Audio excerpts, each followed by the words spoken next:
There's a little hat. Yes. Oh.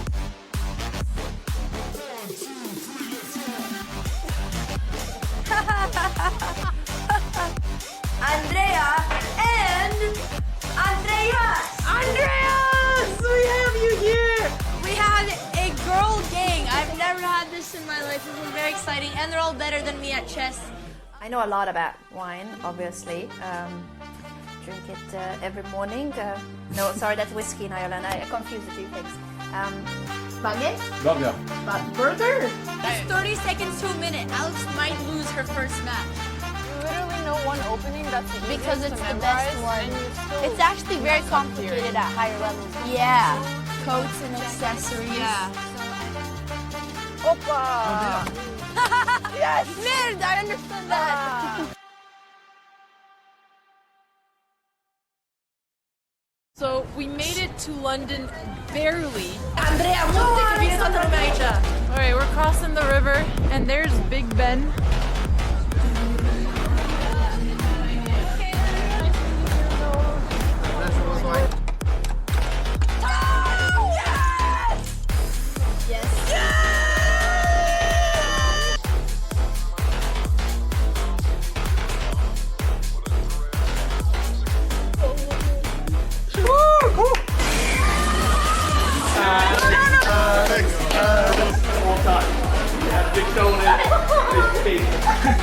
This is supposed to be team chess. Okay. I'm tired.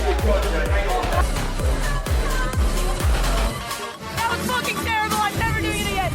He couldn't get a gambit already, palms are sweaty, they're heavy, but on the service he's in check already. I'm so powerful.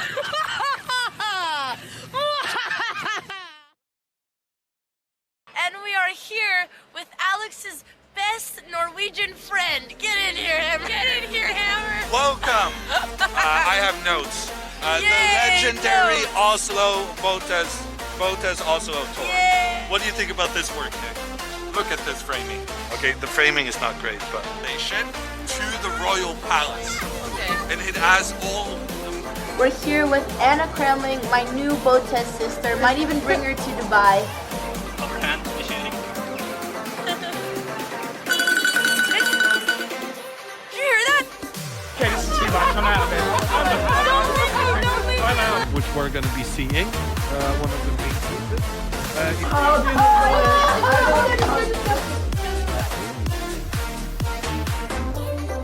Good tidings we bring to you and your friends. We wish you a Merry Christmas and a Happy New Year. Now give us some figgy pudding. Now give us some figgy pudding. We got with us Alexandra and Andrea Botez. Let's just say. Do you think chess people are fun? Honestly, I really enjoy hanging out with chess players. And The Botez sisters are like sharks, and there's just eels just flying around. Like Andrea comes up with only the most refined, classiest, high-quality questions ever. How does the knight move? Wait, how do we do this? Another draw! I feel one-sided there. My sister just beat the 2500 of chess 24. Yeah!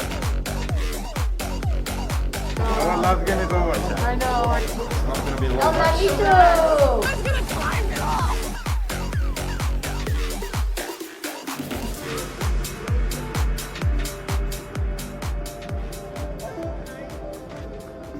Is it over? Why are you still here? It's not going through! Look, Alex, what else did you want? Why is the rain not going through? Bonjour, Alamon! Bienvenue à Paris!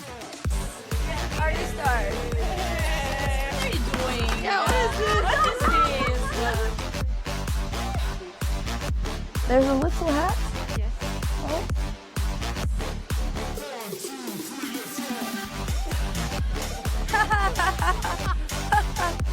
Andrea and Andreas! Andreas! We have you here! We have a girl gang. I've never had this in my life. This is very exciting, and they're all better than me at chess. I know a lot about wine, obviously. Drink it every morning. No, sorry, that's whiskey in Ireland. I confuse the two things. Bagel? Burger. Burger? It's 30 seconds to a minute. Alex might lose her first match. Literally no one opening that's the Because easiest it's to the best memorize, one. and you still It's actually very mess up complicated theory. at higher levels. Yeah. Coats and accessories. Yeah. Opa! Yes! Merde, I understood that. So we made it to London barely. Andrea, monte che viene tutta America. All right, we're crossing the river, and there's Big Ben.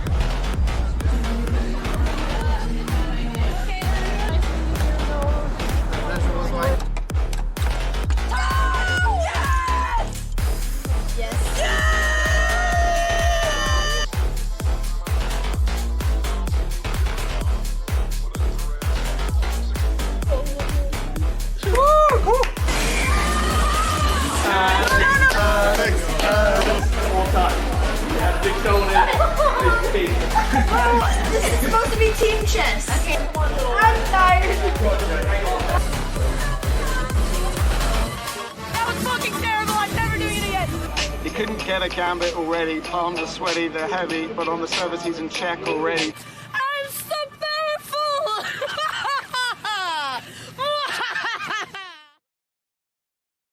And we are here with Alex's best Norwegian friend. Get in here, Hammer. Get in here, Hammer. Welcome. I have notes. The Yay, legendary notes. Oslo Botez Oslo tour. Yay. What do you think about this work, Nick? Look at this framing. Okay, the framing is not great, but station to the royal palace.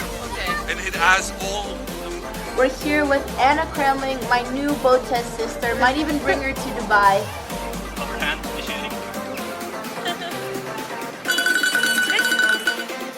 you hear that? Okay, this is too much. I'm out of it. Don't leave me. I'm out. Which we're going to be seeing. One of the big pieces.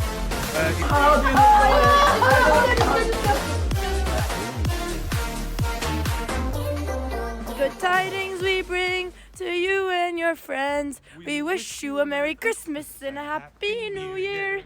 Now give us some piggy pudding. Now give us some piggy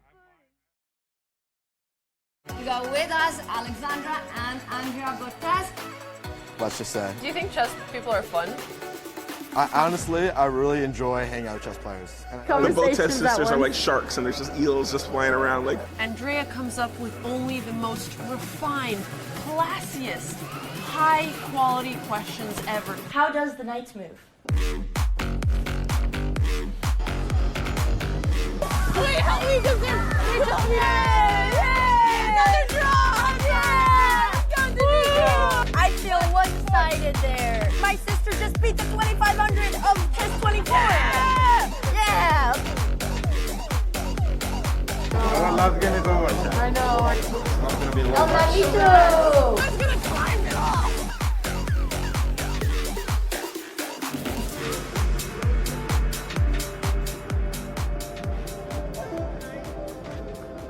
Is it over? Why are you still here? It's not going through. Look, Alex, what else did you want?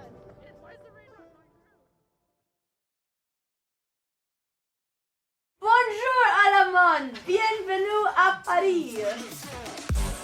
Party start. What are you doing? Yeah, what is this? What is this? There's a little hat.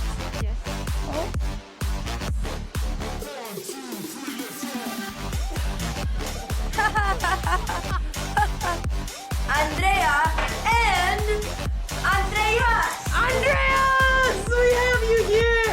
We had a girl gang. I've never had this in my life. This is very exciting, and they're all better than me at chess. I know a lot about wine, obviously. Drink it every morning. No, sorry, that's whiskey in Ireland. I confuse the two things. Bagel? Burger. Burger? It's 30 seconds to a minute. Alex might lose her first match.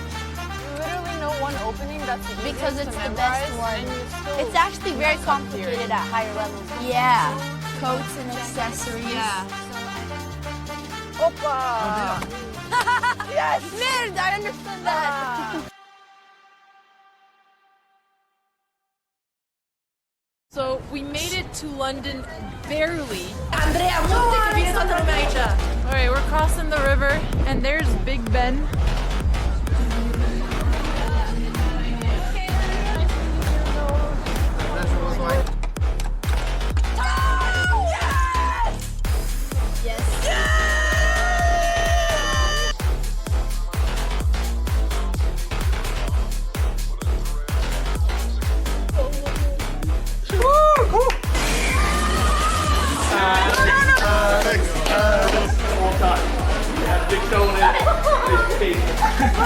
This is supposed to be team chess. Okay, I'm tired. That was fucking terrible. I'm never doing it again. He couldn't get a gambit already. Palms are sweaty, they're heavy, but on the service he's in check already. I'm so powerful.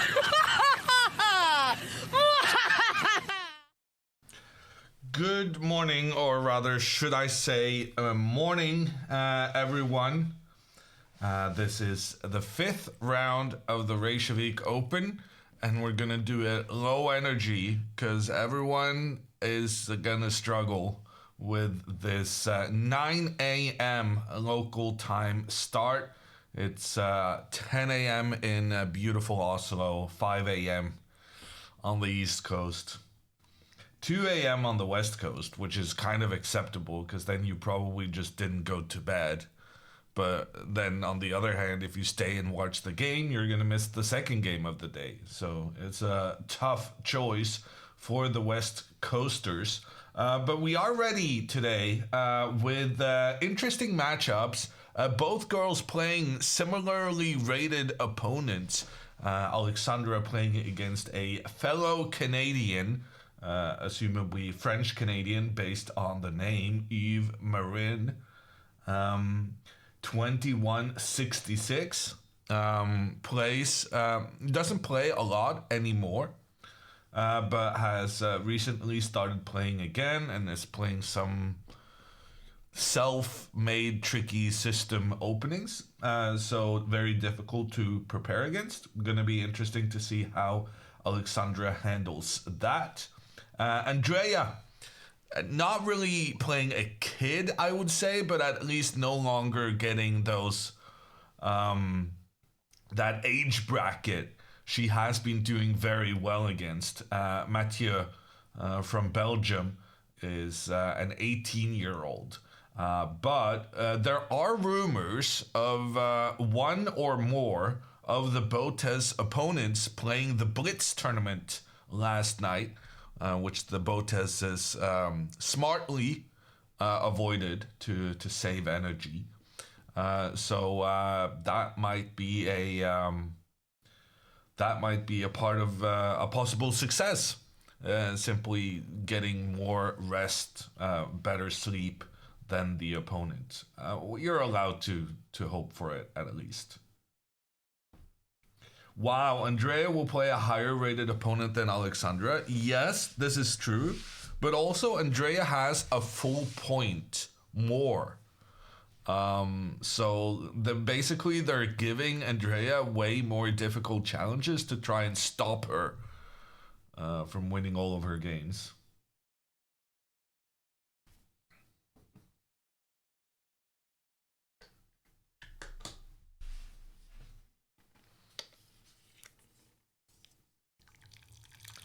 Hope you got more sleep than me. Banana, I can assure you I did.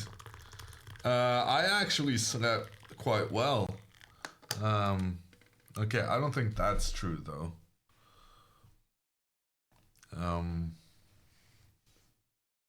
Or is it?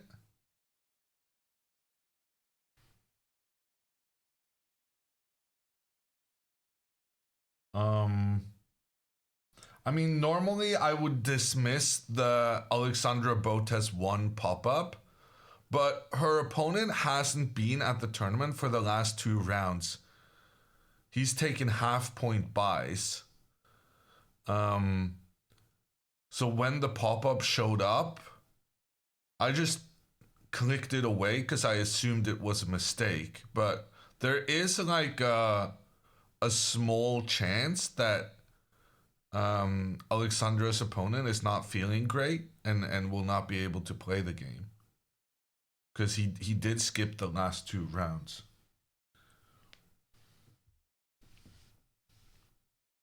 Co-commentator Alexandra Botez, in your dreams, Hagen.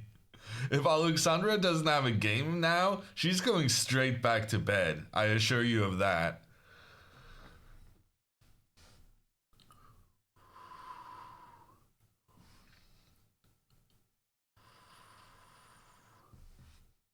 Will the boards be live today? Yes, that's the plan. No 15-minute delay on the clocks today.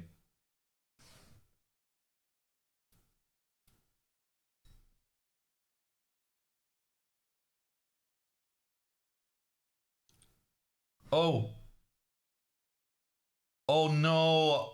It was correct. Alexandra's opponent is not going to be there.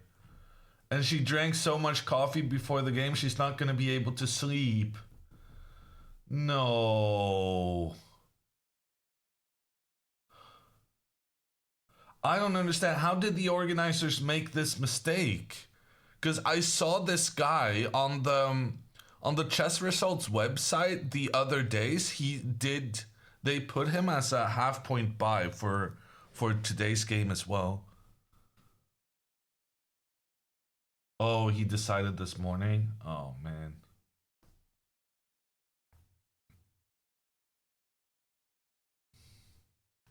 Don't know if that's true. I mean, if they said so. Because, like, it did seem like they knew that he was... Because they changed his chess results from having a bye 3 straight rounds to suddenly being paired for the round.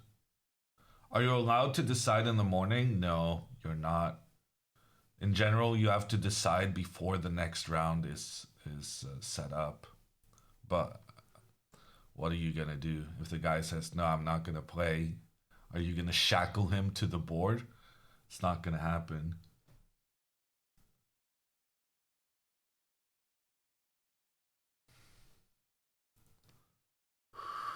Yes?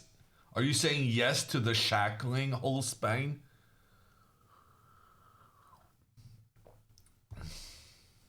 Does Alexandra get a full point? Yes, she does.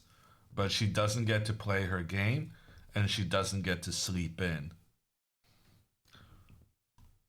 Does their rating get penalized? No. When a game is unplayed, there's no rating change. Does that mean a win for us? What happens? So what happens is Alexandra will get a full point, but she loses out on the possibility to play the game. And I mean, I wasn't really mentioning this out loud, but Alexandra had a chance to make a norm. And now she loses that chance with her opponent forfeiting. So that's very unfortunate.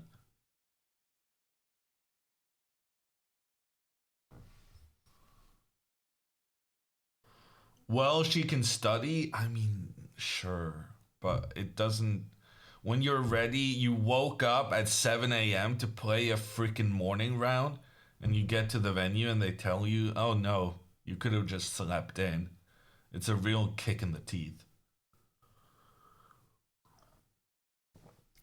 Andrea's game still going ahead? Yeah, certainly, yes. But we don't have an Andrea's game.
Anna is already playing. What's Hammer up to? Kevin, you're seeing what I'm seeing.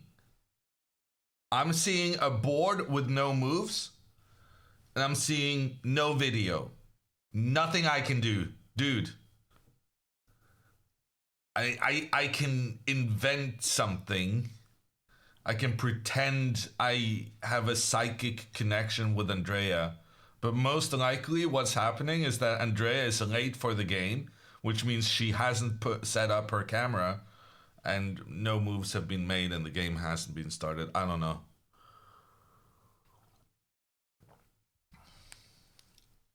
When things go wrong, everyone yell at Hammer. Yeah.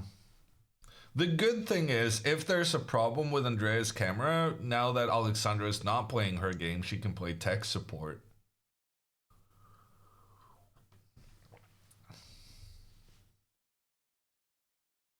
Can you explain for us what is the norm Alexandra is trying to get? Yeah, no, and also the word norm is so weird, I think. But in chess, essentially, in order to get a title, like international master, women's international master, such things, you need to have 3 good performances as well as having a certain rating. Okay, we got moves. No camera, but we got moves. Mathieu plays pawn to d4. Andrea, knight f6.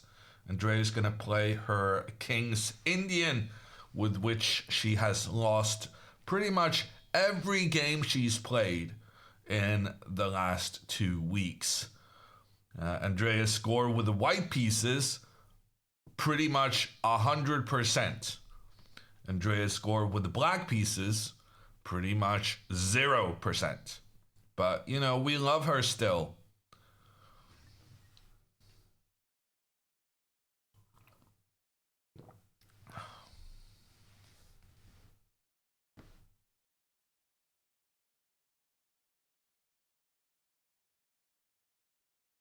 Okay, it seems like a lot of moves are coming in, which is making me think that there was just a delay that I was not kind of responsible for. Just putting that out there. Andrea going for her King's Indian setup, and it seems Andrea has been playing a lot of opponents who do the fianchettos with the bishops pointing in towards the center, and doesn't try to play like an aggressive person. And frankly, playing non-aggressive against Andrea has turned out to be quite the successful strategy. But Mathieu, he seems like a boy who puts his pawns in the center, getting Coach Hammer's approval, but also kind of increasing Andrea's chances, because she likes to face the aggression. Hammer, what's up with the hair? I'm doing the best I can. It's very early in the morning.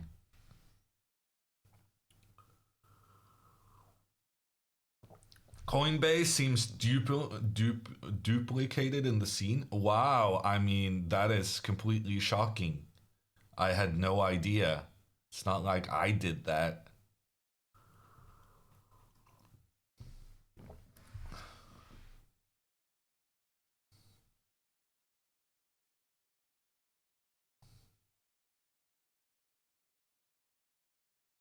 What's the headphones you're using? I don't know. Something very cheap.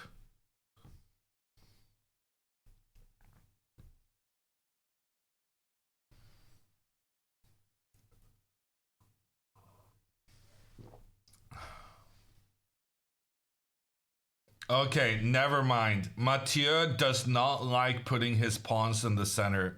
He has disappointed all of us. It looked like he was gonna be aggressive, and then suddenly he turned around and started developing his pieces instead. Camera is in. Great news.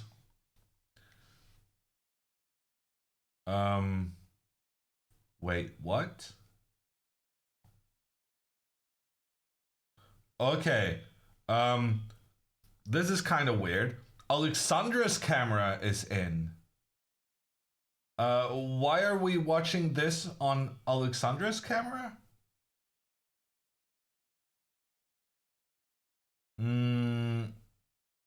This means I'm gonna have to do some thinking. We're gonna have to go to the Andrea scene and then add media source, Alexandra's cam, and then move this down.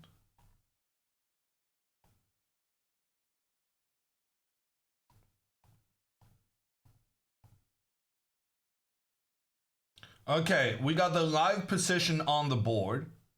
We got the camera from the venue. We got Alexandra unhappily leaving the venue with her backpack and jacket and everything until little sister calls her over to help out. No help needed, apparently. And we're back in it. GM Hammer Cam. There I am. Okay. I think we got it now. Some early morning technical difficulties.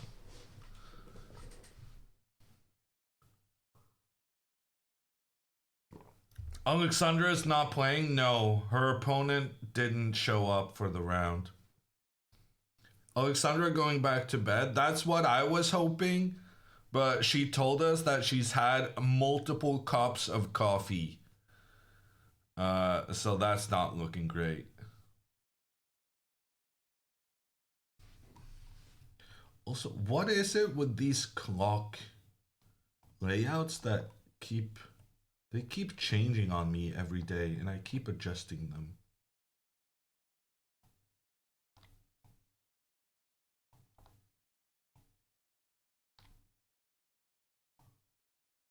Okay, now we're ready.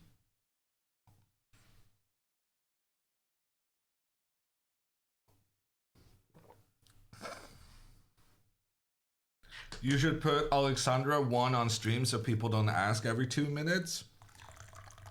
I'm fine with people asking. I want to encourage people asking. When you have a question you don't know the answer to, you should ask. And then we're so lucky to have multiple moderators who can help out with providing the answer.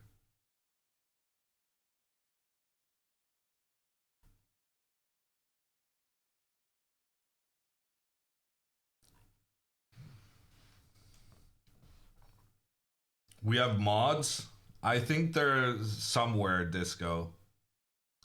Does it count as half a point? No, Alexandra will get the full point.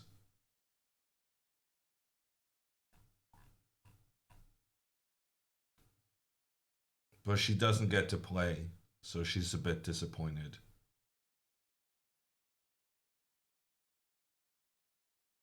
Why do I get a slightly unhappy vibe from Hammer? Allow me to find my watch in showcase.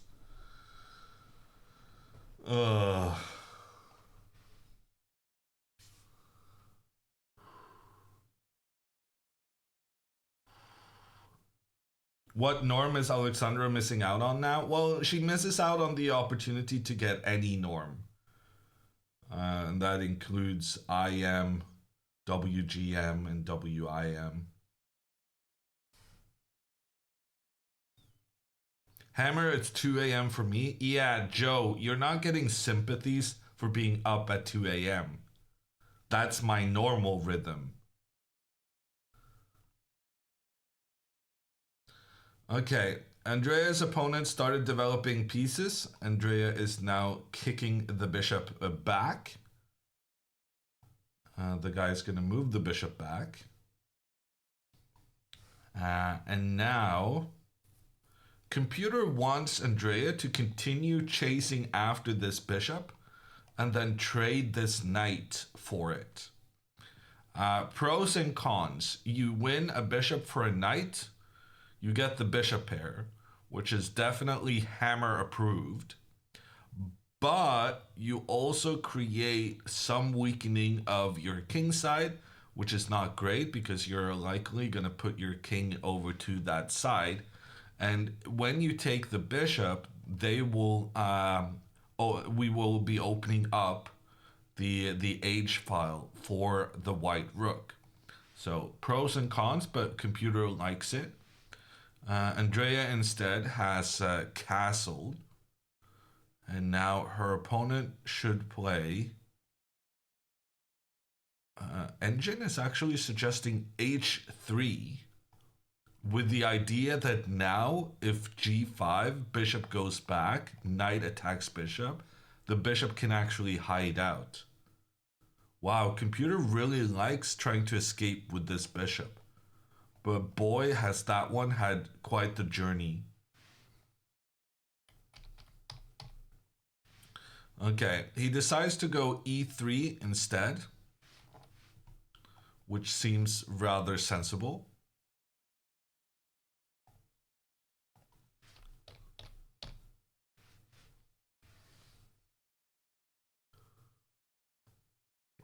And now the question becomes, how is Andrea going to challenge the center? Normally in the King's Indian, you try and push this pawn up, but now it might also be good to push this other pawn forward.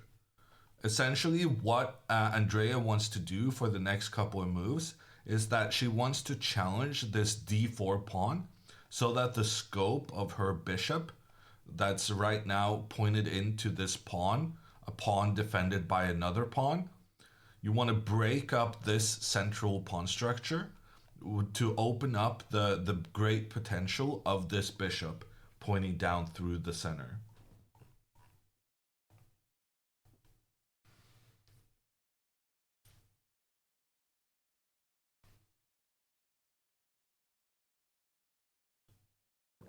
Why does Andrea's opponent have 2.5 points?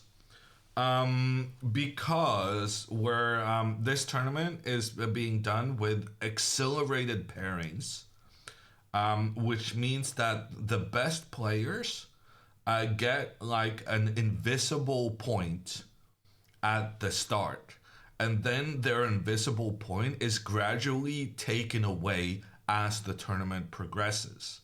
And this is done to have the best players playing against each other earlier than you maybe normally would, considering that there's 400 people participating in this tournament. And right now, I think this is the final round where the accelerated pairings is still in effect. And there's no longer an invisible point. Instead, it's an invisible half point. So Andrea's opponent has 2.5 points in the tournament, but he has 3 points when you include the invisible boost for the stronger players. And because of this, Andrea faces a higher rated opponent than she maybe otherwise would have.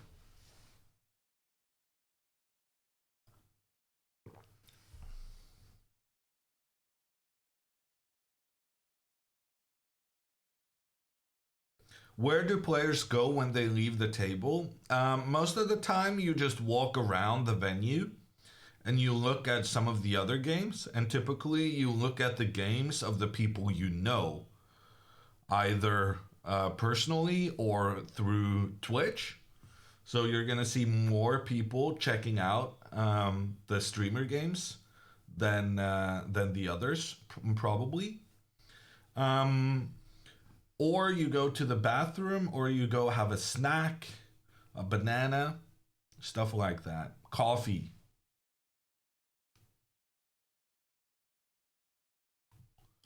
I mean,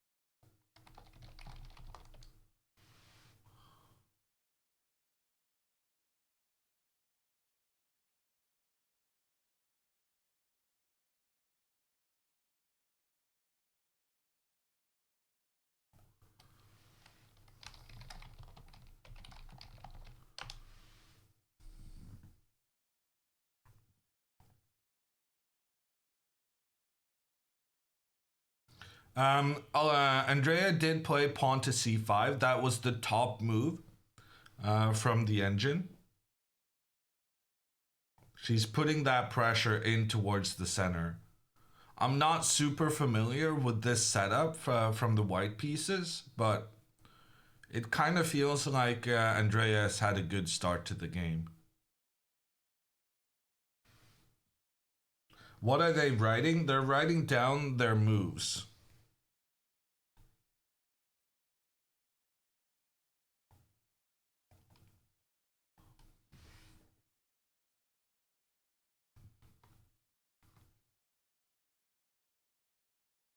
So Alexandra basically gains nothing but a more difficult opponent next round. Yeah, pretty much knight.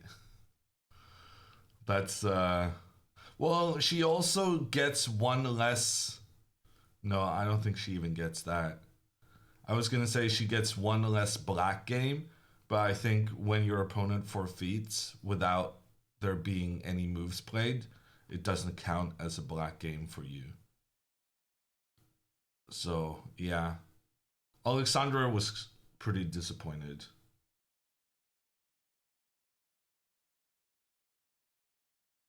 Forfeits. Forfeits?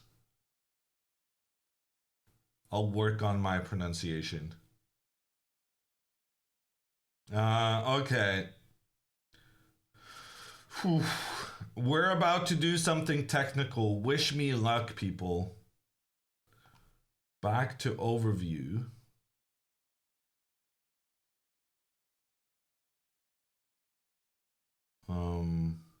Man, the fact that they used Alexandra's camera for Andrea is really messing up my my layout.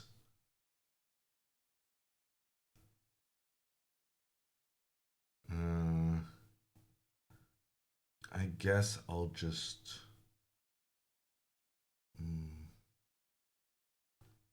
guess I'll just do this.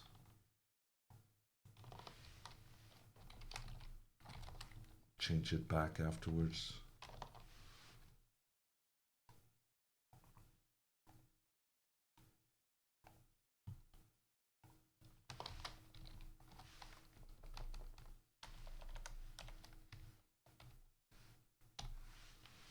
I'm not sure what Dina's rating is, but I think that's a approximate guess.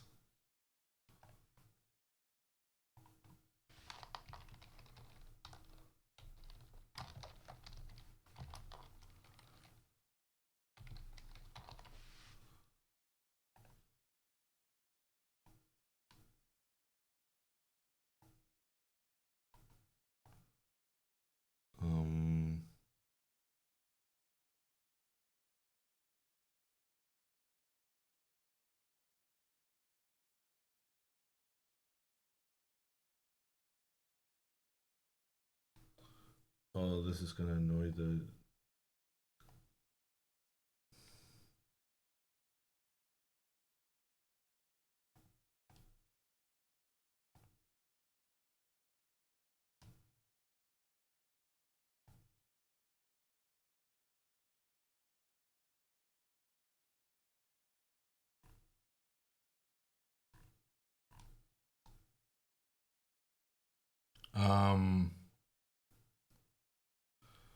Oh God.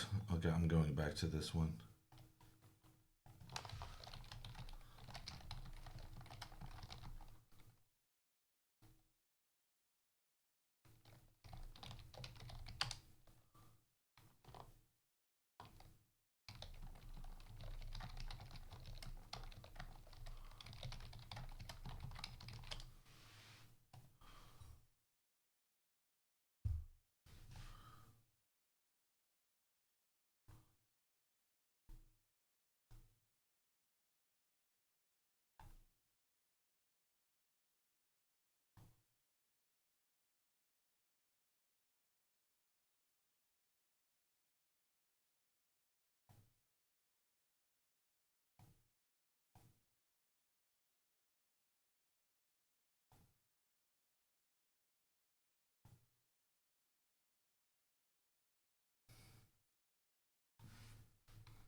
Okay.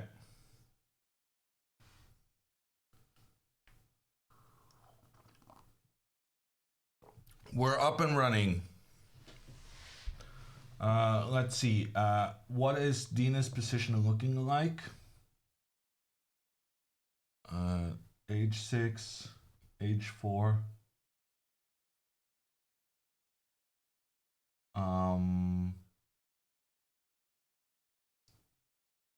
So Dina's knight definitely. I'm guessing knight f3, e6, and the trade was made, and then knight f6. And that should be the current position on the board. And then castles. Okay, Dina's game is up. Andrea's game is up. Alexandra's game not happening, unfortunately. Alexandra's opponent forfeited. He was not ready to play a morning round. We don't really blame him, but we wish he would have let us know before the round was scheduled, or rather before the round was set up, so that either Alexandra could get some more sleep, or that they could pair her against an opponent who actually wanted. Oh, Andrea's game is a bit, yeah, I'll fix that.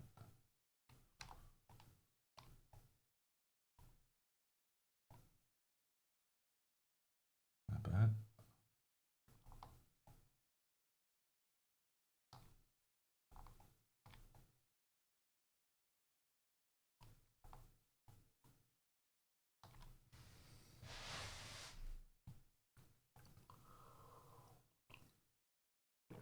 Would they have repaired her with someone else? Yeah, so if you don't want to play the next round, you're supposed to tell the organizers before the completion of the previous round, and then they will just remove you from the pairing system when the next round is being calculated. Hammer thought he was getting half workload. I really did. And then the bosses said, no, sir. But what are you going to do? Oh, flip Andreas's. Yeah, okay, that's what you were saying.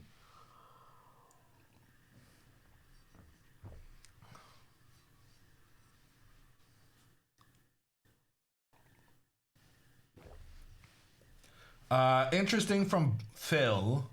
For a 9-round tournament, if a player has only 8 games because of a win by a forfeit or pairing allocated by, but they have met the correct mix of opponents in those games, they can have a title result in 8 games count as a 9-game norm. Okay, interesting, Phil.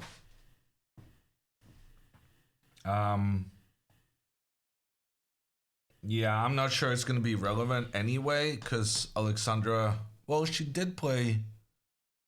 Did she play 2 IMs? She did. Yeah, no, that might be very good news, Phil.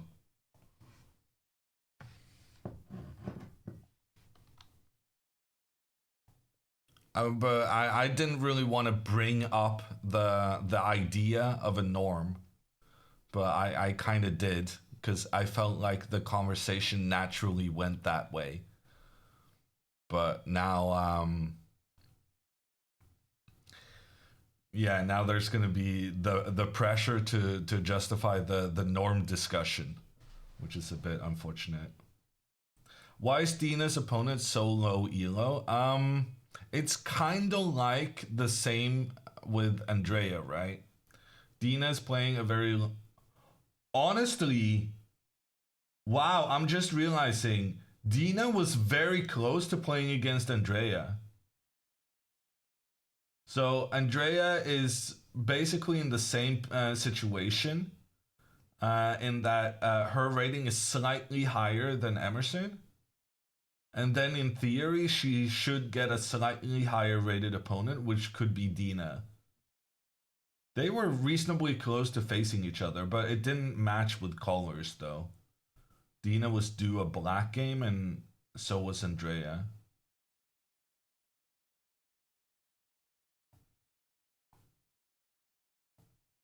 Alexandra was close to playing Anna. That would have been cool.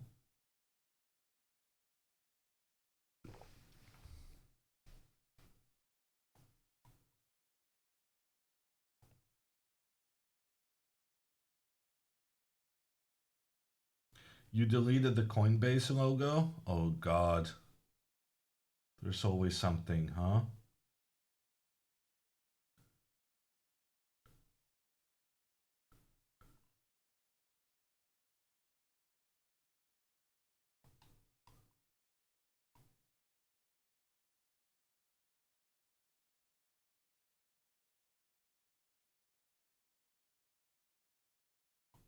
Okay, there we go.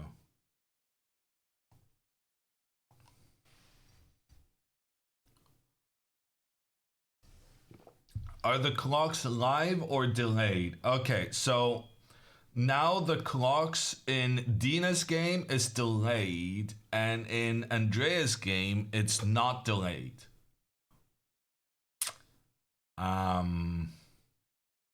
So good luck mods explaining that to everyone.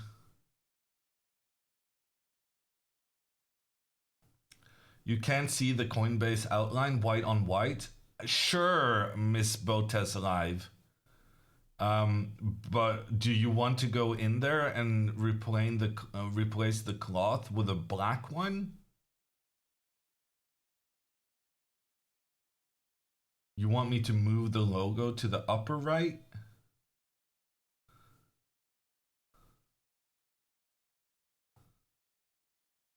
I can do this, but then, you know, there's the kind of obvious mistake of the guy's face not being visible. But if you prefer this, I can make that happen.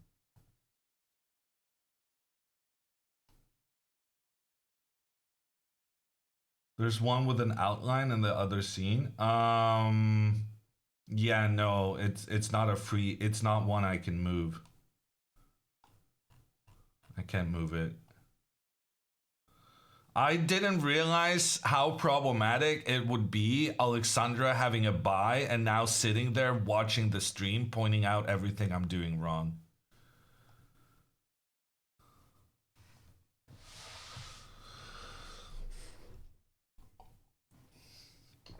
Ugh. Go to sleep. Yeah, that's what I'm saying. This is a perfect opportunity, Alexandra, to get some sleep ahead of the very important 6th round game.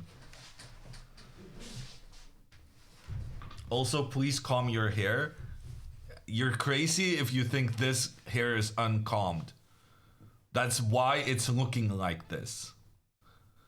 When I comb my hair, the curls try to get back to life.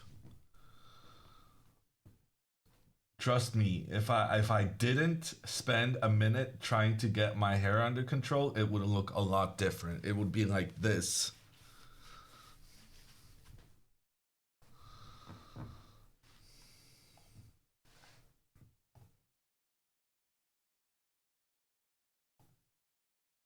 Much better? Okay. No difference? You're crazy. I like Andrea's move. Queen b6 is a good move. Targeting this. So essentially what the disadvantage for white in developing this bishop early is that the bishop no longer controls the b2 pawn. And Andrea is now targeting said pawn. And this causes a bit of a problem for white. Because if you try to use your queen to protect, then the black bishop could possibly attack the queen. And you need to calculate some sacrifices, which apparently this isn't good. But you could easily understand if someone is scared about this kind of attack coming in on the white king, the king not having castled yet. So Andrea's opponent is, yeah, he was scared of this. and he chose to play queen to c1 instead. So notice how he avoids the best square for the queen because he was scared of a sacrifice that didn't even work. But now Andrea can play this bishop to f5 move anyway because she wants to go knight to e4. And this would be like her dream situation if she could get both her bishops pointing down towards the white queen side together with the queen. In fact, here the computer says black is just winning. So this is the kind of play we want to see. And bishop to f5 is now a very important step of Andrea's plan. So hoping to see that on the board. It's not a typical King's Indian move.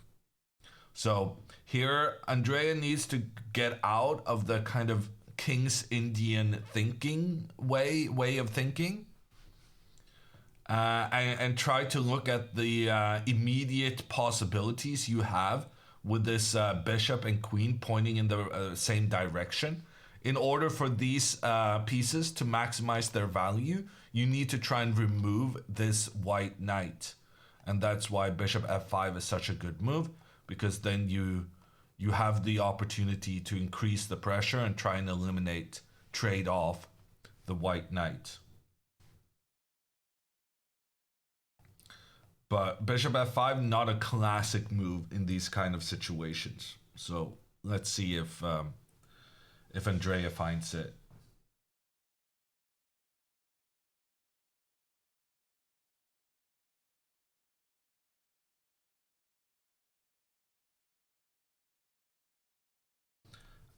In the meantime, in Dina's game, Dina has played bishop to d6. She's pointing in towards the white knight. Sometimes you actually want to make this trade because it would give white some awkward doubled pawns. Dina's opponent didn't even really want to consider the possibility. So he just chose to move the knight in towards the center.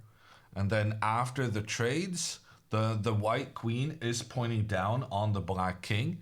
Dina has not castled yet, but knight to d7. She's just developing her pieces, and she may get this knight further over to the queen side to kick the white queen back. It's quite an equal position, but Dina is essentially just saying that I'll play an equal position against you, and then you're going to do something silly because you're rated 1800. And I'm Dina Belenkaya. And she's just trusting that her ability to play better chess over time is going to shine even if the position is kind of boring. Andrea played bishop f5. Let's go. And she also included this kicking back the white bishop, which it was basically optional. You could play bishop f5 immediately, or you could just play it after you kick the bishop back. Both options were good.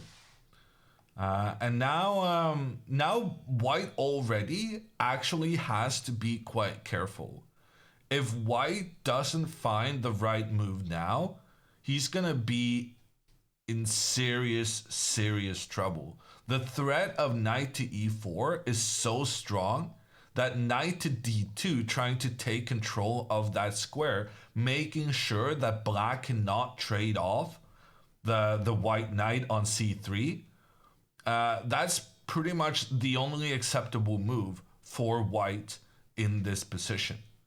But I think also Andrea's opponent will realize that because he understands the threatening situation it would be with the two bishops pointing down. So he does play knight to d2. And now computer is saying there's only one good move for Andrea. So this is a strategically kind of tricky position. And it's demanding a lot of accuracy from both sides. And here, knight to h5 is the recommended move to try and snipe white's bishop pair before that bishop is able to run away. So essentially, Andrea has weakened her king positioning by moving the pawns in front of the king up. And in order to justify making those weaknesses, she needs to have some other advantages instead. And that's why going after the bishop and having this bishop be unopposed on the board, no white bishop can try and stunt the black dark squared bishop's incredible control down the diagonal. That would be such a justification of the weakened black king.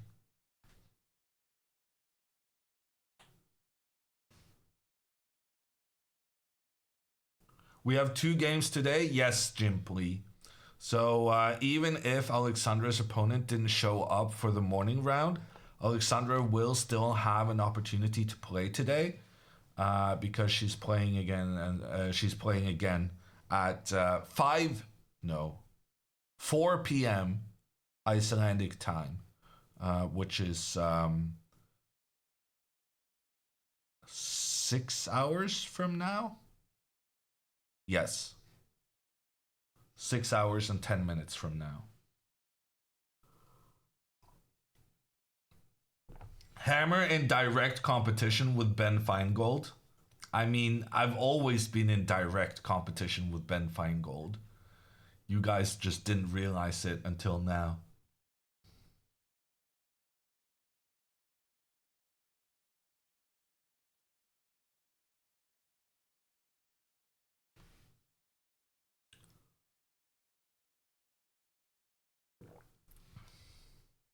Does this game help her gain rating? No, unfortunately not. When your opponent is a no-show for the game, you don't get any rating for it.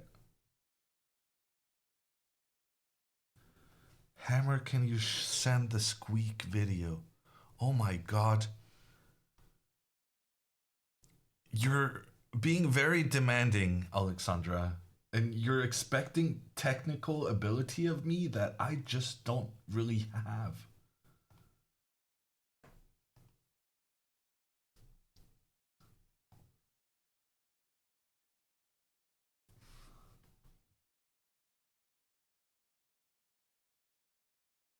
Why are we showing a squeak video?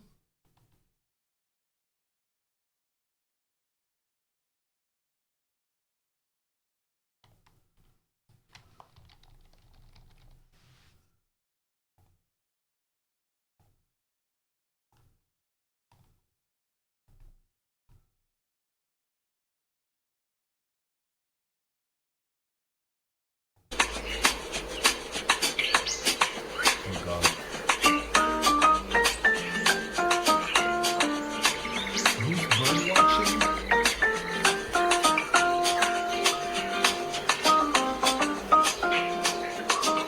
Oh god.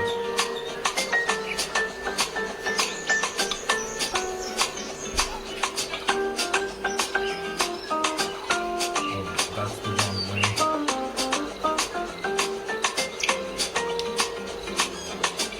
I feel like you're making this more difficult for me than it needs to be.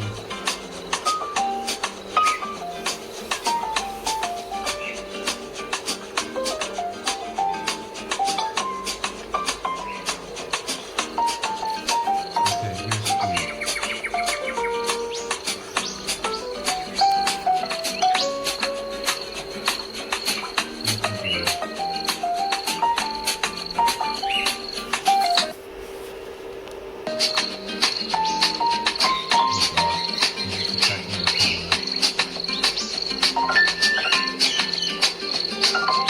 But yeah, in trying to do this video, I definitely did rotate and try to lay out.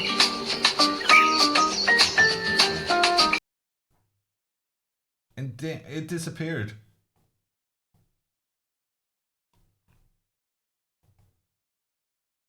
Okay, now I got it properly from the beginning.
Alexandra trolling? I don't really know. She might be, she might not.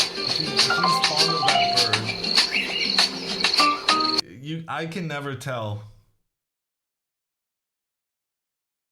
We derailed? Yeah. Hammer, you can stop.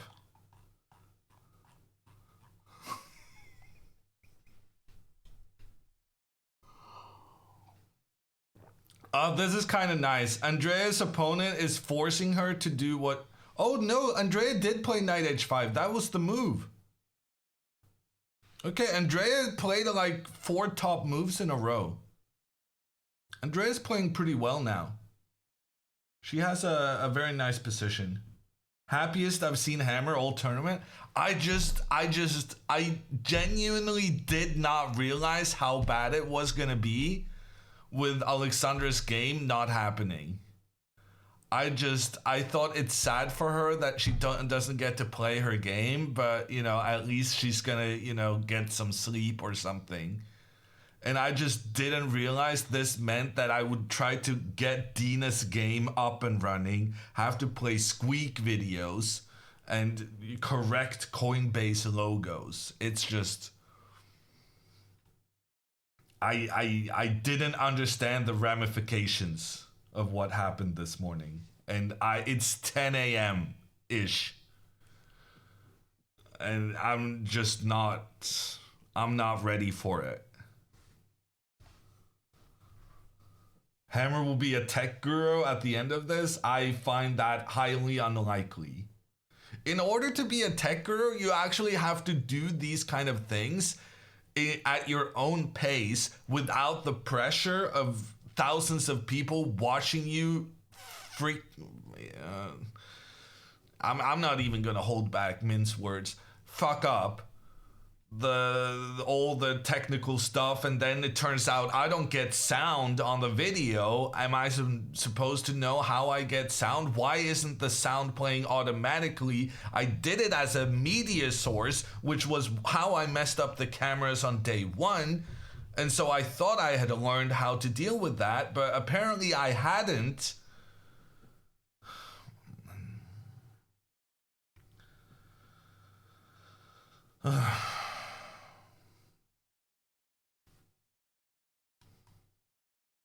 Okay, but Andrea is playing good moves at least.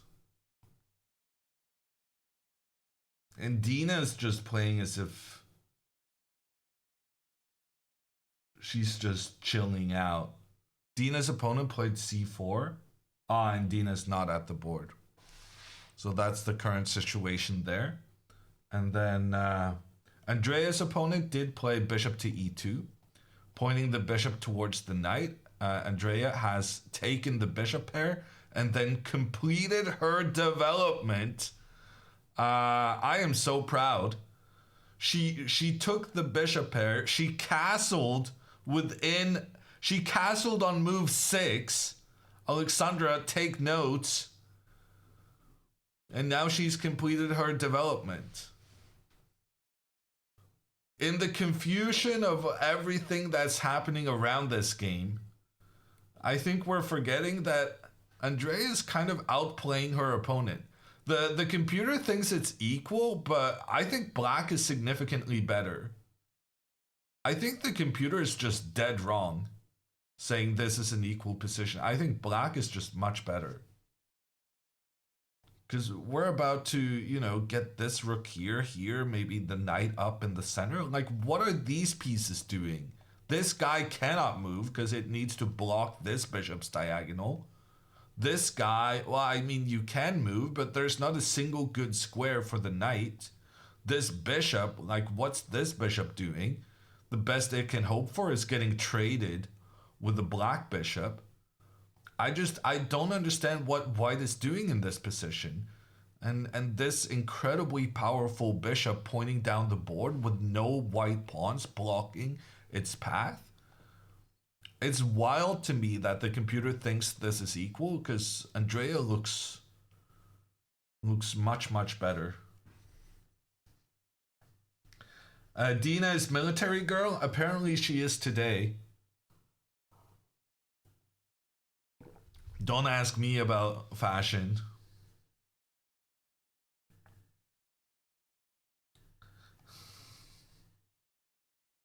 What's the recommended move for white? The recommended move is to castle. And don't get me started on this castling move, because then you're taking the only good thing about your position, the rook that's pointing down towards the opponent's king, and you're moving that one away from its good positioning. Like, the top recommended move for white is moving the only well-placed piece away. The more I'm talking about this, I genuinely don't understand in what universe the computer could think this is okay for white. I think Andrea is significantly better. I'm not sure what her plan should be for the next couple of moves, but I'm optimistic.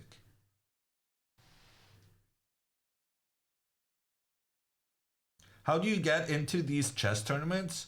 I mean, you get into them by, I mean, as in liking them, you watch Hammer commentary, and then by joining them, as in playing them, you just pay money to people. It's incredible what money can do.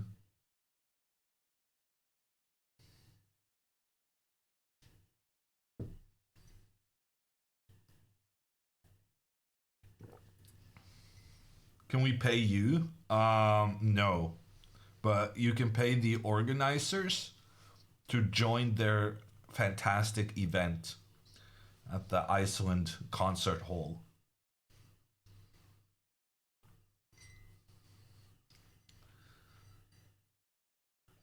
I thought grandmasters get paid to do events. Yes. That I can confirm, which is why I don't know what it costs to join the tournament as a non-grandmaster.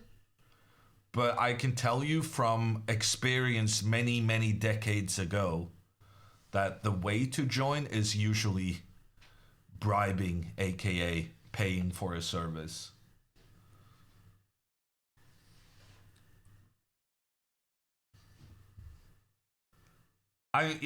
No, I mean, genuinely, any rating, whatever your rating is, you can still participate. There's no like, oh, everyone who plays in this tournament, we need to check that you can give a checkmate with a queen and a king. They don't do like tests of ability and say, oh no, you don't know how to do this, you cannot play the tournament. They'll let anyone in for a fee.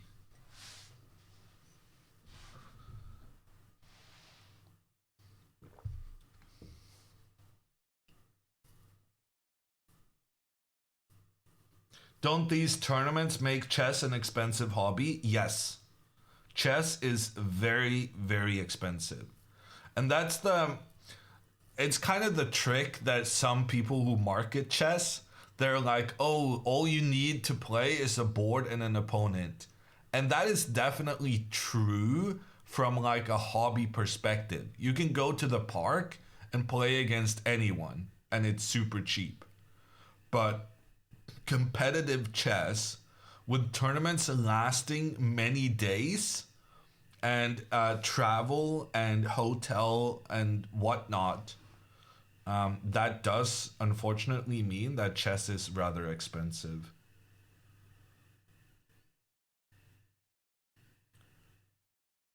Very cheap to start, very expensive to compete.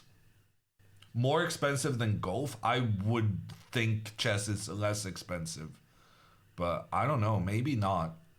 I've seen some rumors about what golf clubs cost, and it's making me think maybe chess is probably cheaper. You need to travel for all sports. Yeah, that's true, but having to stay places for a full week is rather uncommon, right?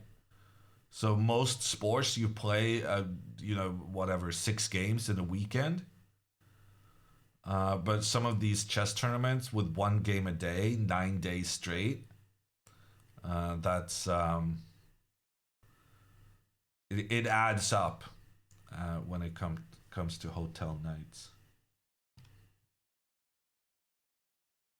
Is chess.com rating the same as FIDE? No. So these are two different rating systems. They're based on the same principle, but the main difference is that there are way fewer people in the FIDE ratings than the chess.com ratings. And the fact that there are fewer people means that, well, it has some implications on, for instance, it's not as easy to get a high rating because you don't have as many players that you can kind of farm. That's part of it.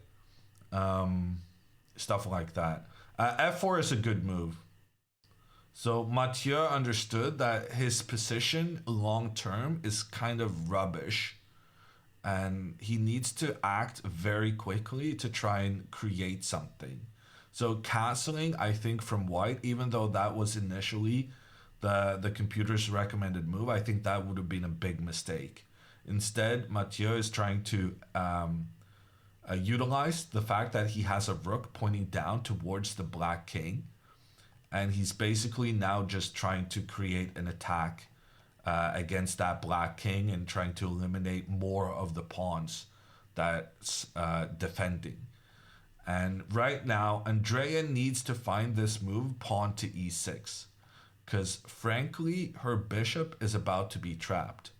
So imagine Andrea just plays a nothing move on the right-hand side. Then her opponent will push forward, attacking the bishop.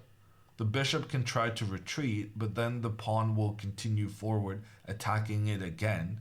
And this will bury the bishop. This guy is just never getting back into play. It's being completely blockaded by the opposing pawns. And this would be a major problem for Andrea. So in order to prevent this, she needs to play this move, pawn to e6, which it's good for two reasons. It's trying to open up the center of the board so that the black rooks can try and target the white king. But at the same time, it's also preventing this plan we saw earlier with the pawn chasing the bishop, because now the black pawn is positioned to stop that idea. So it's a very complicated position. I still am optimistic about Andrea's long-term chances, but there's definitely a big need for accuracy in her moves to deal with this immediate onslaught down towards the black king. Because the black king is not feeling super safe right now. You have to watch out a little. In Dina's game, Dina has played knight to f6, attacking the queen. The queen steps back. And then Dina went knight g4.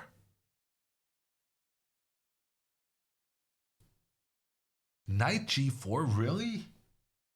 Has Dina been hanging out with Andrea too much? That is an absolutely wild move.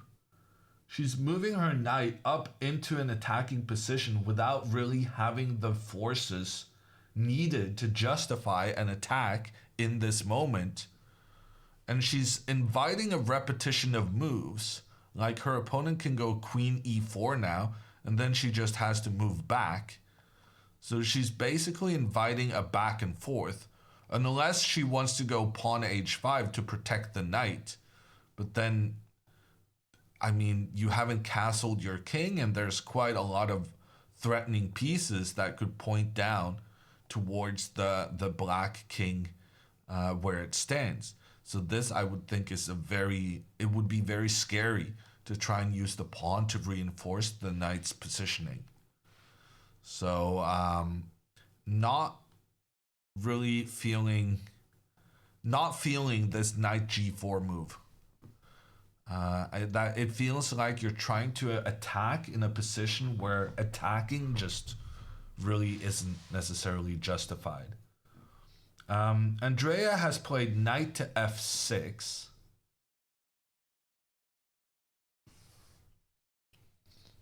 And now she is getting hit by the advancing white pawns.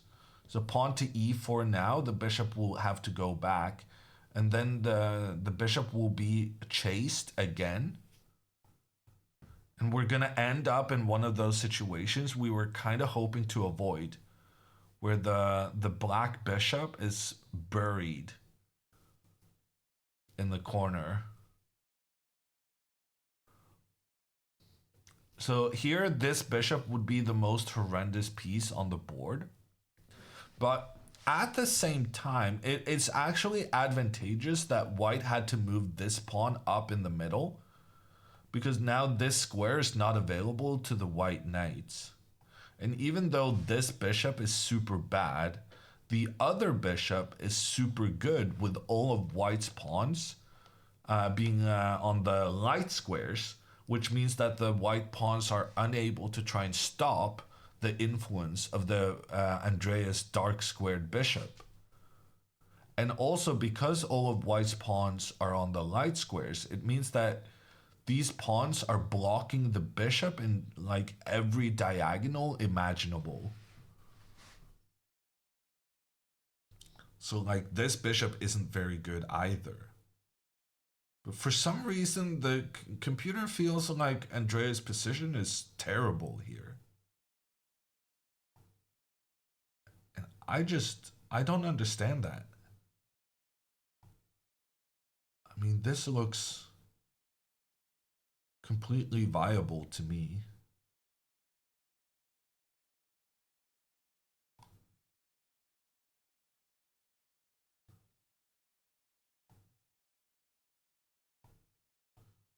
Like, you'll get a rook pointing down here.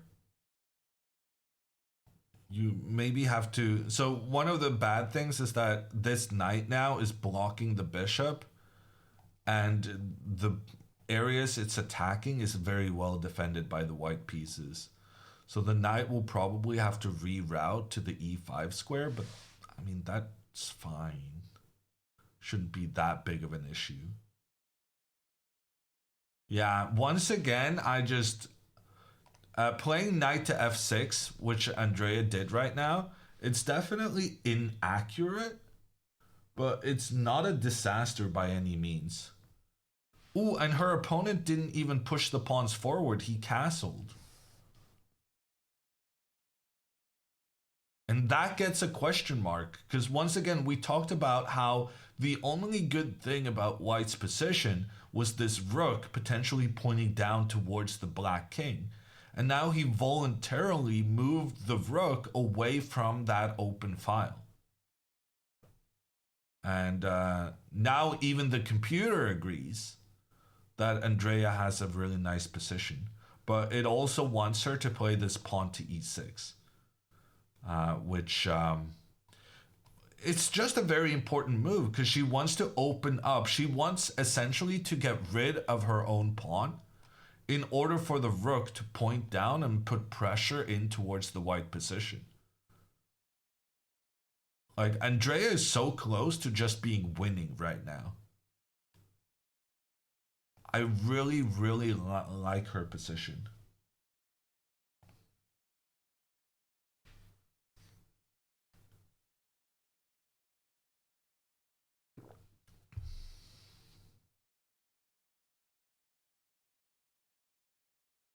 Do you think Norway will also join NATO?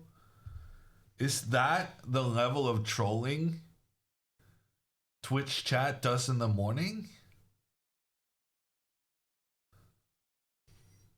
First game of the day? Yeah, it is me.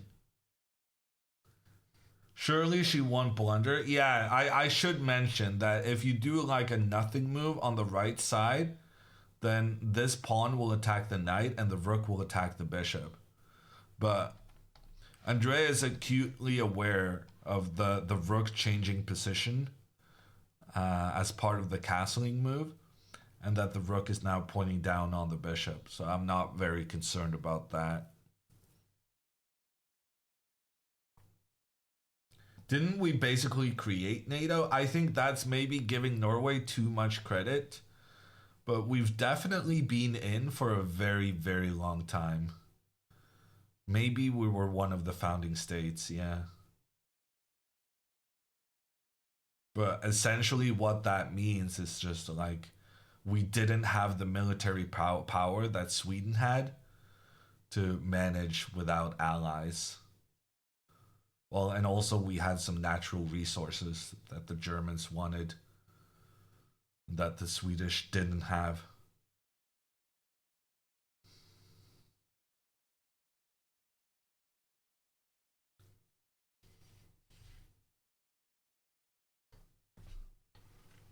Oil? No, it was actually heavy water. Even worse. An ingredient for the atomic bomb. And maybe oil? Maybe? No, we didn't have oil at that point. So oil was definitely not part of it. But we also had like some mines in the north, I think.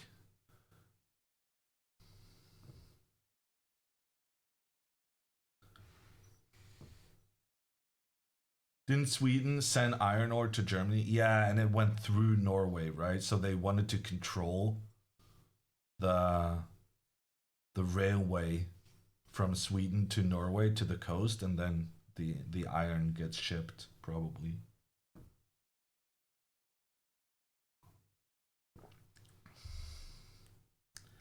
NATO was founded after World War II. Yeah, but it was founded because of World War II. So there's a very distinct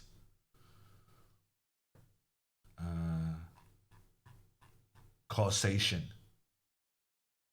between it.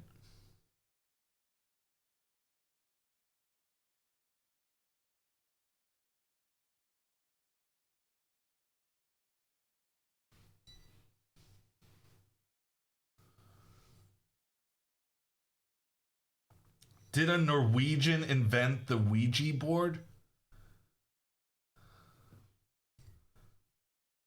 Do I look like a Ouija board kind of guy to you? I guess maybe today with this hair.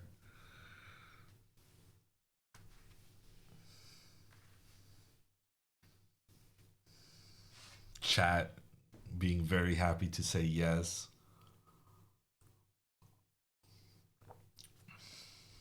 How is the 8-year-old English girl doing? I don't know. But in general, she's killing it. I saw she participated in the European Blitz and Rapid Championship, and she was beating like some of the best players in the world. It's insane.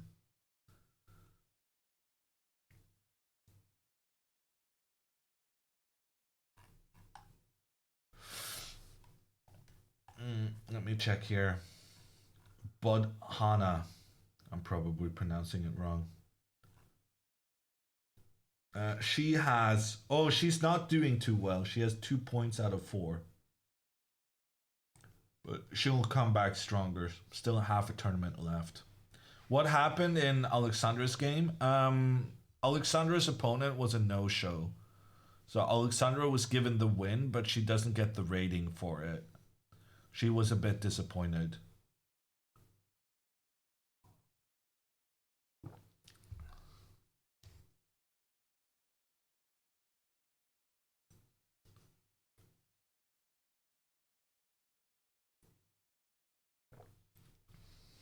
Imagine being in your 50s and playing an 8-year-old. It happens in chess. That's not even that uncommon. It's very humbling.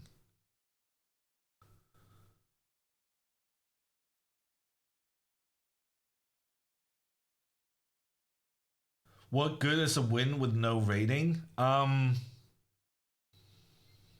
That you didn't lose, mainly.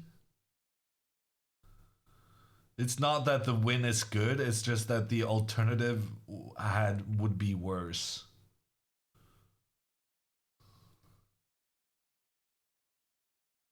How many moves have they played? Andrea is thinking about her 15th move. But if she plays pawn to e6, she has a solid advantage.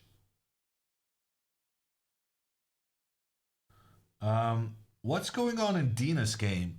Dina's opponent played pawn to g3, which for some reason was one of the top moves. And then Dina goes queen a5. Yeah, this is just chess beyond my understanding. And now Dina's trying to bring her queen over to support the knight in this non-existent attack. Do you think Dina learned to attack in situations that don't really justify it from Andrea? Or I just realized maybe it's Dina that's being a bad influence on Andrea. No, actually, now that I think about it, Andrea doesn't get influenced. I've tried to influence her chess and I've failed quite miserably at that.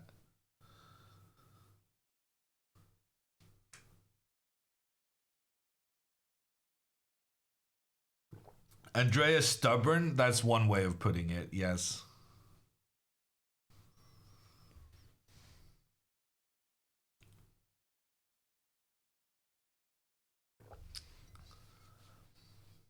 Why would Dina listen or implement anything from a lot lower rated player she is? I don't know. Maybe Andrea just has that effect on people. No, but it's about mentality, right? Andrea is like, oh, I want to attack all the time.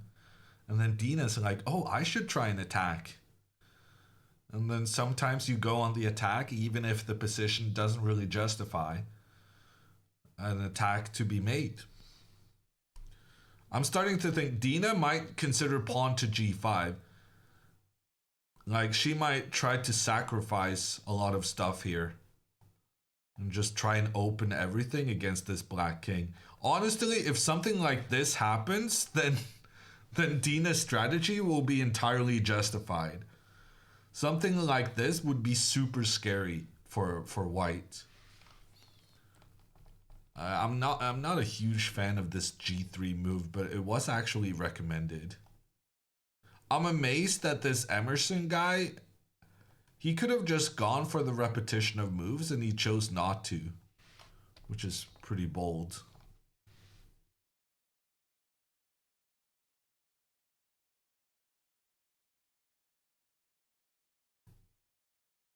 Emerson and Lonky looks very young. Andrea's opponent is 18. I'm not sure about Dina's. But as far in chess, because we have like the problem of having to compete with 8-year-olds, 18-year-olds in chess, I'm not even sure they qualify to the kid moniker. Like, they're fully grown human beings and not as scary as the little ones. The general rule of chess, the smaller the opponent, the more scared we are. Which is a very direct...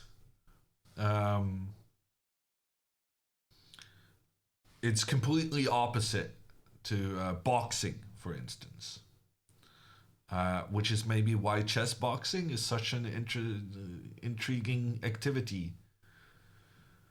Because it's just two completely opposite things mashed together.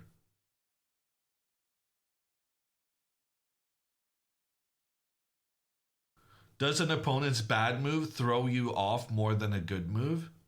No. I mean, I give them a look. If I think my opponent made a mistake, this is actually real.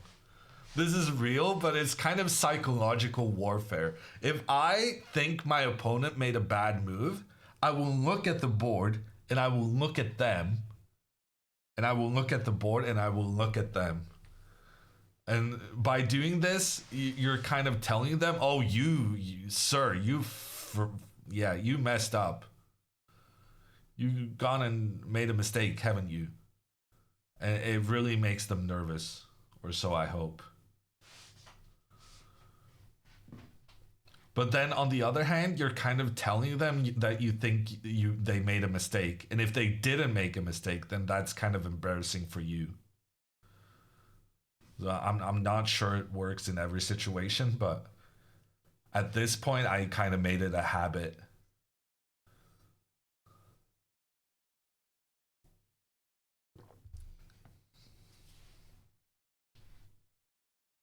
You should do that when they play the best move. Yeah, but if they play the best move, they're probably a decent player who understands that they played a good move and is not going to get fooled by my trickery.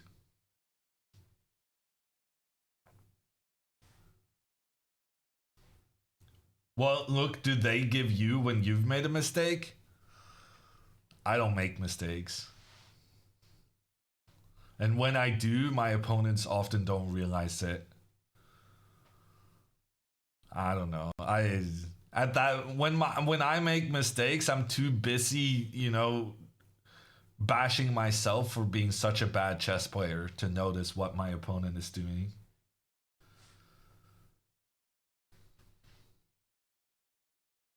How uncommon is a no-show? It's quite uncommon.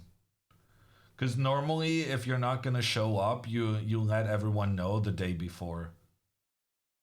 And Alexandra's opponent changed his mind about showing up last minute. Maybe he was not feeling great, didn't sleep or something. Dina's opponent... What is going on? I'm telling you guys, you can be good chess players if you just follow the opening principles. The guy had developed his knight, but he chose to move the knight in front of the bishop, preventing the bishop from participating in play. Only to move the knight a second time. Yeah, I'm not giving that a thumbs up, that's for sure. The queen is attacking the knight, but that's why Dina moved her queen up here, because she wanted to move her queen over afterwards. So now queen f5, knight up here attacks the bishop, and then bishop back. And Dina has quite a decent position. Her opponent has just been goofing around with his last 3 moves, while Dina's rash attacking decision has kind of been justified by her opponent being so obsessed with this knight that he's wasting time instead of getting his pieces into the game.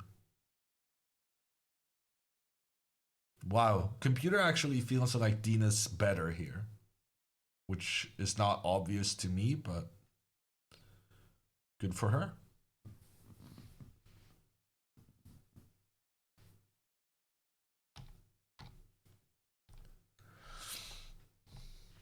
And I'm expecting Dina to play pretty quickly here because her knight is under attack and she's going to have to move the queen over to deal with that.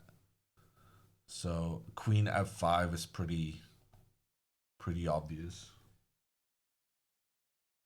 Andrea's still thinking, but that's fine. This is an important moment in Andrea's game. And we're really hoping for this move, pawn to e6, which gives support to the bishop, but also intends to try and open up in the center and try and have a rook pointing down through the middle, which would be very nice long term.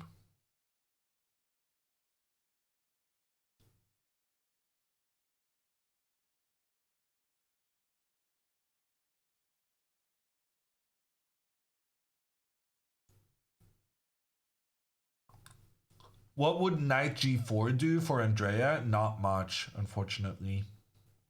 Knight to g4 threatens this pawn, but it kind of forgets about what white did with their previous move. So after knight g4, white can open up for the rook to attack the undefended bishop. And even if the knight continues forward, then the rook can come in and attack both the knight and the bishop, and you're going to struggle to keep both of them alive.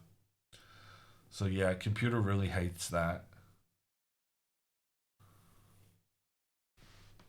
But it's an interesting idea. Maybe knight to g4 could be a potential move after we first go this e6. So if we first go with the pawn to support the bishop, then we might try and infiltrate with the knight afterwards. But personally, I like just moving my rook into the center to try and point down the middle of the board. If Andrea plays pawn to e6, she's seriously better. Like, much, much better. Oh, she's moving?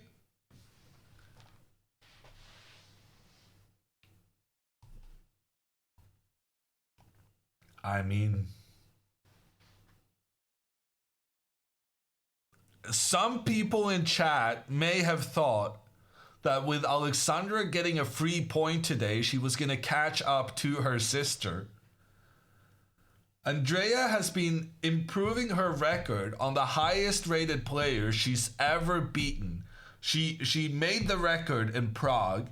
I think she even improved upon it within the Prague tournament. She set a new record here in Reykjavik yesterday. And I'm just gonna say it. She's computer is almost saying black is winning here. Because, like, what are the white pieces doing? This bishop is being blocked by this pawn. This knight is being blocked by this pawn. This knight cannot really move because you need to try and stunt the black bishop. You cannot get this rook into the game because in order to do that, you would need to move your queen. But if you move your queen, you lose the pawn. So the queen is stuck defending here. This rook is stuck because the queen is in the way. Like, all of white's pieces make absolutely no sense. The only good piece white has is this rook. But frankly, this rook was maybe better pointing down towards the king along the edge of the board than white now having castled. I'm really, really curious to see what the white player is going to do next. Because I don't really see a good plan for him. Maybe he goes like bishop f3 to try and go knight to e4. Now, that doesn't really work either. It doesn't prevent Andrea from just improving her rook's positioning. Like, what's really good about this pawn to e6 move is that Andrea executed her best plan and she gets the green star for it. But what's even more massive about this is the fact that now white has to make a decision about the future, and there's just no good plan for white here. So he's probably going to be thinking for 30 minutes because he has no idea what to do next. And that it goes back to something I like to say, that in a bad position, there are no good moves. So very often we spend a lot of time looking for good moves, but if there are no good moves in the position, you're going to spend tons of time only to realize that actually I'm in big trouble. And I think that's what's going to happen right now. I think Andrea's opponent is going to sit there for like 20 minutes minimum. And then his face is going to become more and more red as he realizes that so far he's being completely outplayed by the black bishops. And his position just really isn't very good. Okay, Dina doesn't play queen to f5. Instead, she plays queen to h5.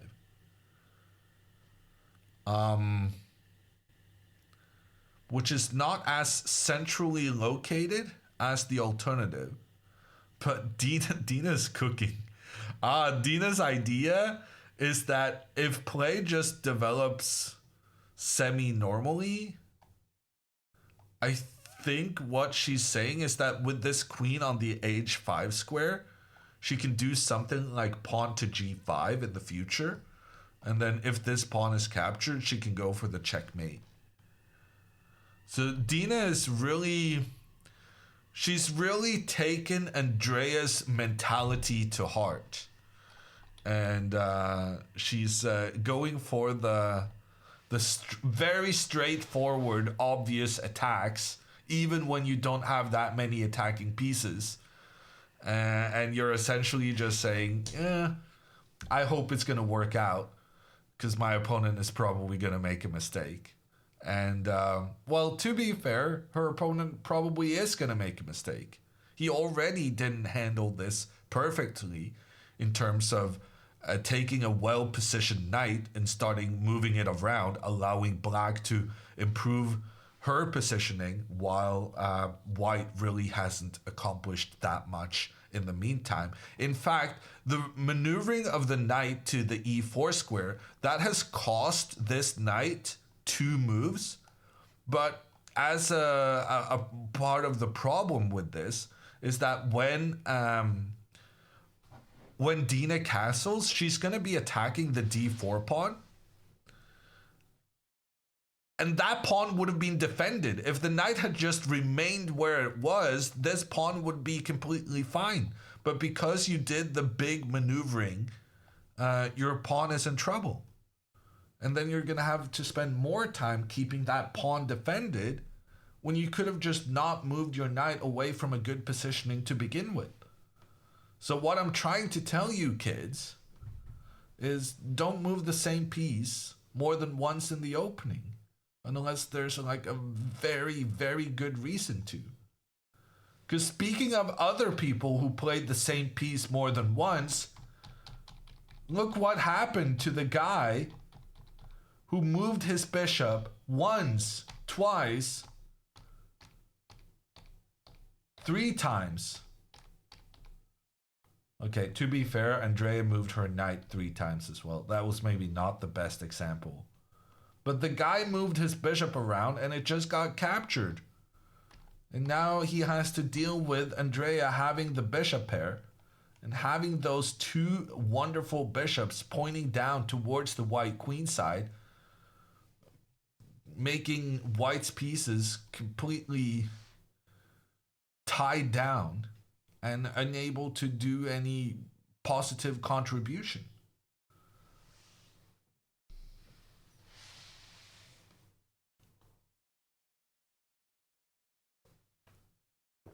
Okay, might bishop d1, bishop c2 work for white? Yes. Coppelius, that is an excellent plan. I've been thinking about that plan myself. I think that's what white should do. It's the only way to kind of deal with the whole bishops pointing in towards the white queen side. So bishop d1 would be the move I'm expecting here. But computer says it's no good. It's not entirely clear to me why it's no good, but... Okay, apparently here knight to g4 is a good idea. I don't know. This seems like white's best option to me, but Engine is not super impressed. I think that's what he's got to play to try and eliminate black's bishop pair and try and regain control of some of these central squares. But it's not a great sign when you're having to move the same piece twice. But we're kind of done with the opening phase in that all the pieces have gotten into play-ish. And we're now in the maneuvering phase where you are allowed to move the same piece for a second time.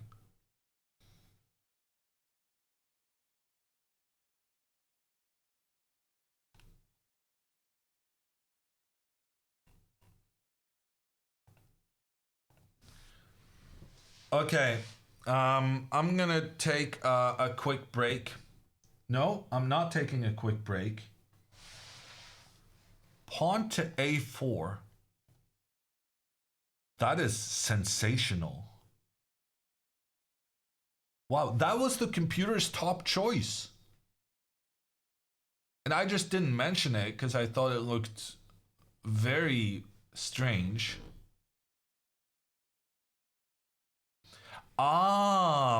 So he's understanding that this black queen is super annoying because it means that the white queen has to stay here and defend. And so he's basically just saying, I'll move my pawn up to attack your queen. And then if we try to stop the white pawn from moving further up, yeah, this makes sense. But then rook a3 and rook b3, and somehow white managed to chase black's queen back anyway. I still like black's position here, but it makes sense that you managed to stop one of the major problems in that the black queen was being annoying. So pawn to a4 was the computer's top choice.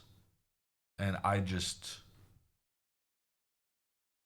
didn't see that coming. I didn't think it was gonna be like a human solution to find.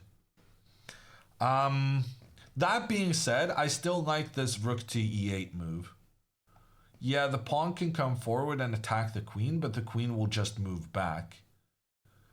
And our potential of trying to open through the center is going to be very nice.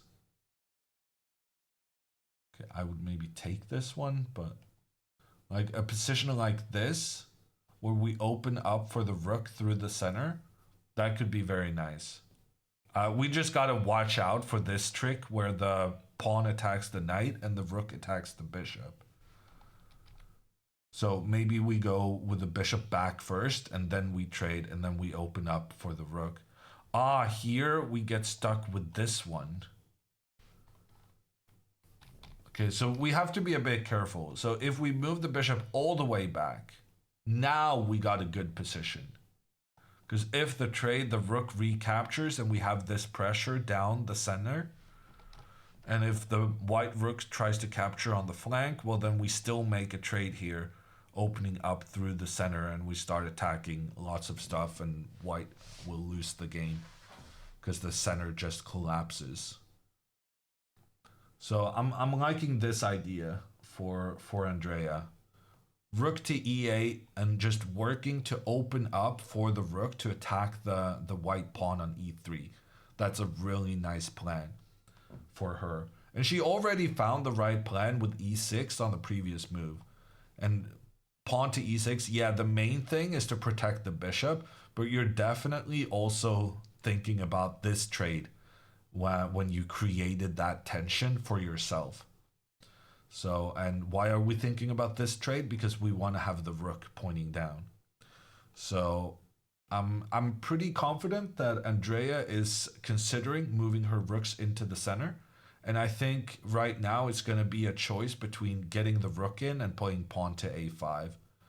And the rook massively prefers to get the rook involved as soon as possible as a priority. So we'll let Andrea think about that. We will note that Andrea's opponent is playing very quickly, even though he has a bad position, which means Andrea will be under pressure on the clock in this game.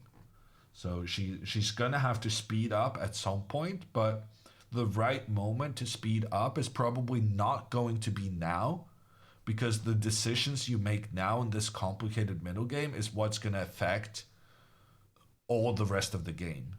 So it's very difficult knowing when to spend your time and not. But here, when there are multiple different plans being worked through, and you have to think about what is my opponent going to do in return and stuff like that, this is the right moment to spend time. And then you can still spend too much time, and you shouldn't do that. But spending some time here, like 10 minutes per move, is definitely completely acceptable. On the previous move, Andrea played pawn to e6 after 19 minutes and 56 seconds. So she spent 20 minutes on this move, but since it was the right move, it justifies the decision to spend that time, because then probably your position is easier to play as a result of your position being better. Like, the better your position, the more good moves you usually have at your disposal. So the investment in this pawn to e6 move was definitely worth the time. And I think rook to e8. If she has to spend 15 minutes to figure out that this is what I want to do, I want to get my rook out of the way so that when the pawn attacks the queen can step back without then blocking the rook's path to get into the middle of the board. So that's why I'm using this rook. If I use the other rook, this guy is going to be stuck in the corner, not really doing anything. So I want to use this rook so that I don't disturb the coordination of my pieces when I move the queen back on the next one.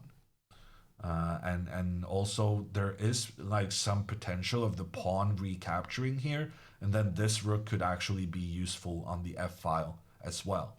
So I think rook a to e8 makes a lot of sense, and we'll let Andrea spend some time to see if she figures out that same thing. In the meantime, knight to e4 was played in Dina's game, putting pressure on the bishop.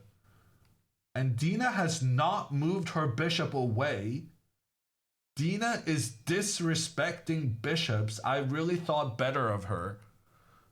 She has instead castled her king. And now computer suddenly really likes white's position, although it's not really that easy to understand why. Yeah, this kind of seems fine for Dina. I don't understand the computer's...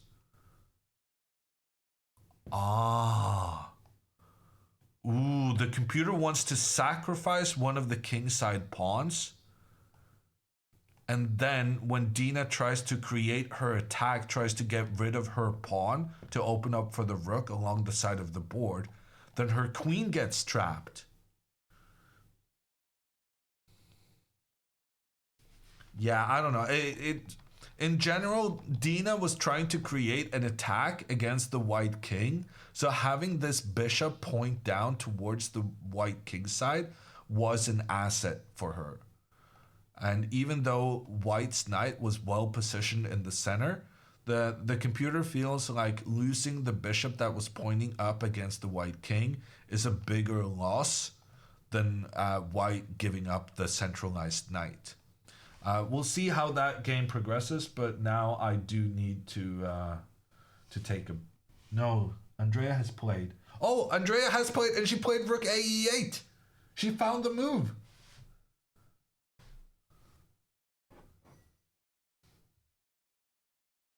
But my bathroom break is being delayed constantly here.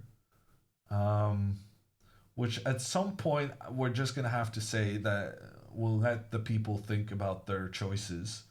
But Andrea is playing very well. Andrea is playing super well. And she has a big advantage against one of the highest rated players she's ever faced. And with the black pieces, which really has been an issue for her during this... tournament weeks. And also f3 on the board for Dina's opponent, and that was one of the good moves. And after the knight retreats, there's no way he's not taking the bishop, so this is definitely gonna happen. And Dina's in some trouble. She's 2100. I mean, I've been kind of snickering when Andrea has said that, oh no, I think I'm a 2100 in my mind. But she's playing some good chess right now. If Andrea wins this game, she's gonna be 4 points out of 5. She's gonna have more points than Vasily Ivanchuk. Oh, that is wild. After half the tournament.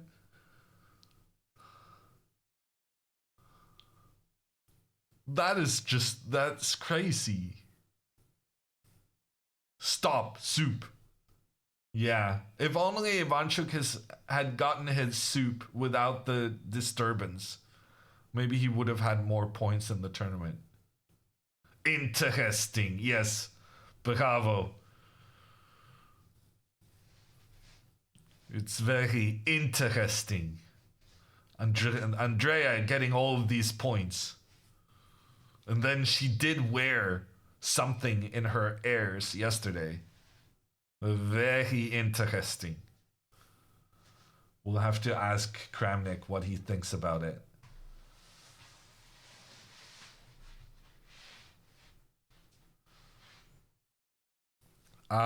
Okay, the knight went, so pawn up attacks the knight went back, trade happened, and here the good move was to just bring the bishop into the game, but instead queen e5 has been played, which is also quite good. And it's making sure that there's a queen trade. One thing I will say about this Emerson guy that Dina is playing is that I noticed Emerson playing one of the earlier rounds. He had a long endgame against one of the Norwegian kids. And he played the endgame super well and got a winning position in a pawn endgame. Like, it was reasonably understandable what was going to happen, right? And then the guy just offers a draw in a winning position. So he definitely is way better than his rating, but at the same time, he does struggle with that thing where you think higher rated players are much better than you. And that's just not always the case. The reason I'm mentioning this, it's not to flame Emerson. It's really not. In fact, if anything, I'm saying he should have even more points than he does have.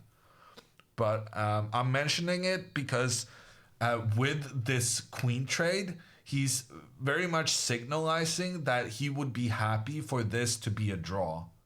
He wants to go into a slightly better endgame to play with no risk. And that tells me that if Dina were to offer a draw at some point, he would probably accept. Now, a draw would obviously be a bad result for Dina, given that her rating is more than 300 points higher. But on the other hand, the way Emerson has been playing this tournament, he's showcased to everyone that he's way better than 1799.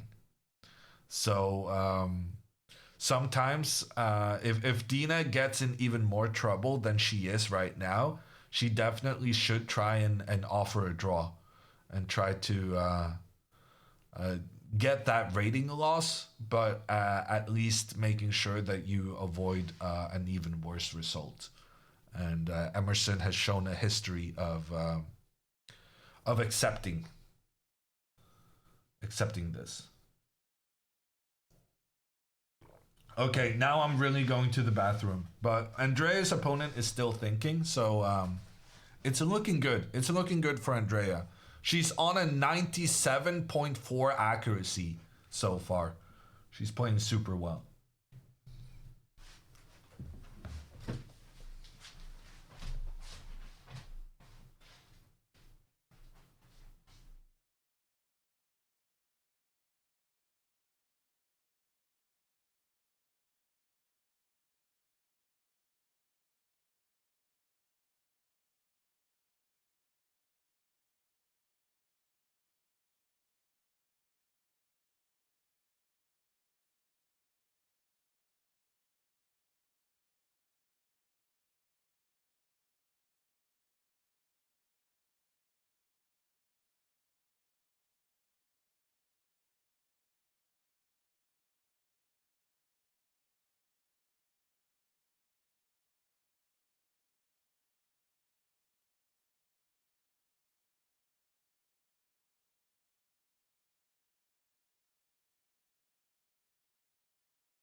Okay, I got the hair gel and I went crazy with it. And I'm pretty sure I got it in a line right now.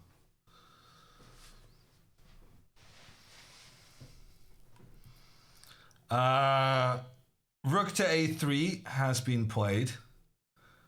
Apparently he voluntarily wants to move his rook over here to attack the queen. I don't really understand what's good about having the rook here. Ooh, I guess the rook could potentially protect the pawn on e3 when Andrea tries to open up against that pawn. I guess, yeah, that could be a thing. So Andrea should probably play queen to d8 now. Because she's going to be attacked by the rook anyway. And by playing queen d8 now, she gets an extra option that if the rook now attacks the pawn can move forward.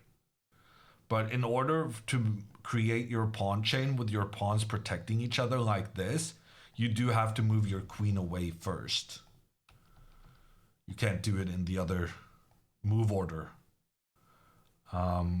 She also, I guess, could play the bishop back, preparing to take and then open up for her rook through the center.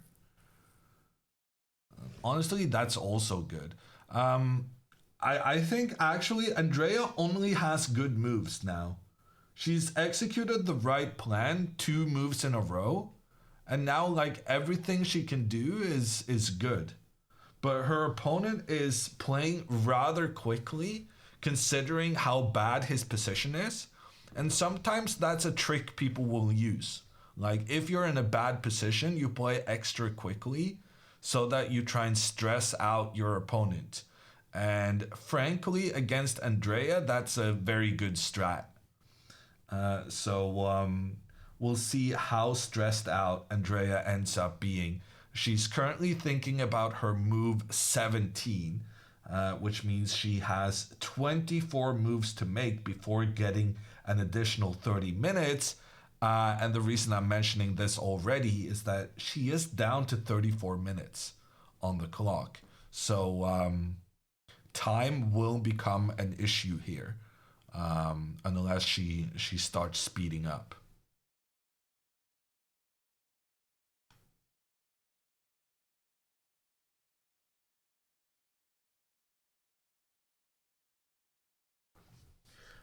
What's happening in Dina's game? Dina moved her rook back. That's very sensible. That was the number 1 move by the computer. Her opponent really wasn't hiding his intention in terms of getting a queen trade. But if he goes for the queen trade now, Dina will have this knight attacking a pawn and this rook attacking another pawn. And even though you can get out of that by pushing the pawn forward, what happens is that when the knight returns, this guy is still under attack, the bishop has to defend, and here white would be okay if not for the move h5. By attacking the white pawn, Dina makes sure that the pawn either has to trade or move forward. But in both those cases, it becomes a massive weakening of white's pawn structure.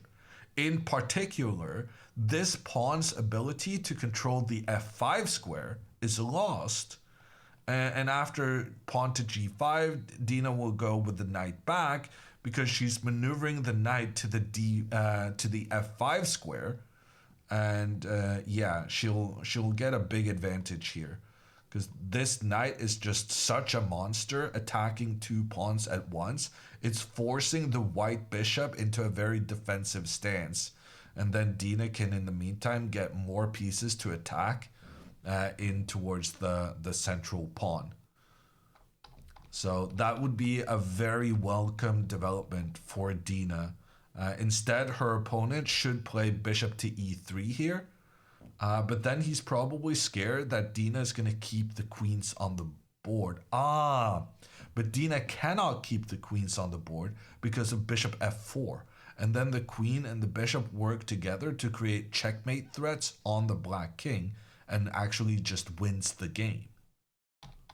But that also tells me that white might consider bishop to f4 in this circumstance. But that's also a mistake because you do force the queen trade. But after the queen trade, you cannot take back with a pawn because then your bishop gets in an awkward situation where the bishop cannot move because you lose your pawn. But then again, if your bishop doesn't move, you get a very bad pawn structure. So like there's actually several endgames that could happen where Dina's knight is going to be superior to the white bishop. And in fact, bishop to f4 was played, and now Dina does have the advantage. And even though Dina is inflicted with the Andrea, everyone into the attack kind of mentality, having spent 2 straight weeks with Andrea right now, Dina really is more of a positional grinder at heart. And so the fact that her opponent has gone into this endgame, which turns out Dina, if she finds this knight to e8 move, and obviously she is going to find that, she's threatening to go pawn f6, kicking the bishop back.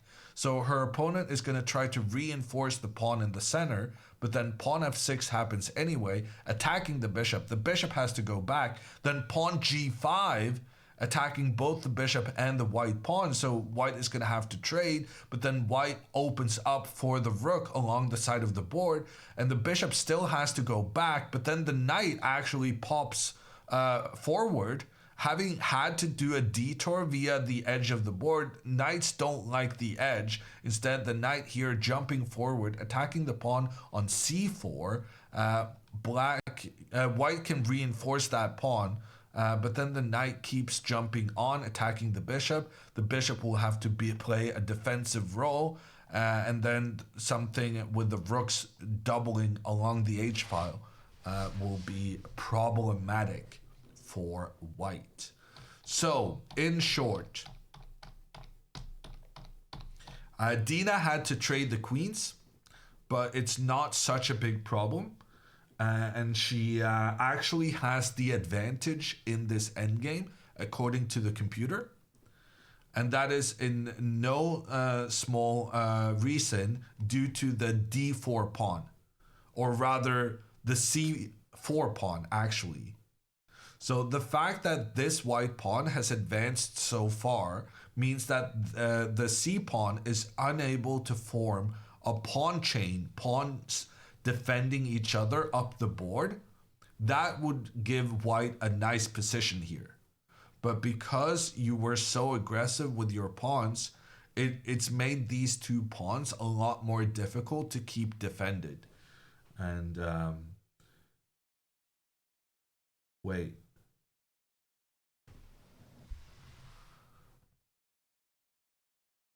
Did Dina not play knight e8?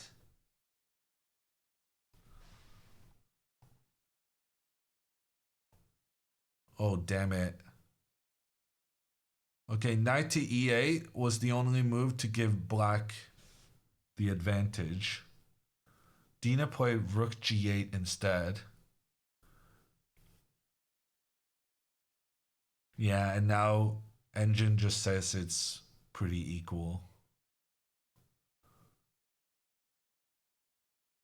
So the reason Dina is going here is because she wants to go knight d7 to attack this bishop, and she wants to avoid the bishop capturing the black pawn. Hence, rook moves over to keep the pawn defended.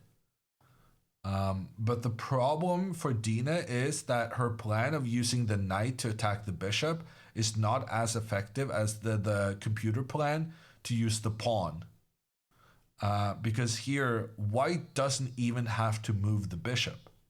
Like, essentially, what's going on is that this bishop kind of isn't under threat because of what we talked about with this d4 pawn.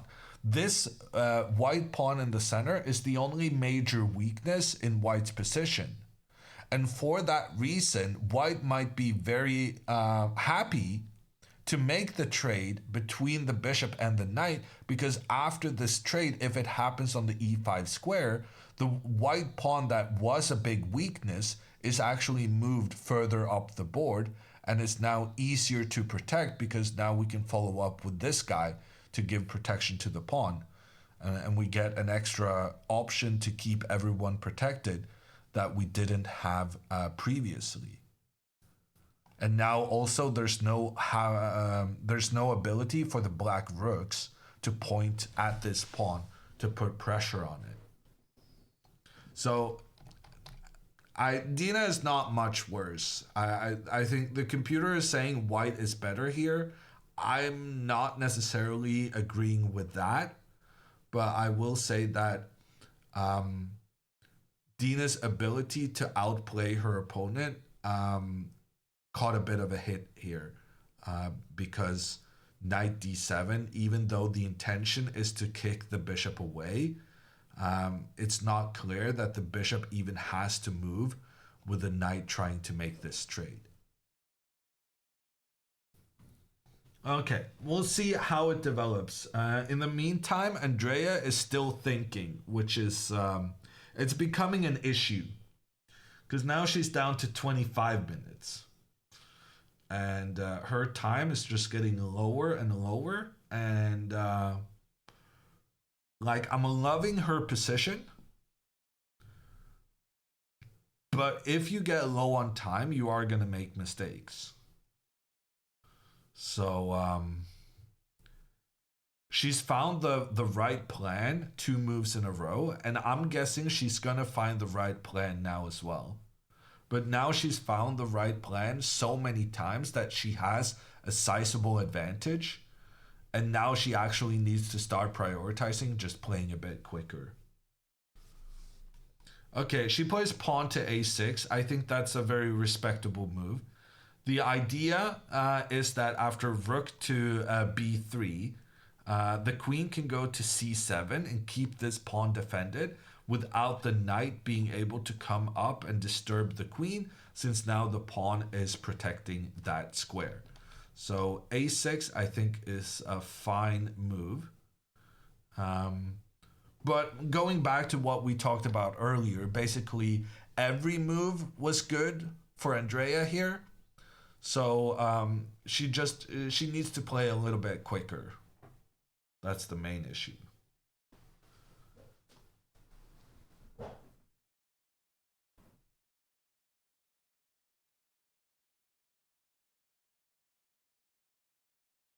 She's keeping the tension in the center. Yeah, but at the same time, she didn't really have the choice to not keep the tension. If Andrea had captured the white pawn right now, then after pawn takes g5, this white pawn would attack the knight and the rook would attack the bishop. So Andrea actually wants to make the trade between the pawns because she wants to open up for her rook through the middle.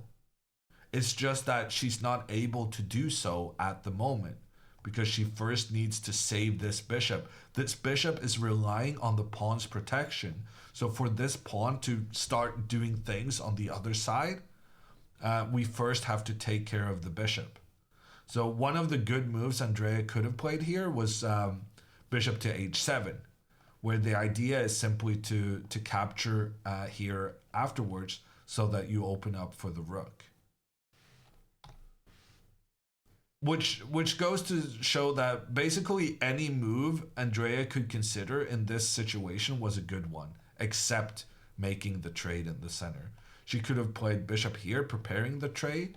She could have moved the queen back, understanding that the rook was about to attack the queen and just getting the queen out of there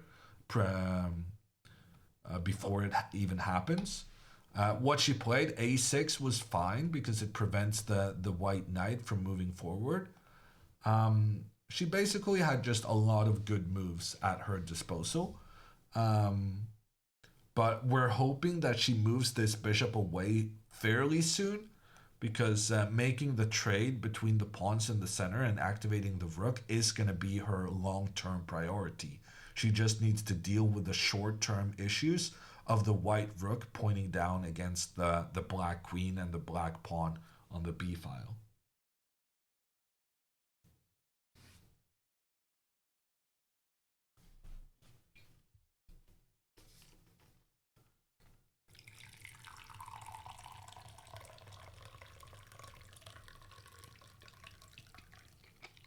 Is head covering allowed? Yeah, of course it is. What do you mean?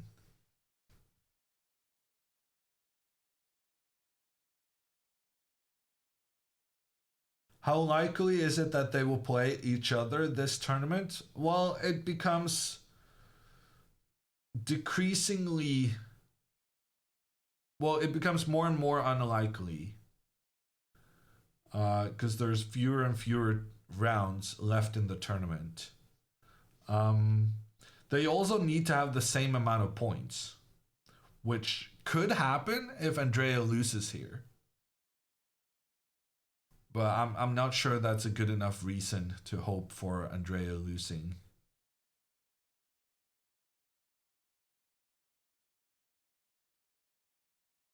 Could you get a Grandmaster norm in this kind of tournament? Yes, definitely.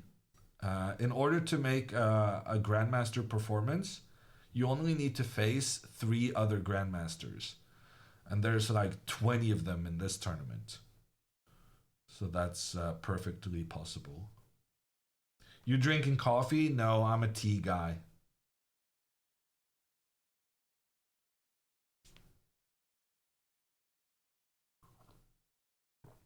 You also need to have a performance of 2,600. I'm not saying it's easy to make it one of these GM performances, but it's possible.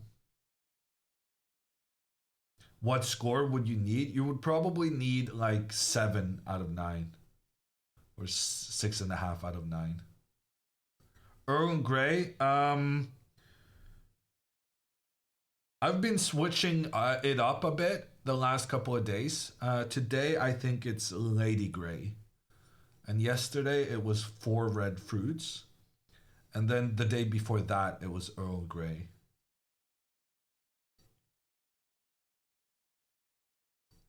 Why aren't you in the tournament? Because I'm doing commentary. Which has the benefit of that you cannot lose in commentary.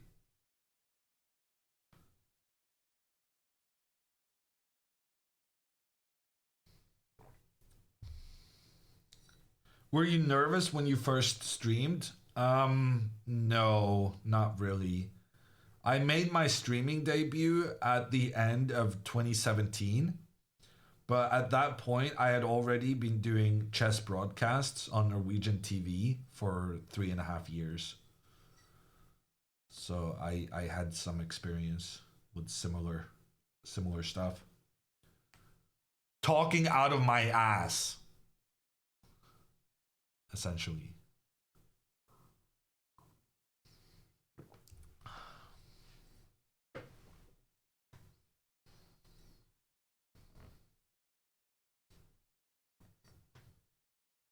Quick move for Andrea here. Yeah. Rook to b3 attacks the queen. She's going to move the queen 1 step back. That's why she played this a6 move. To move the queen here and not get hit by the knight. Andrea, come on. This was part of your plan. Don't leave us hanging. Just move the piece. Oh, why are we spending 1 minute on the move you already planned? If you don't play queen to c7, then your a6 move was completely useless. Queen to c7 is the only move to justify your previous one. Okay, she did it.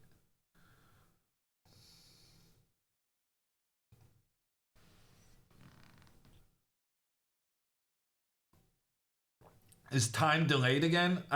So the good news today is that the time in Andrea and Alexandra's games, we got them undelayed. But in Dina's game, they are still on a 15-minute delay. So yeah, a good news, bad news kind of situation there. Rook into the center. Dina plays h5.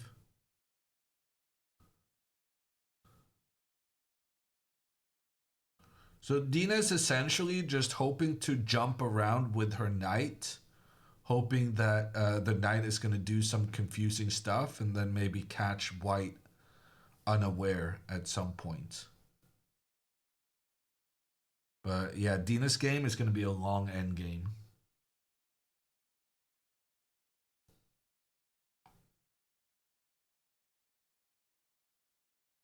Doesn't look so delayed because Andrea's clock is still ticking. Yeah, we are getting the moves like a minute and a half after they happen on the board. But that's not like the 15-minute delay. That's more of a chess players being slow, and chess software is also slow, apparently.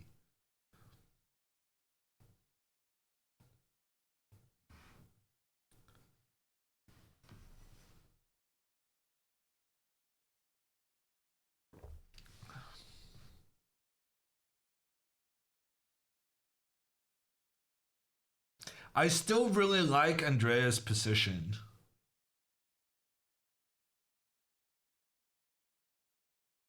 But I am concerned about her time situation.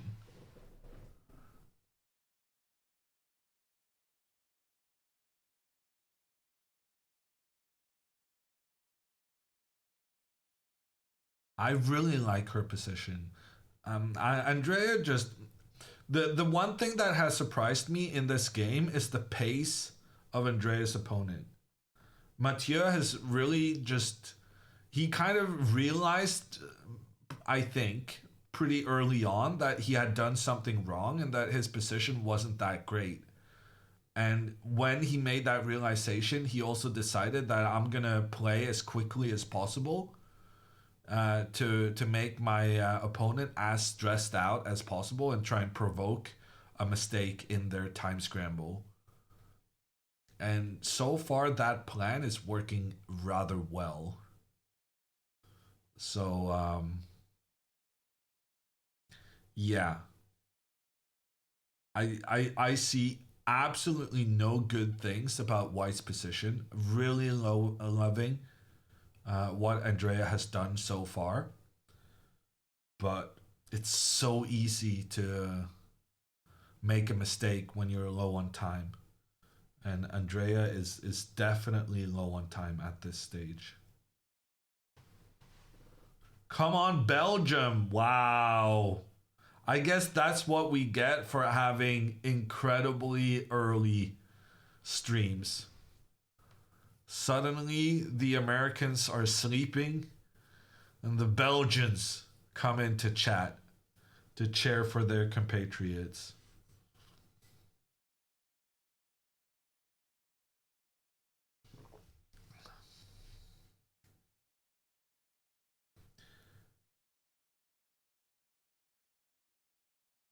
Good morning from East US, says Hammer Nose. No way your username is actually Hammer Nose. I mean, I know my nose is big and stuffy, but I'm not sure I that deserves a username. But okay.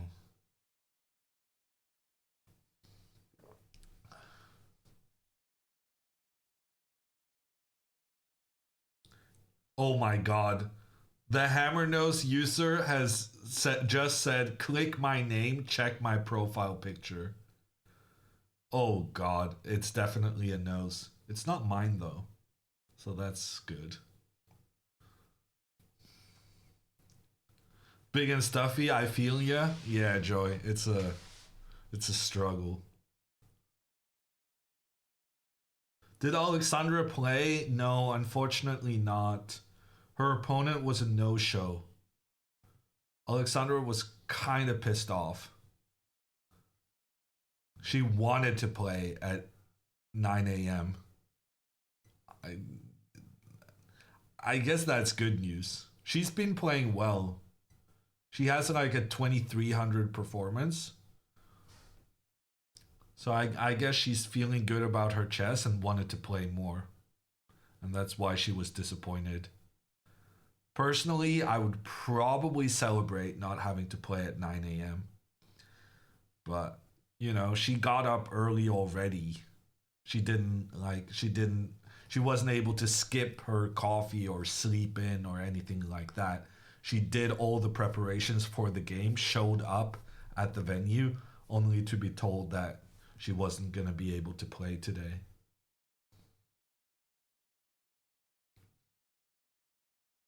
Are you optimistic about Dina's position? No. But the thing about Dina's position is that oftentimes the best player just wins in the end.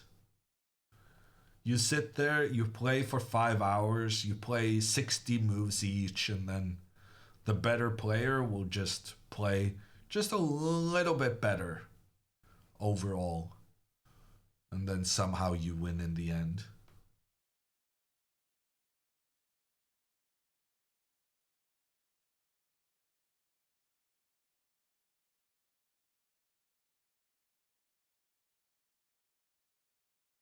Wasn't Dina like 2250? I mean, I feel like Dina was 2300 at some point.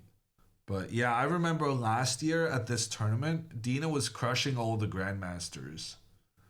But rumor has it she's been learning what the Botezes have complained about for a long time, which is having to play tournaments with American kids. That has affected her rating.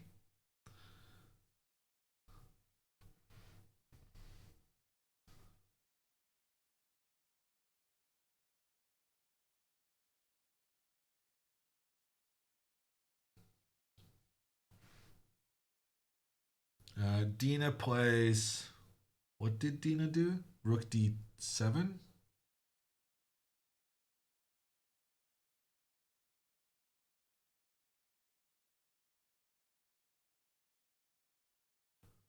Okay, Dina's just going to move her rooks to point against this white pawn. We talked about it earlier, how this pawn is like the major weakness in white's position. White would love to move this guy backwards. Because then you would have the pawns protecting each other up the board. But because this guy is unable to be defended by the white pawns from where it stands, Dina's just gonna improve her ability to attack that pawn. Very straightforward play. Dina is playing quite quickly, and she's definitely doing it on purpose the last couple of moves, because she wants to stress out her opponent, just like Andrea's opponent is trying to stress her out. I'm guessing Dina's gonna go rook d8 pretty quick. Yeah.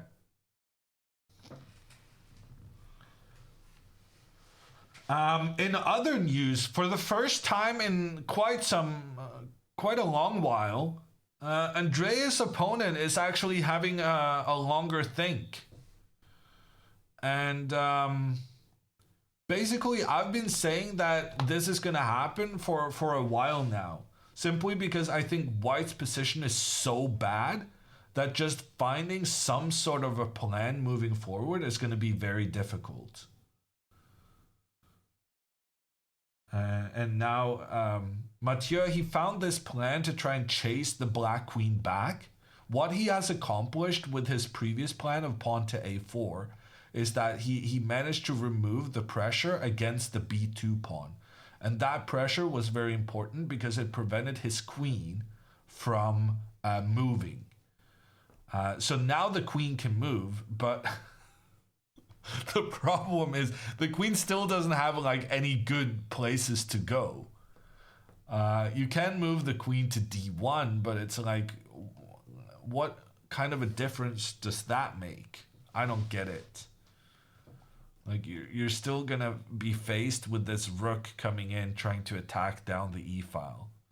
So yeah, I'm not sure what white is trying to do, and even though this queen can now move, it's not clear to me where it would move with increased benefits of some sort.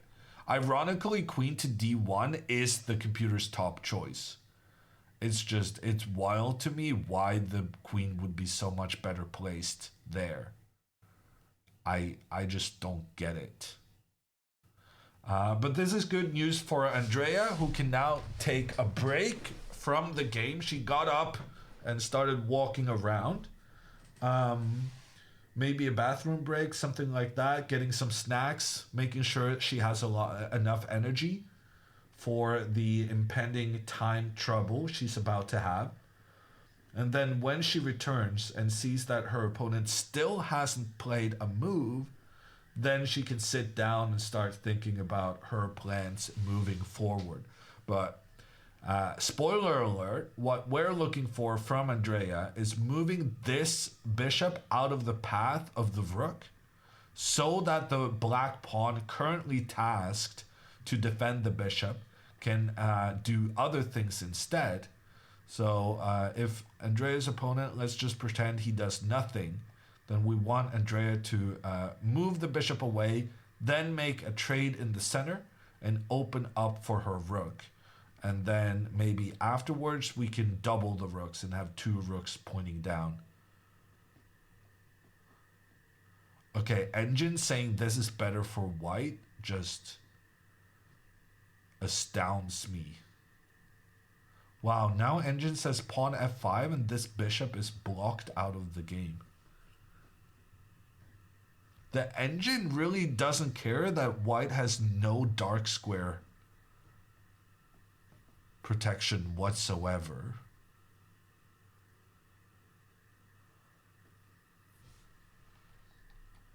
Okay. So apparently here the best move is to go bishop e4, because now if f5 the bishop is not trapped. That's wild to me.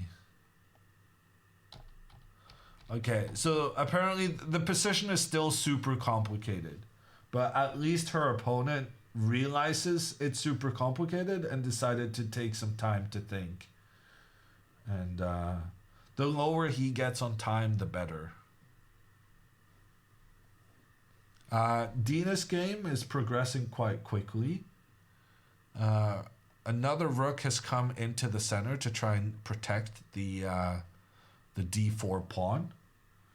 And here Dina has played knight to e8. So Dina's just chilling. She's getting ready to play the pawn up to kick the bishop. The problem with playing the pawn up and kicking the bishop is that your only good square for your knight is to move it to d6. So probably Dina is going to have to allow the trade between the bishop and the knight. But she's arguing that that trade happening on her terms is going to be okay for her. So I guess Dina's looking for something like this, and then after the trade, she'll still have this pressure in towards the d4 pawn. Although here the king comes forward to defend the pawn. Yeah, I don't know, Dina. The problem with moving the knight to this square right now is that you're never going to be able to chase this bishop off this diagonal, which means that your only way of getting the knight back into play is going to allow white to make a trade. And Dina's basically been spending all of this time trying to avoid trades.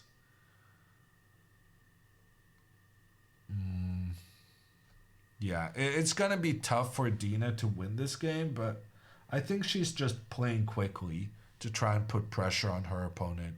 Ooh, but her opponent actually moves actively forward with her kingside pawns. That's a great move.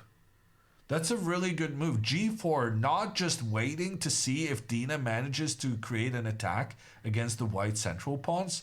Now white is actively trying to move these pawns forward, trying to get a new queen on the queen side. And also kind of causing a bit of a distraction. Very often the mistake the lower rated player does is that you just sit tight and you hope to make a draw long term. But if you allow a stronger opponent to gradually improve their position, you're often going to find yourself at the moment where you made no progress and your opponent just gradually got better and better and better. And then you end up in trouble at the end. But here, Emerson, he's not allowing that to happen. And he's saying, I'm here too. I'm having plans of my own. And I'm going to push my pawns forward. Now, it would be very interesting if Dina moves the knight back, because then she has this pressure against the pawn.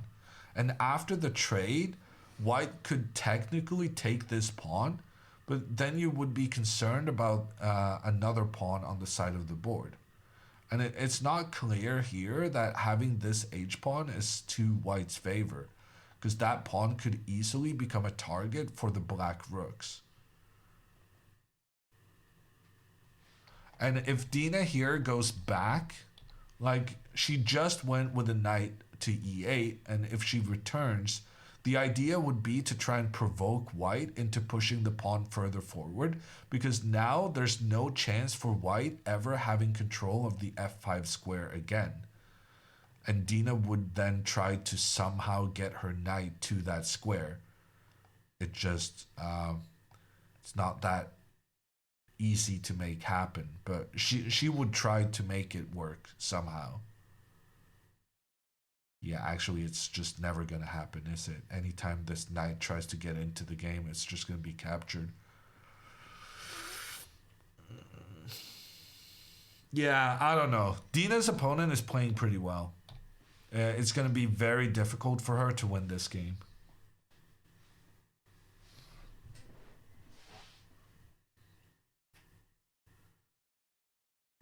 What's wrong with playing against American kids?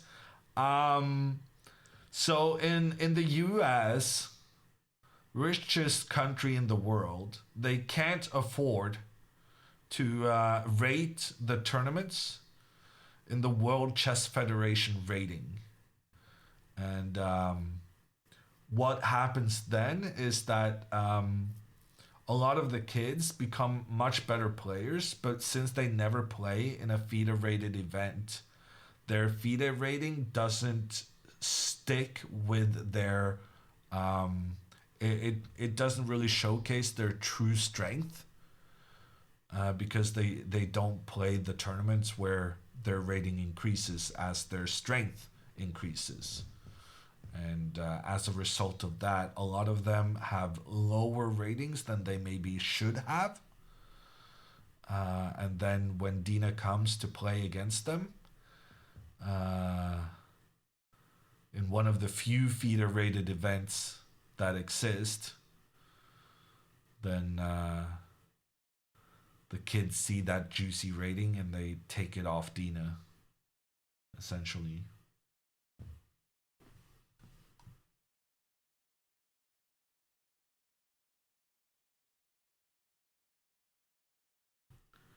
Can you correct Dina's rating? I must admit, when I put Dina's rating up here, I did basically freestyle it. I'll make the correction.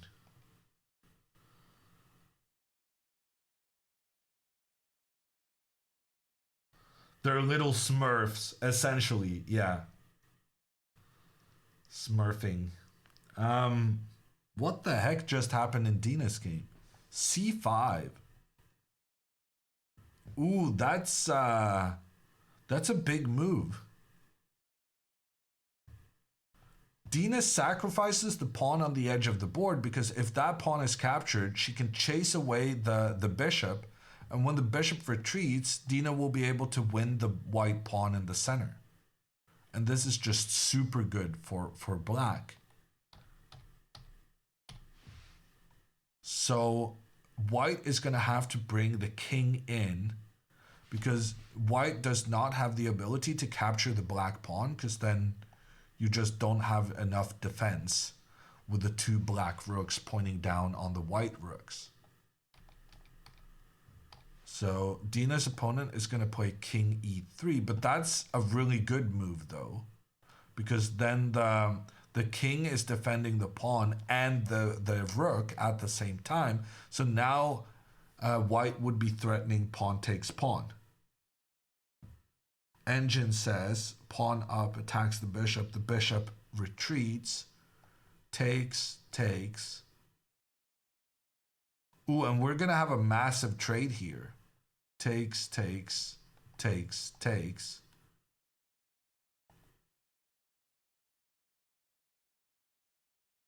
Ooh, we're kind of getting into this kind of situation, but that's not, it doesn't look super good for Dina, because the white king is so active.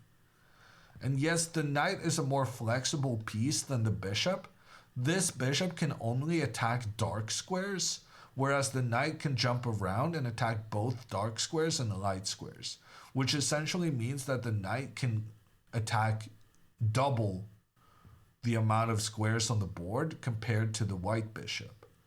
The only limitation is that the knight can't jump around freely, partly because of this bishop's ability to just have those very long diagonals preventing the opponent's plans.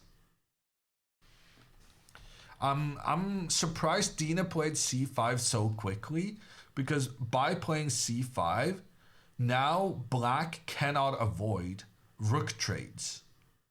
And the rook trades are kind of scary. And I would have thought that you needed more time to calculate the consequences of the rooks now leaving the board. Okay, we'll see what happens. Andrea's opponent is still thinking. That's a very good sign. He's been thinking for 20 minutes now. Would it make sense for Mathieu to offer a draw in this position? And would it make sense to accept the draw for Andrea? I mean, from a learning perspective, then offering a draw never makes sense, right? But if you're all about the short-term maximizing results, then draw offers could be a good thing. Personally, I mean, I think Mathieu definitely feels like he should be able to beat Andrea even if his position is bad. So I think a draw offer from him does not make sense at all. It's still like fairly complicated, and it's not super obvious how Andrea is going to win. Like, it would be different if Andrea had an extra pawn, right? But then with an extra pawn, Andrea would never accept the draw offer anyway. So then it would be kind of not really a question you even need to ask yourself.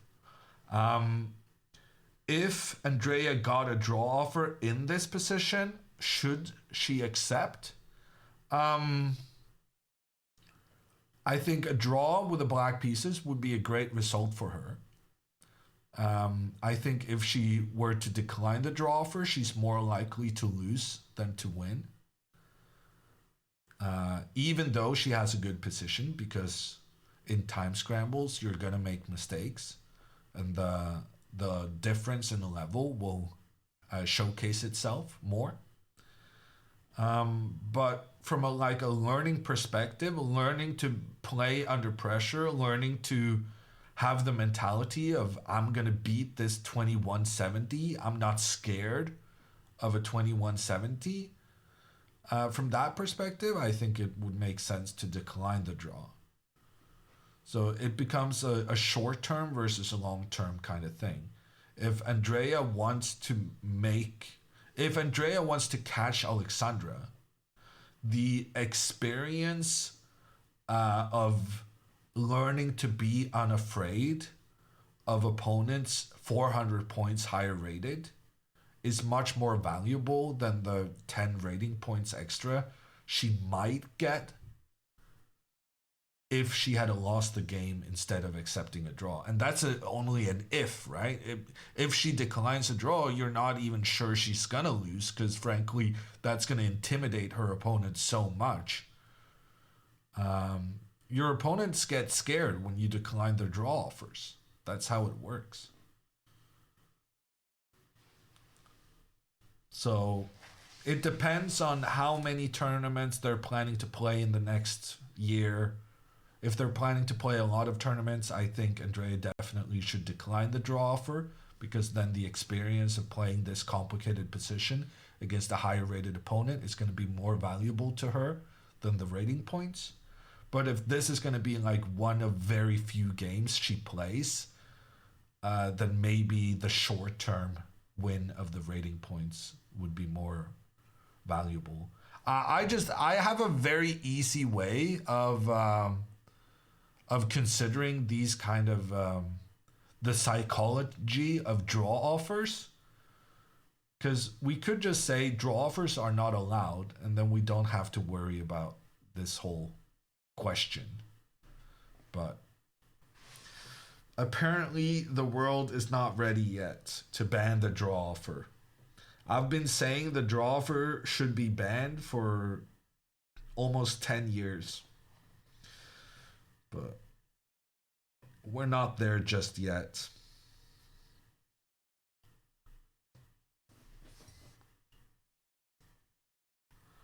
Anna said her opponent offered her a draw and it tilted her. Which game? If Andrea goes 4 out of 5, will she get like one of the top seeds, a Grandmaster or something? If Andrea goes 4 out of 5, there's like a 10 to 20% chance she would face Ivanchuk, I think. Like, she could get like a world famous Grandmaster.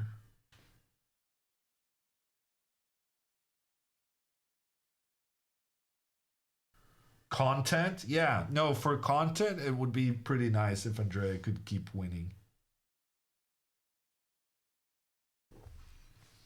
That would be content.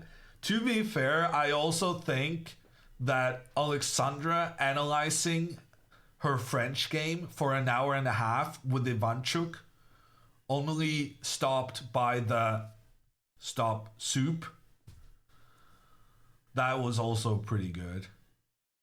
It was content even though we didn't see it happen. Just hearing about it having happened was pretty good.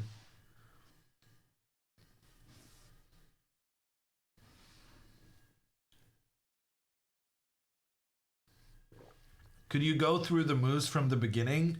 Craig, someone in chat, if you're very nice, they will give you the link to the game. If maybe one of the commands maybe has the link. Emerson played King E3. Okay. Yeah, I don't know, Dina. I feel like Dina rushed into this trading the rooks thing. I'm not sure she has this under control. Andrea has a chance to go 4 out of 4. 4 out of 5, but it's still very good.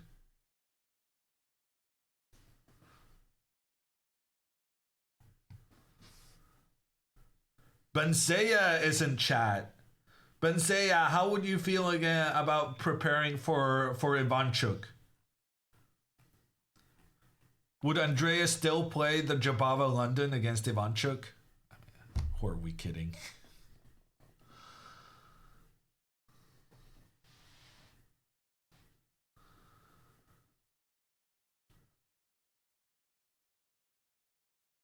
Okay, a move was made. Bishop to f3. Question mark. Question mark. Question mark happening. A big mistake.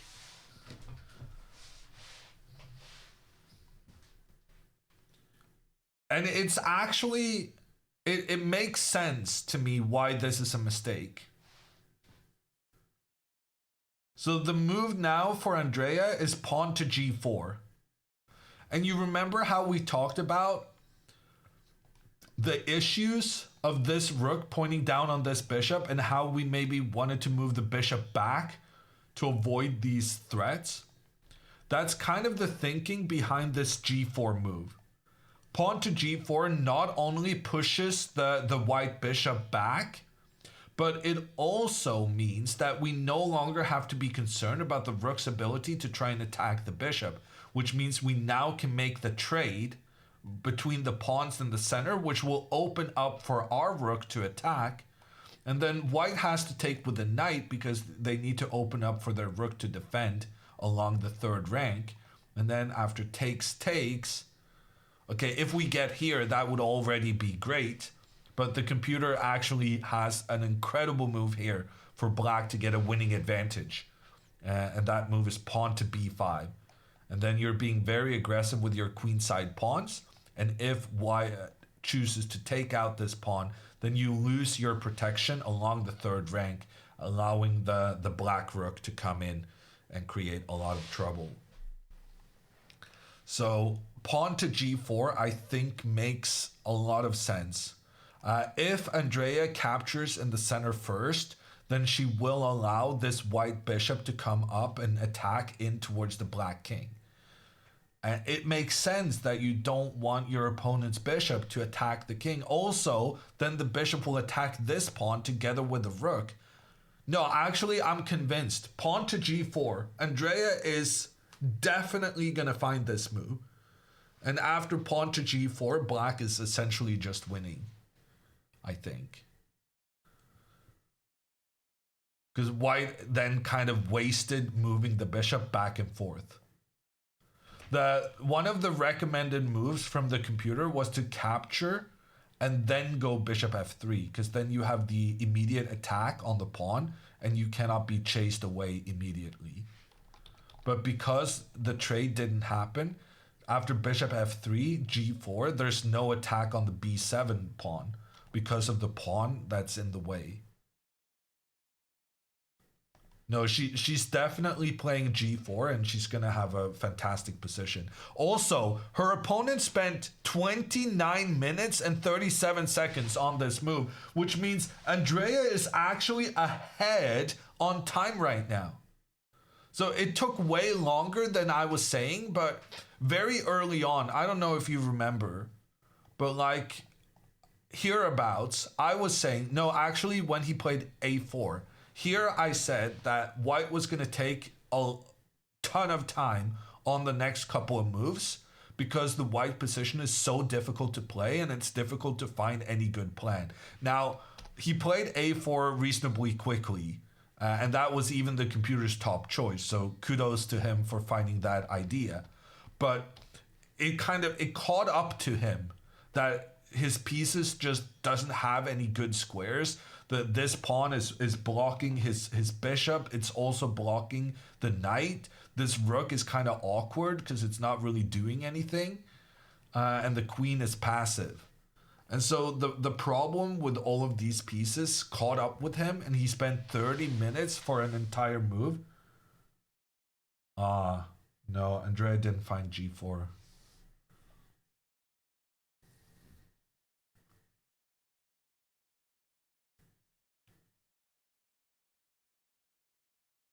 Yeah.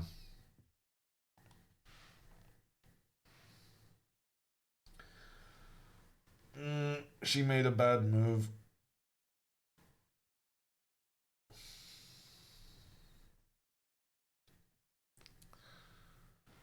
And now we go from black having a massive advantage to white having an advantage.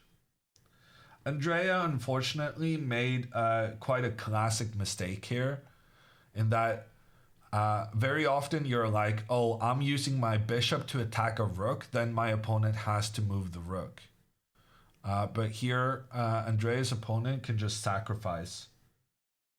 Oh, he blundered as well. He made a mistake in return. Andrea's opponent could have just sacrificed his rook. Because if this rook gets captured, then suddenly the white rook gets into the game, captures a pawn. He also captured a pawn here, and then you get to capture a pawn here. And at the end of all of this, then white has a bishop and 2 pawns for a rook, which is a decent deal. But in addition, notice how white's pieces are way more active now than they were, right? This has really released the energy in white's pieces. But he made the same mistake as Andrea did, to just think, oh, a rook is attacked by a bishop, I must move the rook.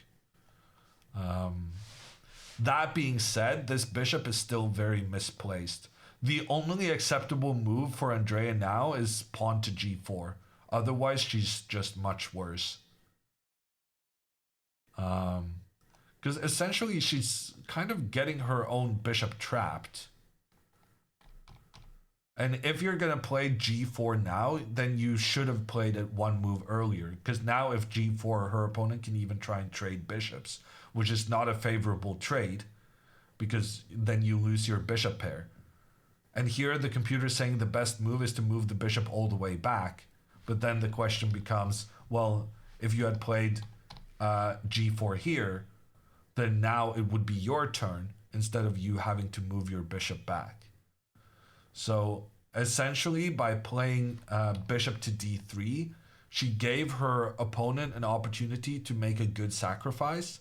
And even when he didn't understand the power of the sacrifice, she still has to play just an inferior version of what she should have done on the previous move.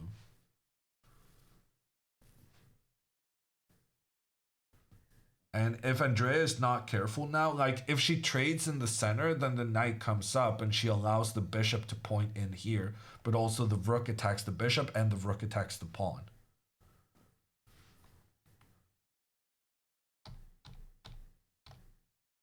So I have no... The thing about this bishop d3 move, it's like, what was her plan? What was her follow-up? Because her opponent didn't even play the right plan, the right move. But even then, now the only acceptable play is to go g4. And then she could have just done that on the previous move. In fact, this bishop is very poorly placed here, because you always have to be concerned about the black rook having some kind of attack in towards the bishop. And if you go with the rook to try and protect this pawn passively, which already doesn't feel great, but then pawn to e4 and the rook comes up and the bishop is trapped. So like, number one, this was a bad move because white could sacrifice the rook. But number two, even when white doesn't sacrifice the rook, this is actually a horrible move because now your bishop is about to be trapped. And if you move the bishop back, then the trade happens and white manages to open the attack against the b7 pawn.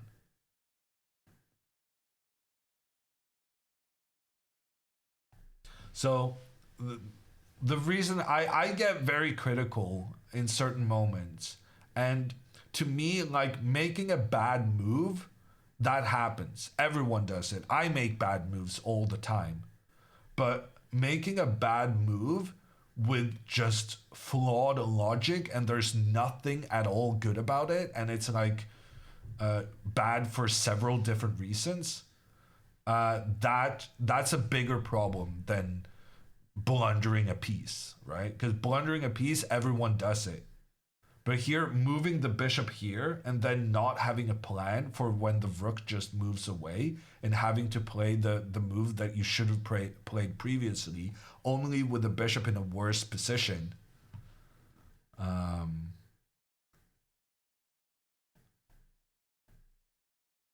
That's just not good. This is kind of reminding me of Alexandra's King B1 move yesterday, which Alexandra also immediately said after the game, oh, that was one of her big regrets. Because you're not only are you kind of wasting a move with your bishop, you're actively placing your piece on a worse square, which is causing you more issues in the future, either with this rook attacking or this pawn making sure that the bishop cannot get back.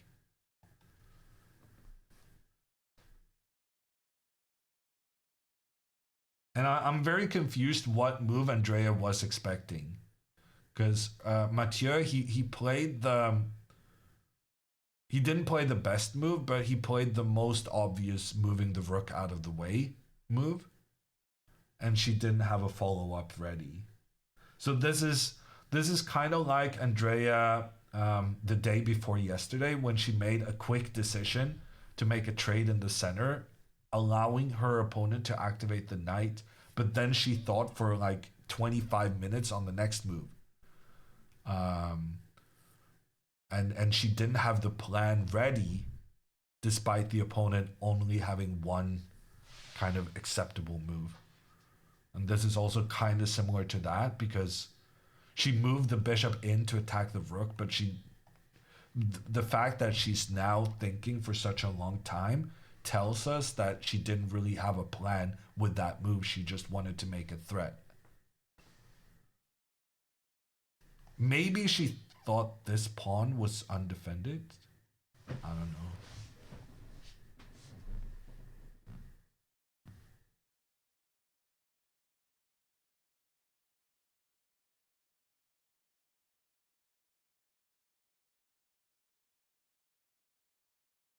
Look at Dina. Okay, what happened in Dina's game? There's been a...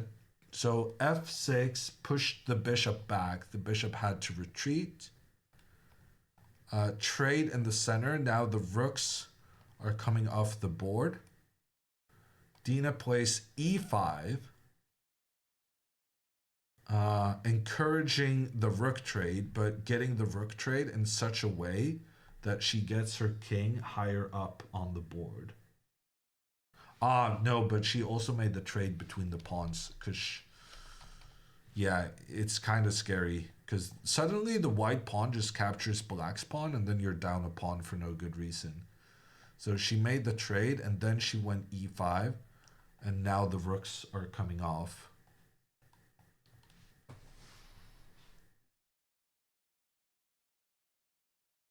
Computer prefers white, but honestly, this could still go either way. I can see a lot of scenarios where Dina wins this. For instance, if her opponent now just pushes the pawns up on the queen side, then this move f5 seems kind of sneaky to me. And after the trade, you get your black king in a very active position, and you'll get the knight up to support, and you'll use the knight to try and kick back the king and gradually improve your pawn. Although here there could be an issue with the bishop being that good long range piece to try and make attacks down towards the black queenside pawns. And then you could be... I'm just going to make some moves on the board. Yeah, but here Dina makes it back in time, I think.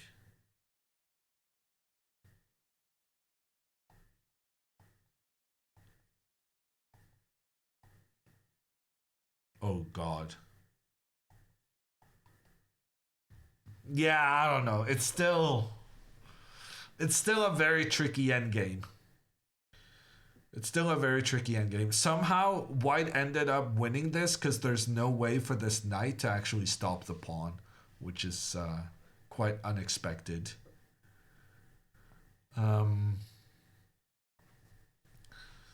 But the what I'm trying to convey is that this endgame that we have on the board can still be won and lost.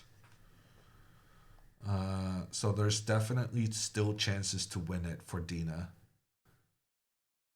Ooh, and king to e4 was not a good move from white, because Dina easily parries the possibilities for the white king to proceed further forward. And now this king is just going to get checked by the knight. And the knight wanted to go here in many circumstances anywhere. And now Dina just gets that for free because it's going to be a check on the king. So yeah, that was already an inaccurate move.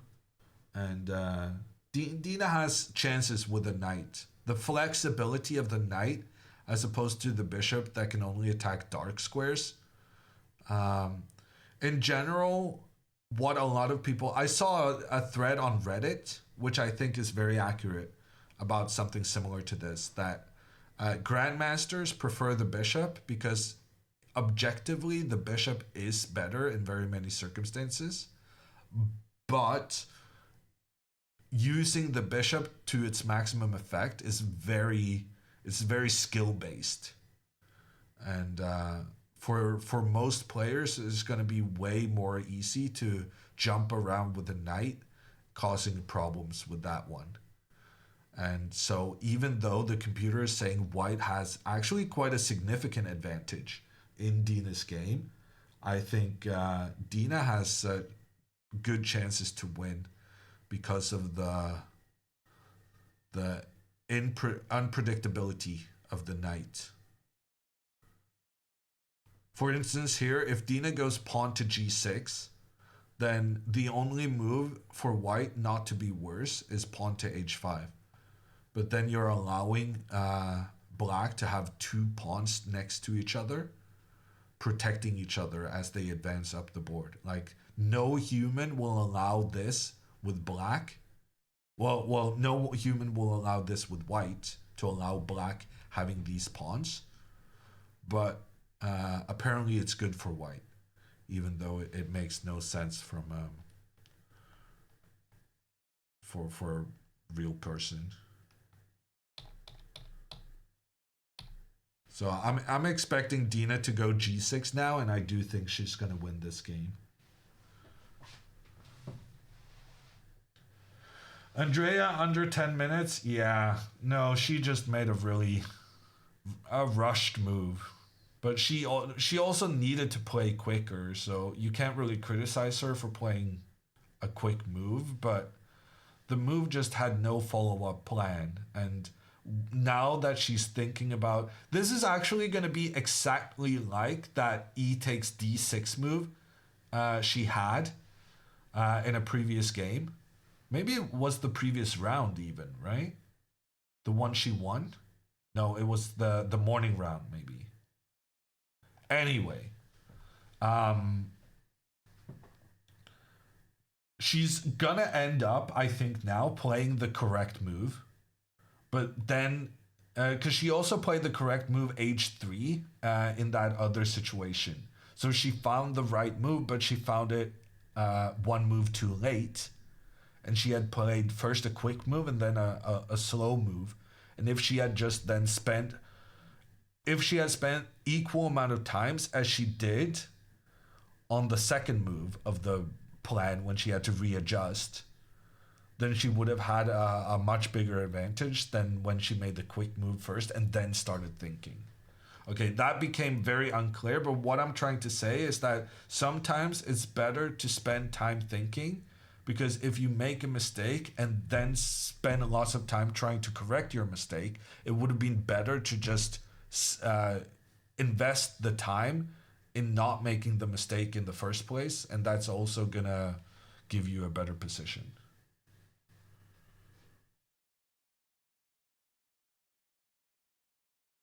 She'll move the knight back. I don't think she's gonna move the knight back. I think either... No, because now if she moves the bishop, she's gonna lose. I don't see how she doesn't play g4, because she needs to stop this bishop's threats towards the b7 pawn. So g4 just makes perfect sense, and it made perfect sense on the previous move as well.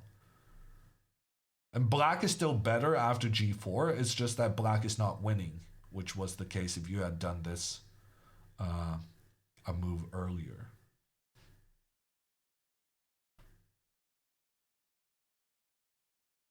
Is Andrea good under time pressure? Honestly, yeah.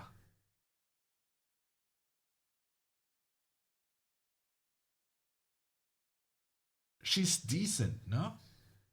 Okay, g4 has been played. Had she played it one move earlier, she would have had a winning position. Now it's slightly better for black.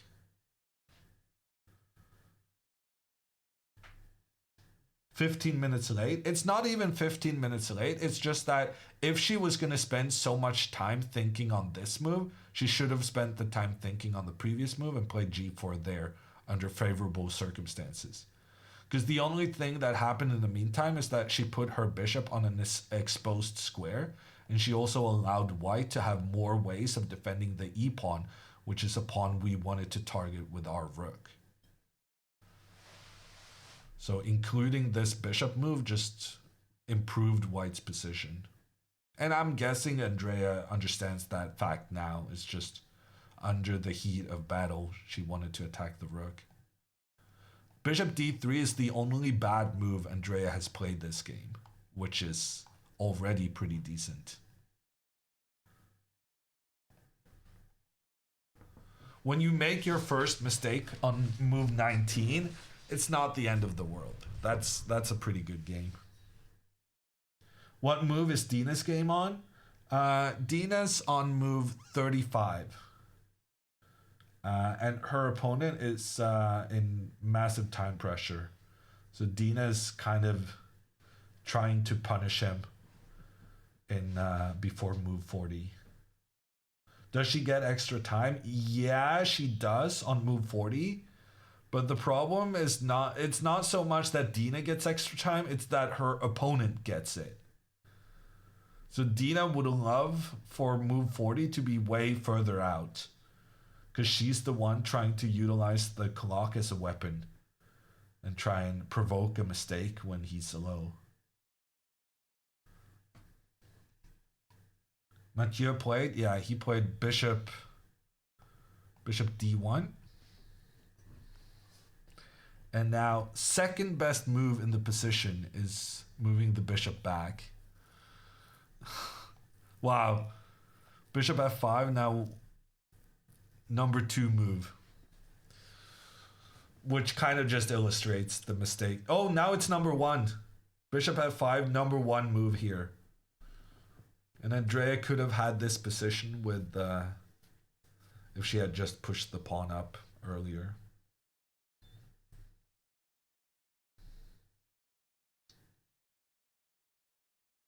When can white play e4 and should he? Well, right now, pawn to e4 is a threat. And that's part of the reason why we're so unhappy about Andrea moving the bishop to d3. Because right now, if she just supports her pawn, we're very scared that this bishop is just going to get trapped by the white rook.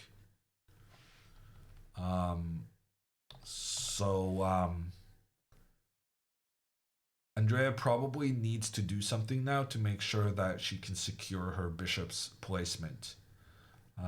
I'm thinking should take on d5, but the problem with that is that after all of these trades, now the bishop is under attack from the rook and the pawn is under attack from the bishop. Although I suppose she could do something like this.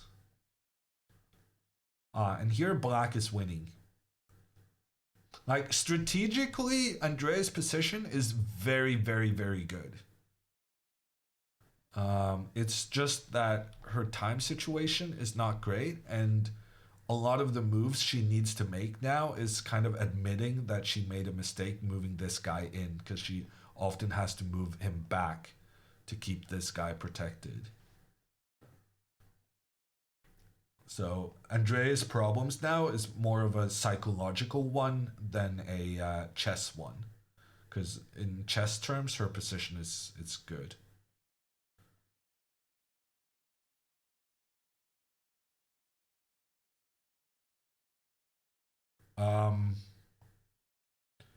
Andrea just sacrificed a piece.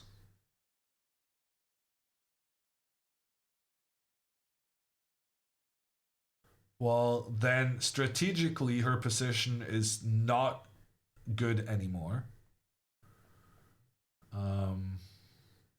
Long-term chances, not great when you lose a bishop. But she's trying to advance her pawns in the center. So obviously Mathieu is going to take back. And then pawn takes, attacks the knight. If the knight moves back to d2, then computer actually likes Andrea's sacrifice.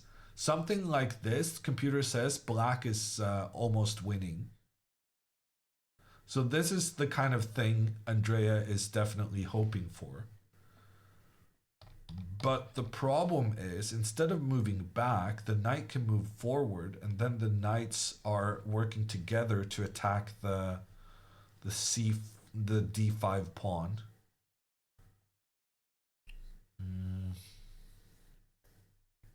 But I guess Andrea could just defend it. And then if queen d2 to improve this pressure, then once again, computer says this is winning.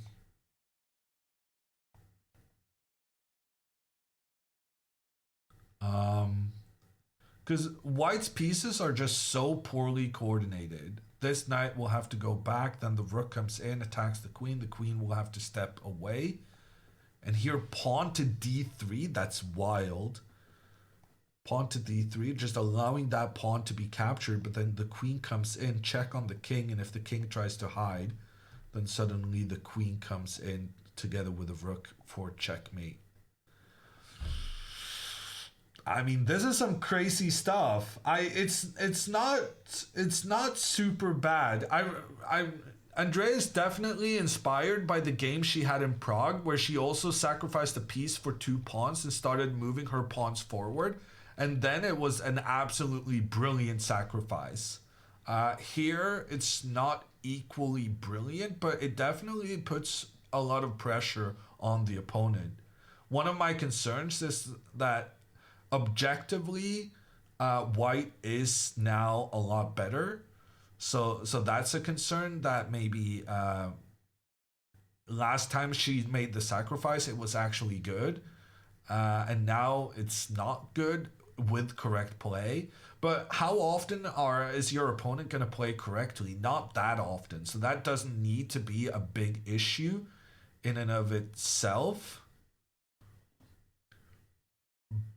But this guy is also better than the previous guy, right? The last time she made the sacrifice, I think it was against Otto in Prague. And Otto, while a decent player, he was like 1975. And Mathieu is 2175. And he's just a lot better. So that means he has the better skill set to deal with this kind of aggression.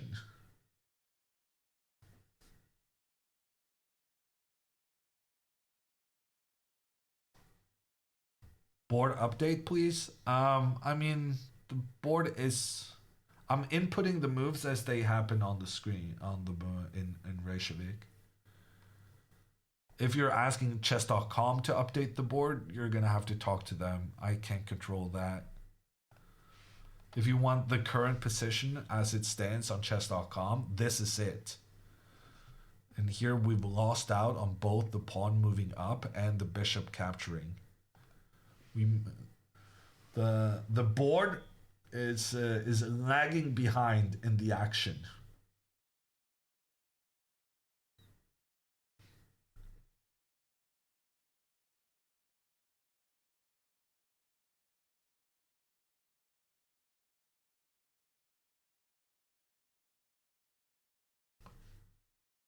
Oh, and the Emerson clock is also at 0? Yeah, I can't fix that, guys.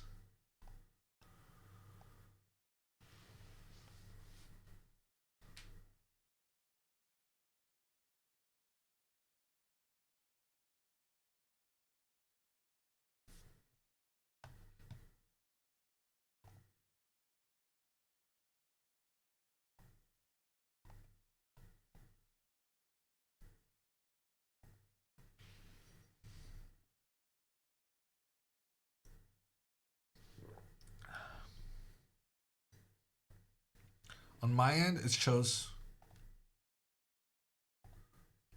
I don't know what to tell you. This is... Oh, now I gotta make all the moves that happened.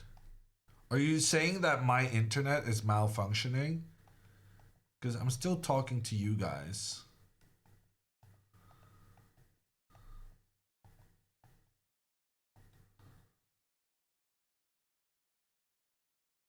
Why did Alexandra's opponent not show? We don't know, Cactus.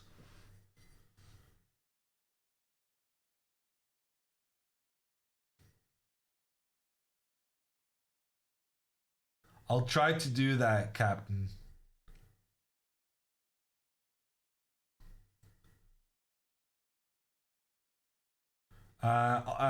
Dina's opponent still needs to make another 3 moves before he gets an additional 30 minutes.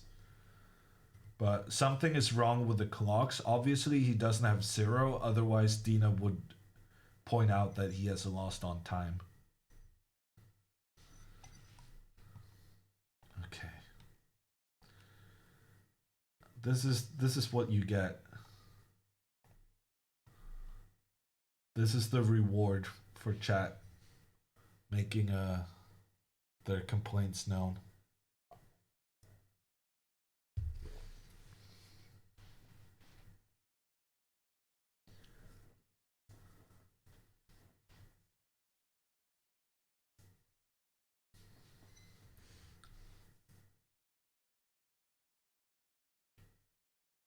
Andrea blundered? I mean, according to chess.com, yes. According to Andrea, she has sacrificed a piece for tremendous compensation.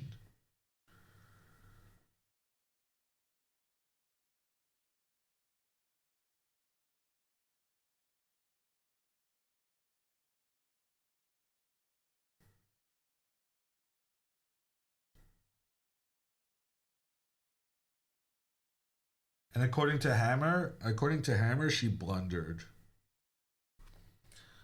No, it was a very bad move, but like strategically she was winning. So like it made no sense making the sacrifice because now she loses control of the light squares and like she was already in a really, really good spot. So it was just an unnecessary sacrifice because remember how we talked about, this is actually quite a good point I have here. Remember how we talked about this pawn was actually quite bad for white because it was blocking both the knight and the bishop? By making her sacrifice, Andrea has actively helped the worst white piece on the board become the most important. Here, this knight is not really doing anything. It's just defending, not helping out at all. But by sacrificing her bishop, Andrea has allowed this knight to become a monster. And obviously she was thinking that she would kick the knight away thereafter. But one of the moves being suggested by the computer is that white just makes a counter sacrifice now. Takes on d5, and then the queen comes out, attacks the knight, attacks the pawn behind the knight. And then if we get to some situation like this, look at the difference between this knight ready to keep pouncing on the black pawns compared to the knight that didn't really have anywhere to go on d2. So part of the problem here is that even if Andrea's opponent chooses not to accept the sacrifice and just gives back the piece immediately, this is also just a massive advantage for white. So if you're going to sacrifice a piece, you better at least make sure that they can't just give back the piece with a superior position afterwards. He looks flustered. No, I mean, it was definitely an unexpected move from Andrea. But sometimes if you weren't expecting something, it was probably because it wasn't supposed to happen. And this sacrifice was not supposed to happen. He does play. This is actually, I think this is a good thing though. Oh, she didn't do that.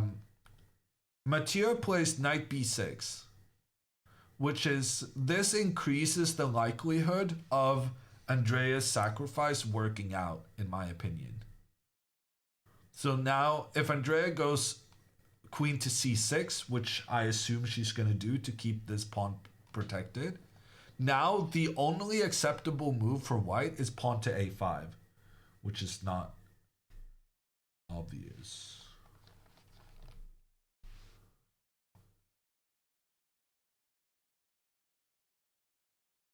Yeah, that's game over.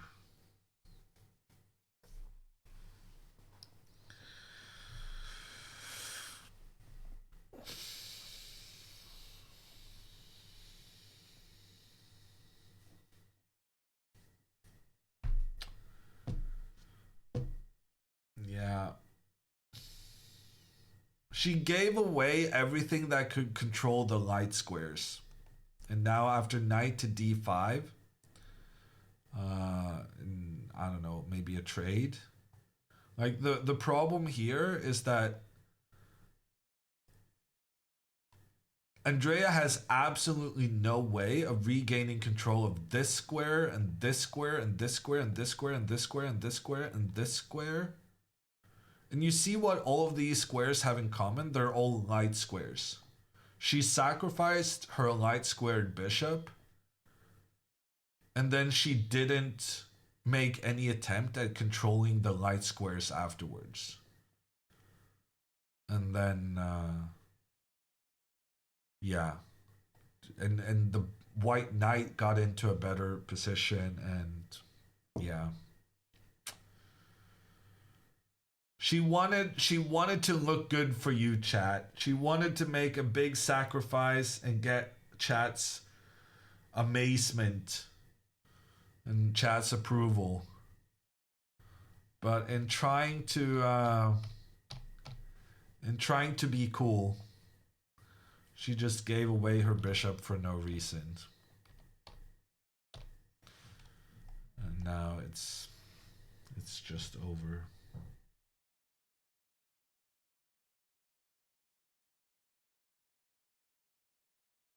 Unfortunately, that sacrifice didn't make sense. I don't know if that's entirely true though. Because had she gone queen c6 here, one of the logical ways for white to try and play here is queen to d2 and increase the pressure against the d5 pawn. And here black is winning after d4. So saying that the sacrifice made no sense is just plain wrong. But the way she followed it up and didn't try to prevent white from gaining control of the light squares after having given away her light squared bishop, that was definitely wrong.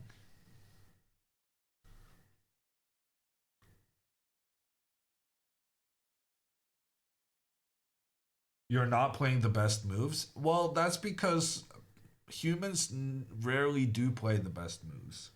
In this situation, I'm playing queen d2, which is the most logical move. And logical moves have a high probability that that's what her opponent would have done. And pawn to a5, even though it's the computer's recommended move, it's a really, really tricky one to understand why that is important to do in this circumstance. I mean, I can't prove it because it didn't happen, but pawn to a5 would not have been played. And so Andrea's bishop sacrifice was definitely wrong, but had she played queen c6, it would have, even though it was wrong, it still would have been very, very interesting and exciting.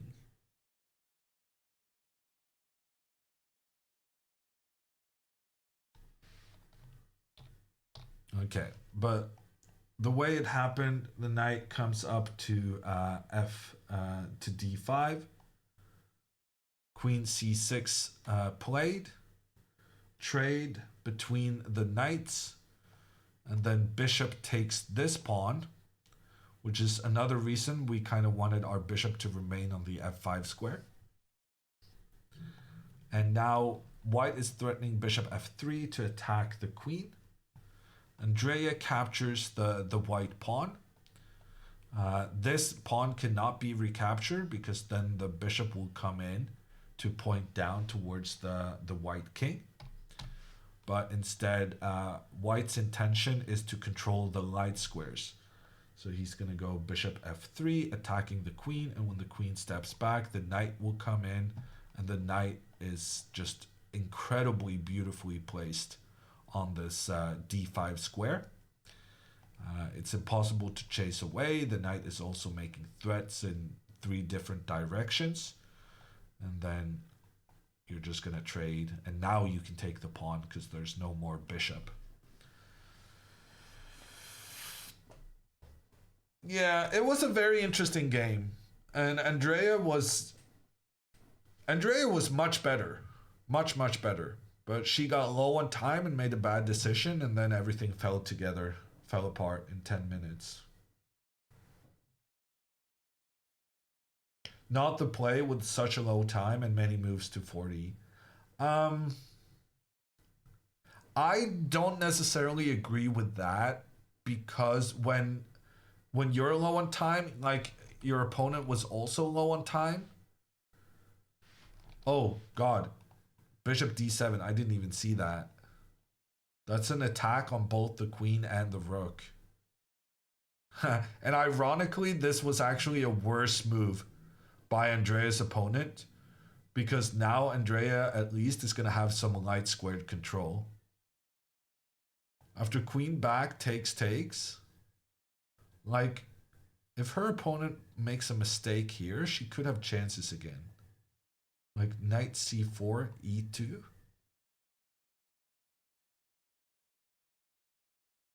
Okay, it's a bit of a stretch, but like, oh. It's a bit of a stretch, but here she's checkmating her opponent. So that would be nice. It actually would have been better for him not to take the rook, just because then all his pieces would be so well placed in the center.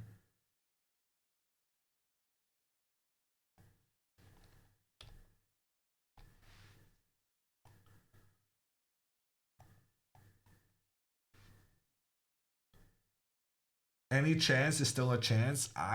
It's not a big chance, but she might as well. Still 0% King's Indian win rate.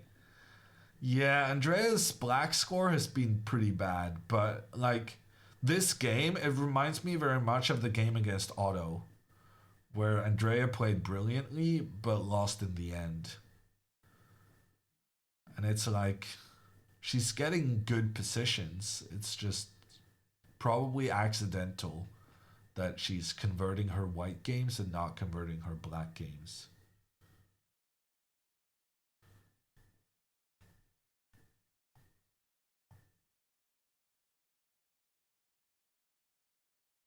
Do you know how much time they have left? No, the board stopped working. We haven't gotten any new moves or times from the board in a while.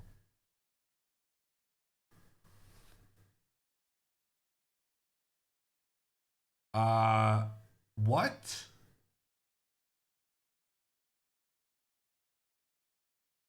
Why are we not improving our rook to offer more protection to the pawn? And giving up control of the important d5 square? Okay, she was gonna lose anyway, but queen takes bishop is very strange.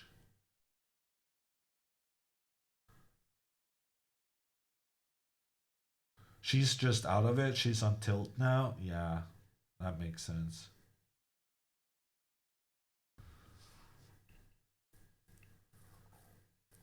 Scared of rook to e3? No, she wouldn't be scared of that.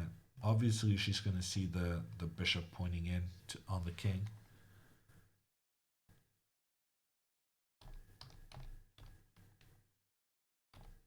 But yeah, it doesn't really matter. She was going to lose no matter what.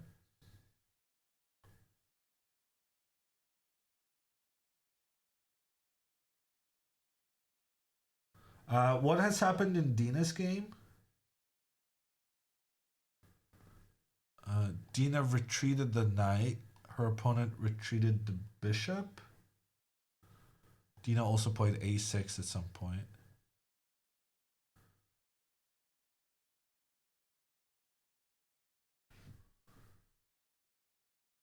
Surprisingly, computer is saying that if Dina doesn't play f5 now, she might be in big trouble.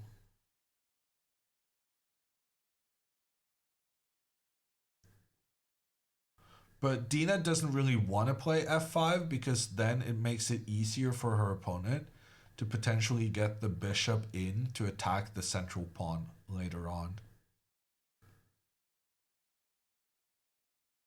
On the other hand, if she does play f5, her potential for catching the white h-pawn is definitely there. So I guess she's going to find this move. Basically just to activate her knight. She plays knight c6. Dina's opponent can just rush the queenside pawns now. Computer is saying she's in trouble. On Andrea's board, knight to d5 attacks the bishop. The bishop moves. The knight takes the pawn.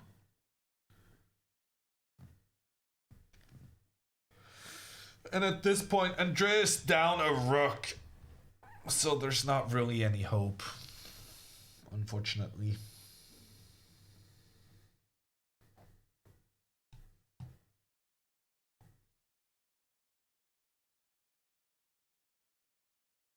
Ah, I guess this is why she moved her queen here. Now she's capturing a pawn.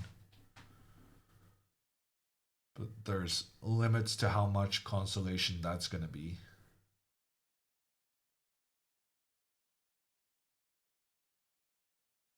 He can still make a mistake. Yeah, Andrea is definitely not resigning because she remembers what happened in Prague. Her position was completely hopeless, and then out of nowhere, her opponent makes a huge blunder and loses the rook. So I would expect her to play on. As long as she has just one piece pointing in against the opponent's king, she's going to continue. And the fact that he's spending like 2 minutes on his moves means that you're not being rude. If your opponent feels like the position is so difficult, he has to spend 2 minutes for a single move, then you're fine.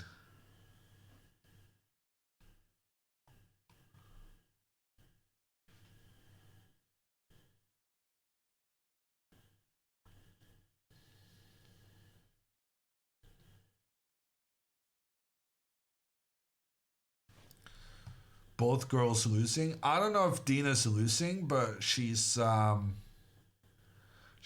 winning. White has a very nice and easy plan of just advancing the pawns on the queen side. That's very difficult for Dina to deal with.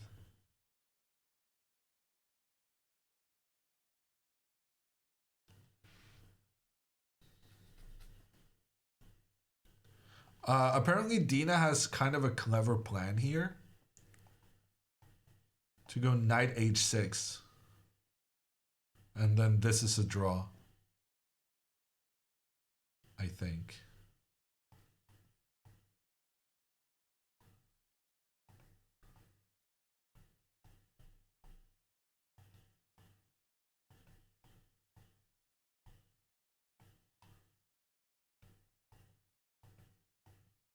Ooh, and the Bobby Fischer, searching for Bobby Fischer finish. Could happen. But yeah, no, white should go here instead, and then it's a draw.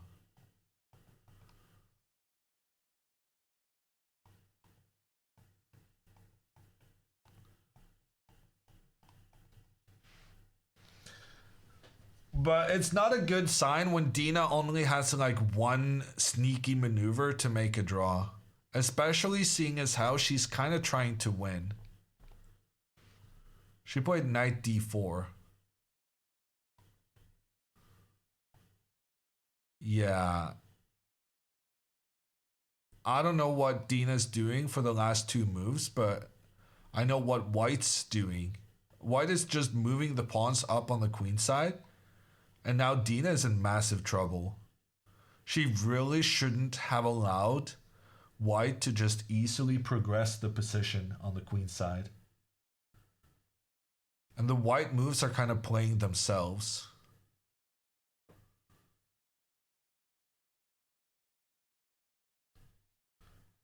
Rook e8 on Andrea's board. Rook e8, king h2, queen b5. I mean, at some point you should probably just take this, right? Ooh, actually,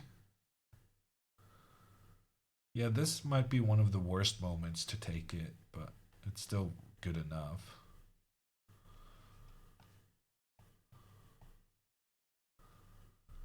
Actually, here, Andrea has serious drawing chances.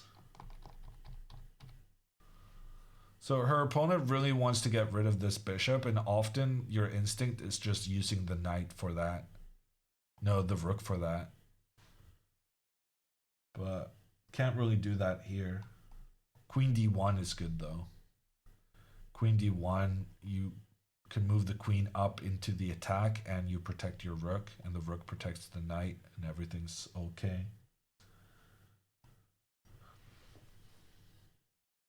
Dina, knight to b3 is great.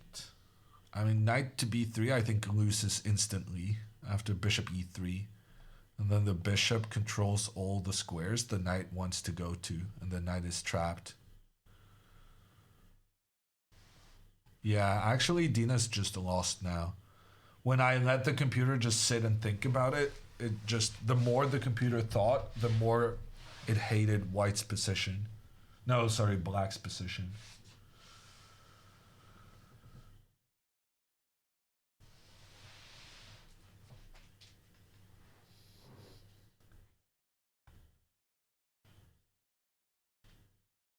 Queen d2 played. That's gonna do the trick.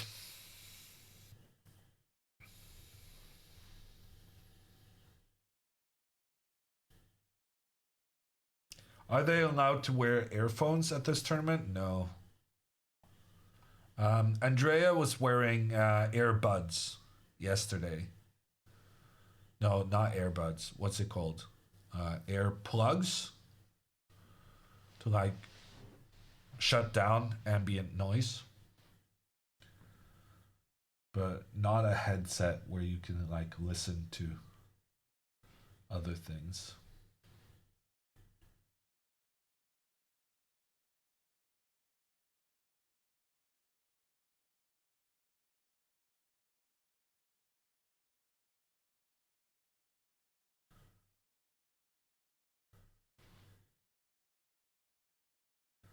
The problem with these conversations is that you guys are learning my pronunciation issues.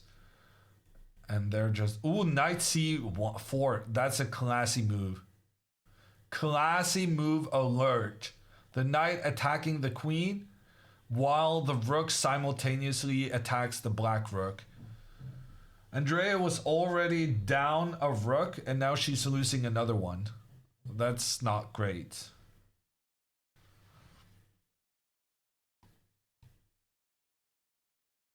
Ah, no, she's not losing another one. She keeps it protected. Ah, although knight here, double attack, fork.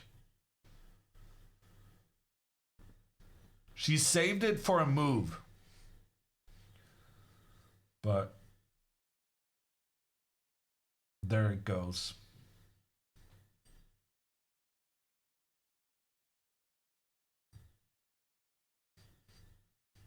Why not trading queens? Because if Andrea took the queen, if white recaptures, then Andrea wins because she wins back the rook and she has all these pawns that can become new queens.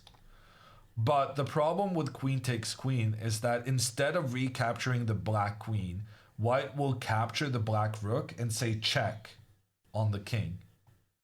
And you have to prioritize moving out of the check, and then the queen is captured. And then white has 2 rooks extra. So maybe queen trade was better in case he had like a brain fart and recaptured the queen like automatically. But now what's happening is that Andrea lost her queen and she gets to give a check on the opposing king, but the king just moves out. And that's it.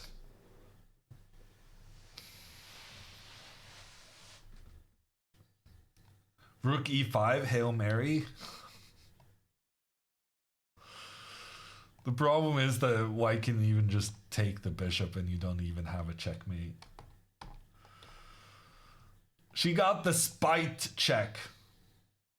Okay, Andrea, it's time to resign. Seriously, you're down a queen.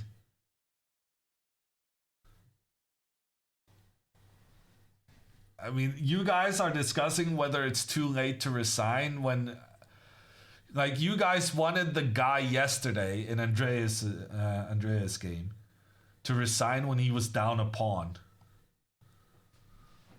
But a pawn, I think, is not enough to resign. A rook, maybe. 2 rooks, definitely.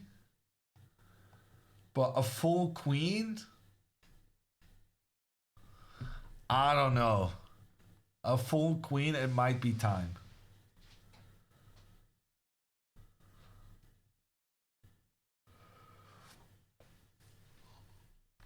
Is it bad manners not to resign? We've had this discussion a couple of times already this tournament. Mostly I've said it's never a bad form not to resign. It's your game, you can do what you want. But when you're down a queen, that really does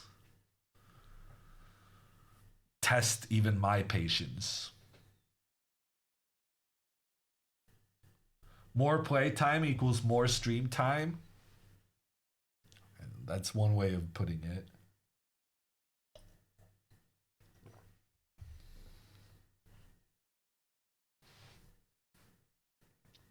Two queens would be worse. Yeah. Wow. Andrea has managed to give herself another 2-3 spite checks.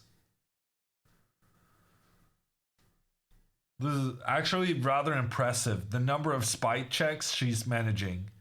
Rook comes in, that's 1. Pawn comes in, that's 2. If the king moves up, the pawn can come in for 3. If the king moves back, then the rook can do another 2. But if the king moves up here, then you have no more checks.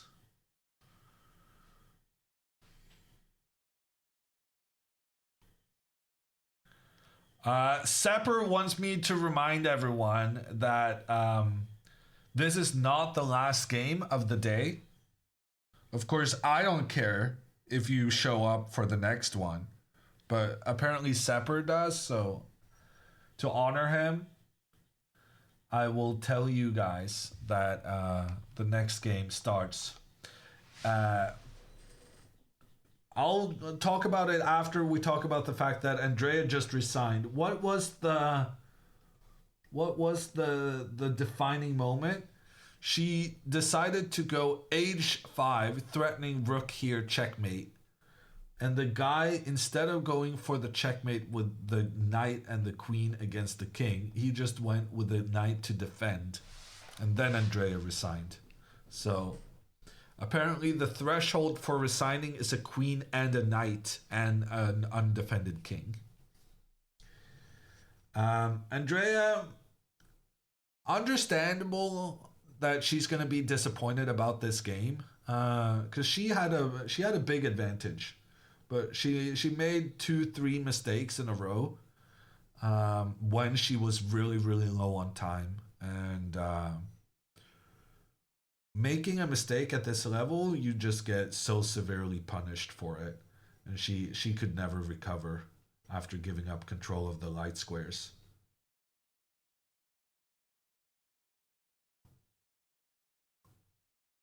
No 4 out of 5. The good news is that now both sisters are on the same number of points. And actually, because Alexandra's opponent didn't show for this game, I don't think Alexandra's game is going to count as a black game. And that increases the likelihood of them being paired against each other in the next one. So there's a chance. There's a chance that we could get a Botez versus Botez this afternoon. And if you're interested in catching that, it's going to start in 3 hours and 13 minutes.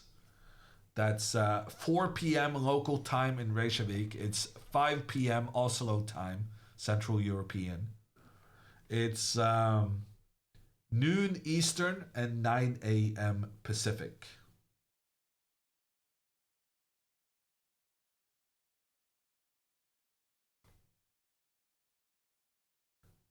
Botez versus Kremling would also be interesting.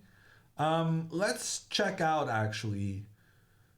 With both sisters on the same amount of points, it could be interesting figuring out who is on that same score. Dina, if she loses, which it kind of looks like she's gonna lose, Dina, if she saves this, is going to be on... if Dina saves it, she's going to be on 3 as well. White has 1 winning move, but unfortunately that winning move is very obvious because White wants to stop the knight from doing a double attack on the king and on the pawn. So, bishop e1, winning move, probably gonna happen, and Dina will in that case remain on 2.5 points. We have who's the other people we care about? Anna Kemling. If Anna wins, then she will be on 3 points. Who are the other persons of interest? Ivanchuk. Ivanchuk is having a terrible tournament so far. But he's on 3.5. Legitimately, if Andrea had won her game, it would be a reasonable chance she plays against Ivanchuk.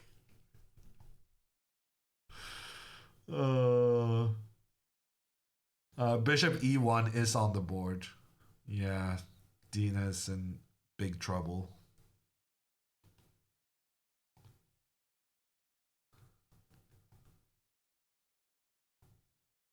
Let me check if Andrea's coming.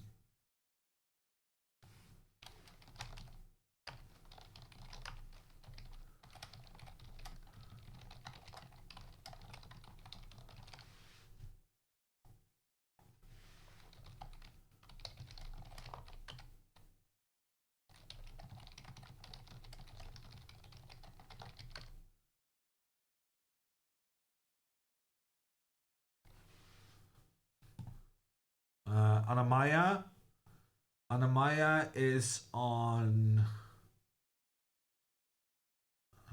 let me see if I can find her. Anamaya is on 2.5, but she's playing a lower rated, so she'll probably go to 3.5. Lula is on 1 point, so that's not going to happen.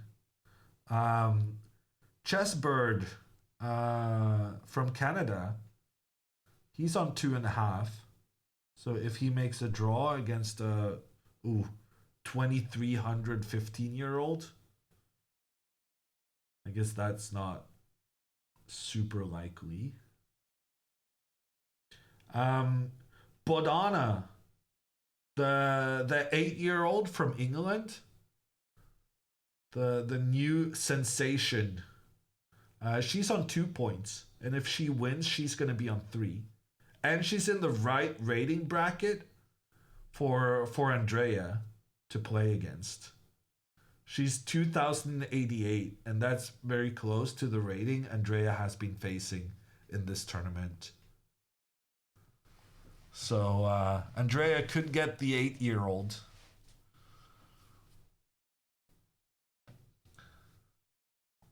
that would be content. I mean, I'm guessing Andrea is not hoping that's gonna happen, but she has been facing a lot of old gentlemen. It would be poetic justice for her to have to play an 8-year-old girl. Sepper, I'm still trying to get hold of Andrea. Let's try another couple of minutes.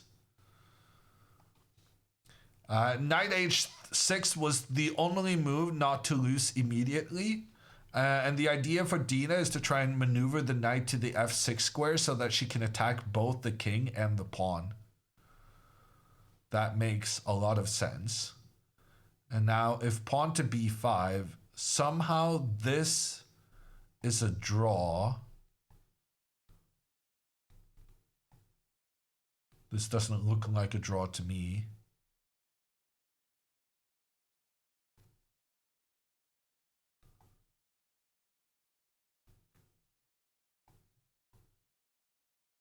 Ah, that's sneaky. Okay, so Dina has some kind of defensive ideas where her knight gets back just in time and has this fork to prevent the white pawn from becoming a new queen. So Dina still has chances to save herself, but it's going to be a struggle. We're going to be raiding Dina's channel to see whether she's able to survive this tricky endgame. I'm going to make one last attempt to try and lure... yes. Over. Hello. Hi, Emmer. I'm here with Matthew, right? We're gonna analyze together. Even though I was quite pissed about my blunder, but Matthew was a nice lad, and we should probably analyze.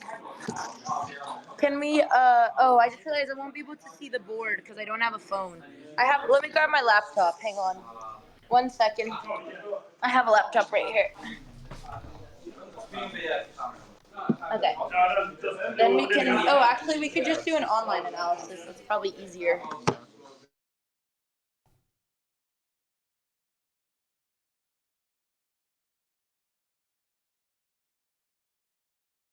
Did she really call him Matthew? He probably called himself Matthew, right?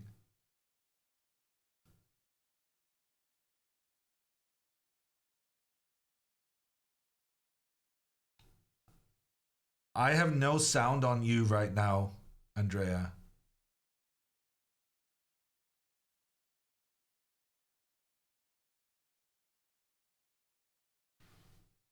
Well, she just needs to... I think she switched to her computer for Discord, and she just needs to figure out how the computer microphone works.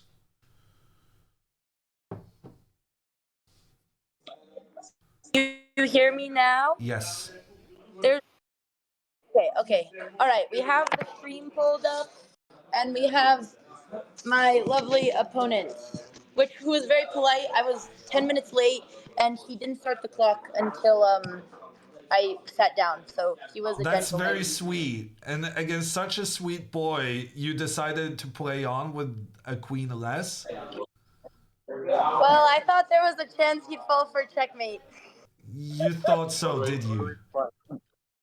I thought maybe, I could trick him, but okay, I resigned after he saw it. But there was a chance. There's always a chance, Andrea. Yes. We'll never resign, okay? Yesterday, board 1 played until checkmate, so I have no excuse to not. Yeah, and it kind of worked for you in Prague, right? Playing till checkmate, yes, exactly. Exactly. The guy blundered the rook. All right, show us the... Also, I was 10 minutes late because my laptop wasn't working, Kat, okay? I was sitting there testing tech. But all right, so yeah, it was funny. Matthew, I was expecting him to play the London because similar to me, he's only played the London system for 20 years. And then he surprised us. But I thought the opening was quite strong. Yeah. No, the opening turned out really good for you. It's kind of small, but... Okay. Have you played similar systems before, Andrea? So I was gonna go C5 versus London, and then he didn't play the London. So I just did the same plan, but I I didn't know if h6 right away was correct. Sometimes you wait on it. But I don't. I'm curious here if you would have done d takes c5. No. No. But my prep was bishop e2, but I saw you playing a game like no castle and play h6, g5, knight h5 directly. Yeah. In my blitz games. Yeah, that makes sense. I was a bit surprised with castle. Yeah, I had a feeling that you were very prepared, so I tried to surprise you.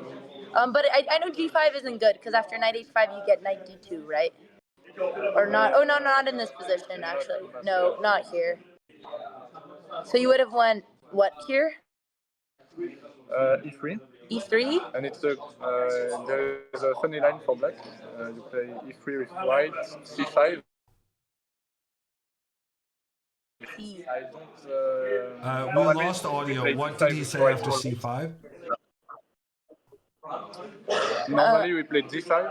D5. Chat heard him. He said there's a funny line.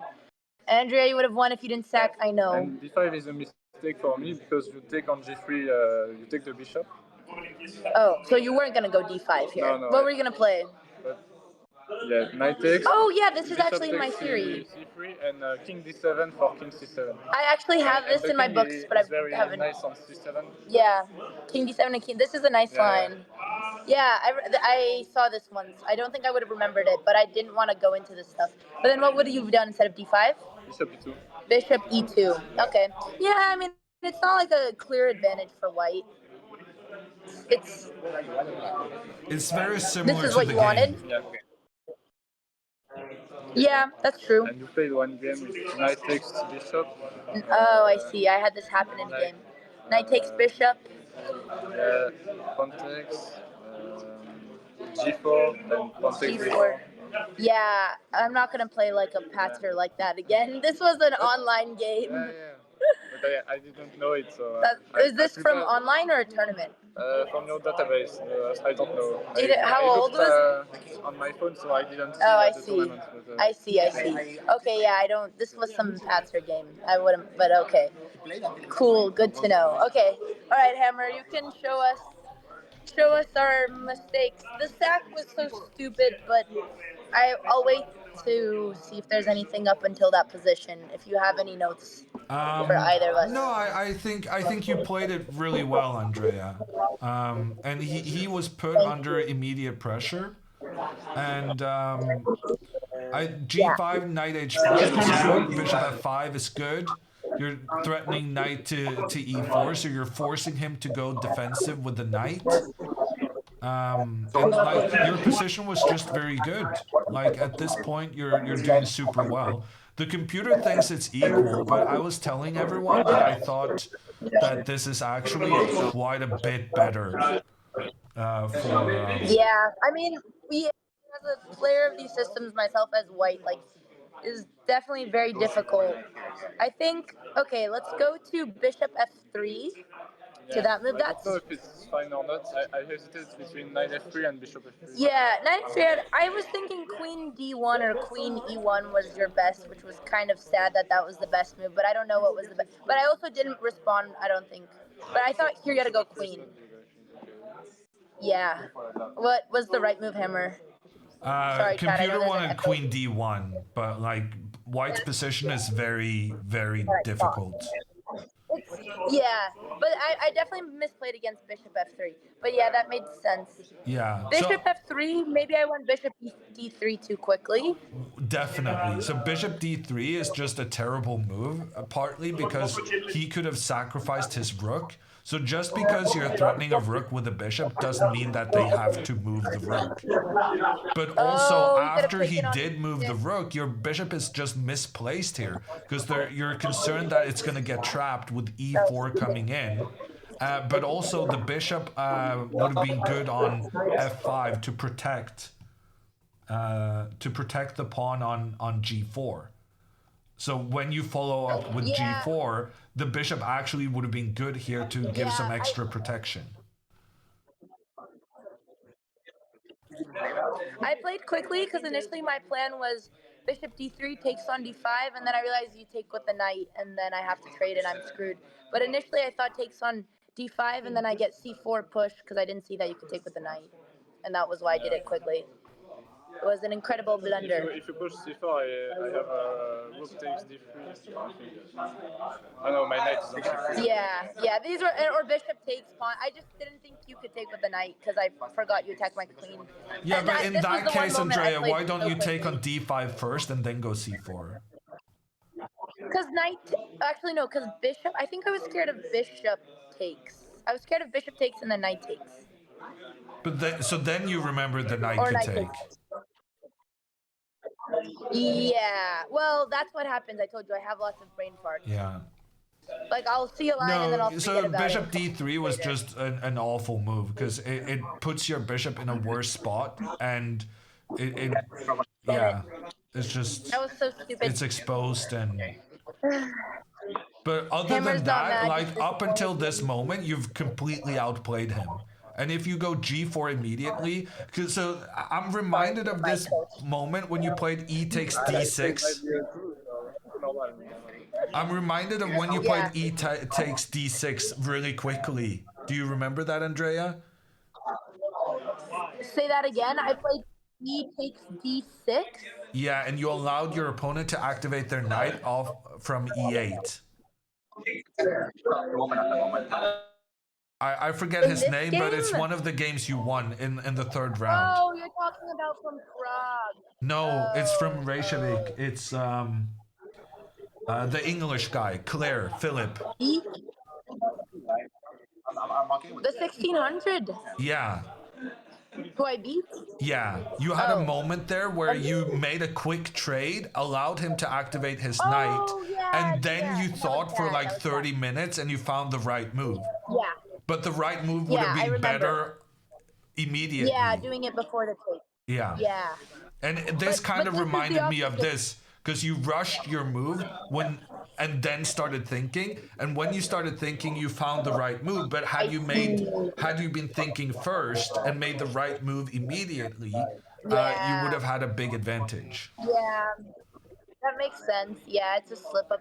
Yeah, especially with the time pressure. I just thought there was no way that bishop d3 could be bad because I thought, okay, anything that I want to do, I could still do.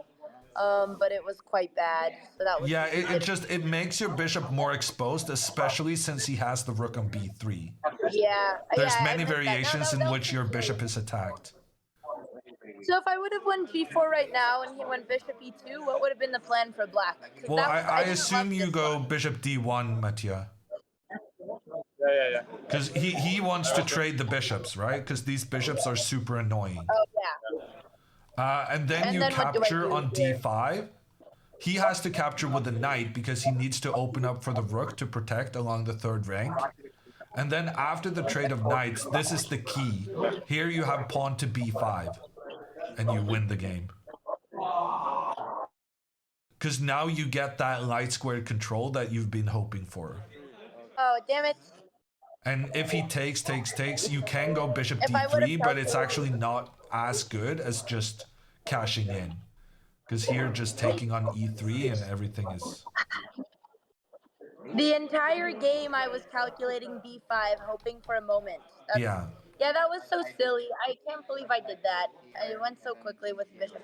Yeah, no, that makes sense. I think I looked at g4 and then I saw bishop back and then I couldn't figure out the plan because I stopped thinking after takes, knight takes, because I was like, oh, I'm just going into an even endgame and I should be keeping the pressure.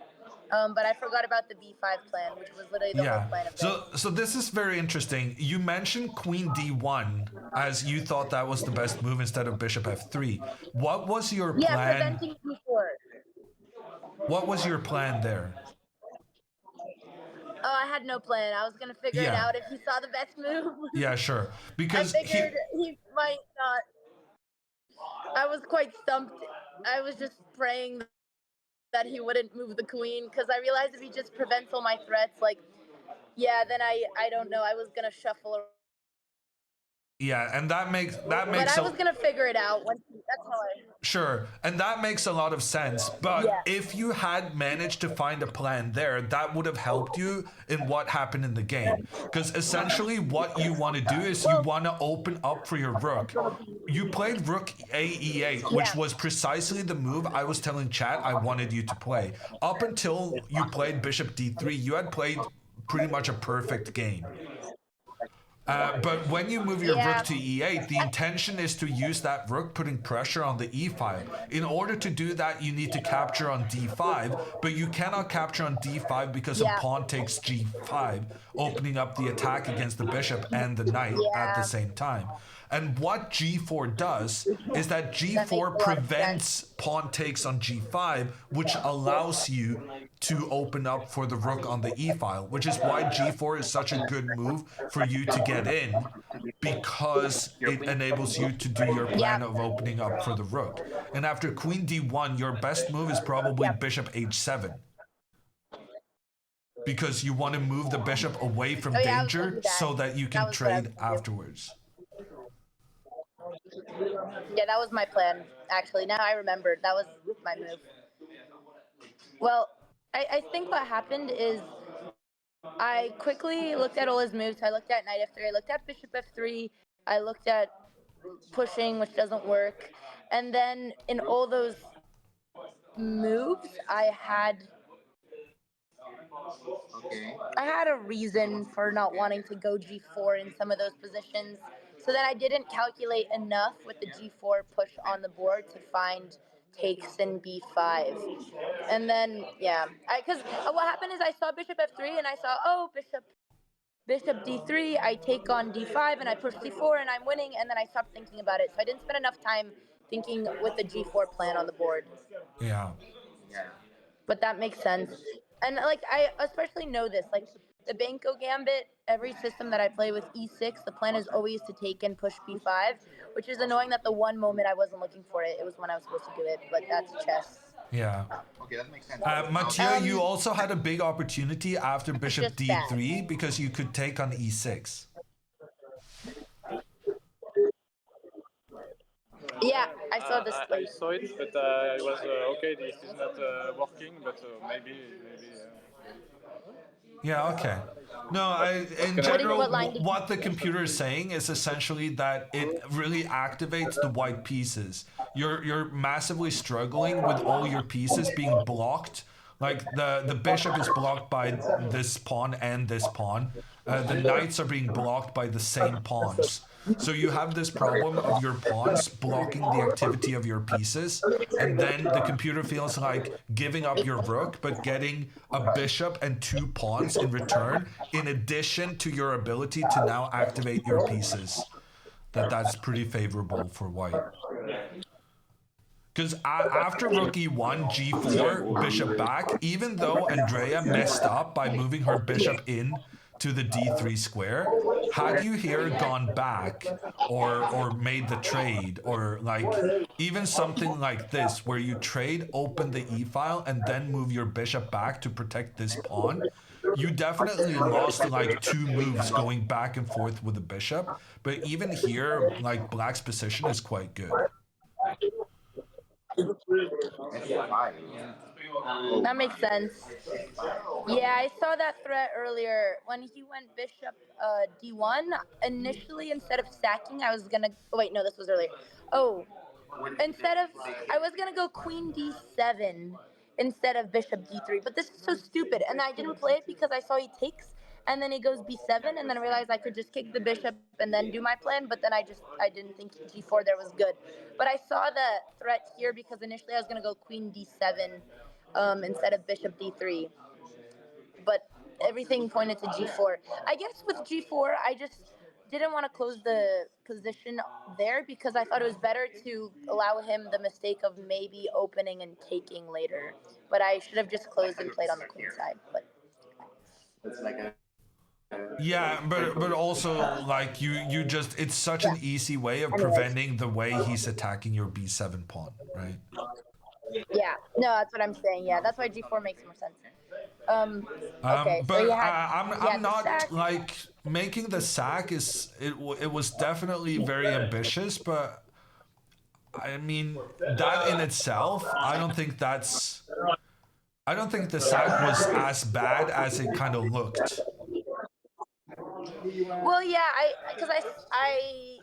when I sacked, I didn't think about knight b6, because then I realized that here, if I went queen c6, you take on d5, and then queen d2, and everything's defended. So I don't know. I think pushing was fine, and then I probably should have just taken the knight. No, queen c6 is the move I was looking for. And then the interesting thing is after queen d2, black is winning. So like your sacrifice wasn't as bad as you maybe think it was based on what happened in the game. How is it winning after queen d2? Queen d2, computer wants d4. Putting pressure on the knight, but this time the knight cannot move forward because you have that under control with your queen. And then after takes, you can trade the rooks, recapture in the center. This knight doesn't really have any good squares to go to. And if the knight retreats, the computer is coming up with some wild ideas with pawn to d3, trying to open up to give a check on the diagonal. Okay. And there's like some crazy lines where you manage to get your queen and king, rook working together for a checkmate, while all of these white pieces are kind of stranded. Yeah, okay. I had 2 minutes. No, I mean, it would definitely be super difficult to find, but I'm trying to say that the sacrifice was actually more interesting than you think. Okay, so the sack was good. No, the sack was very, very bad. The sack was very, very bad, but it had some potential. It had a lot of trickery. If I would have seen I this. was really gonna play queen d2 and queen c6. I could have. Just kidding.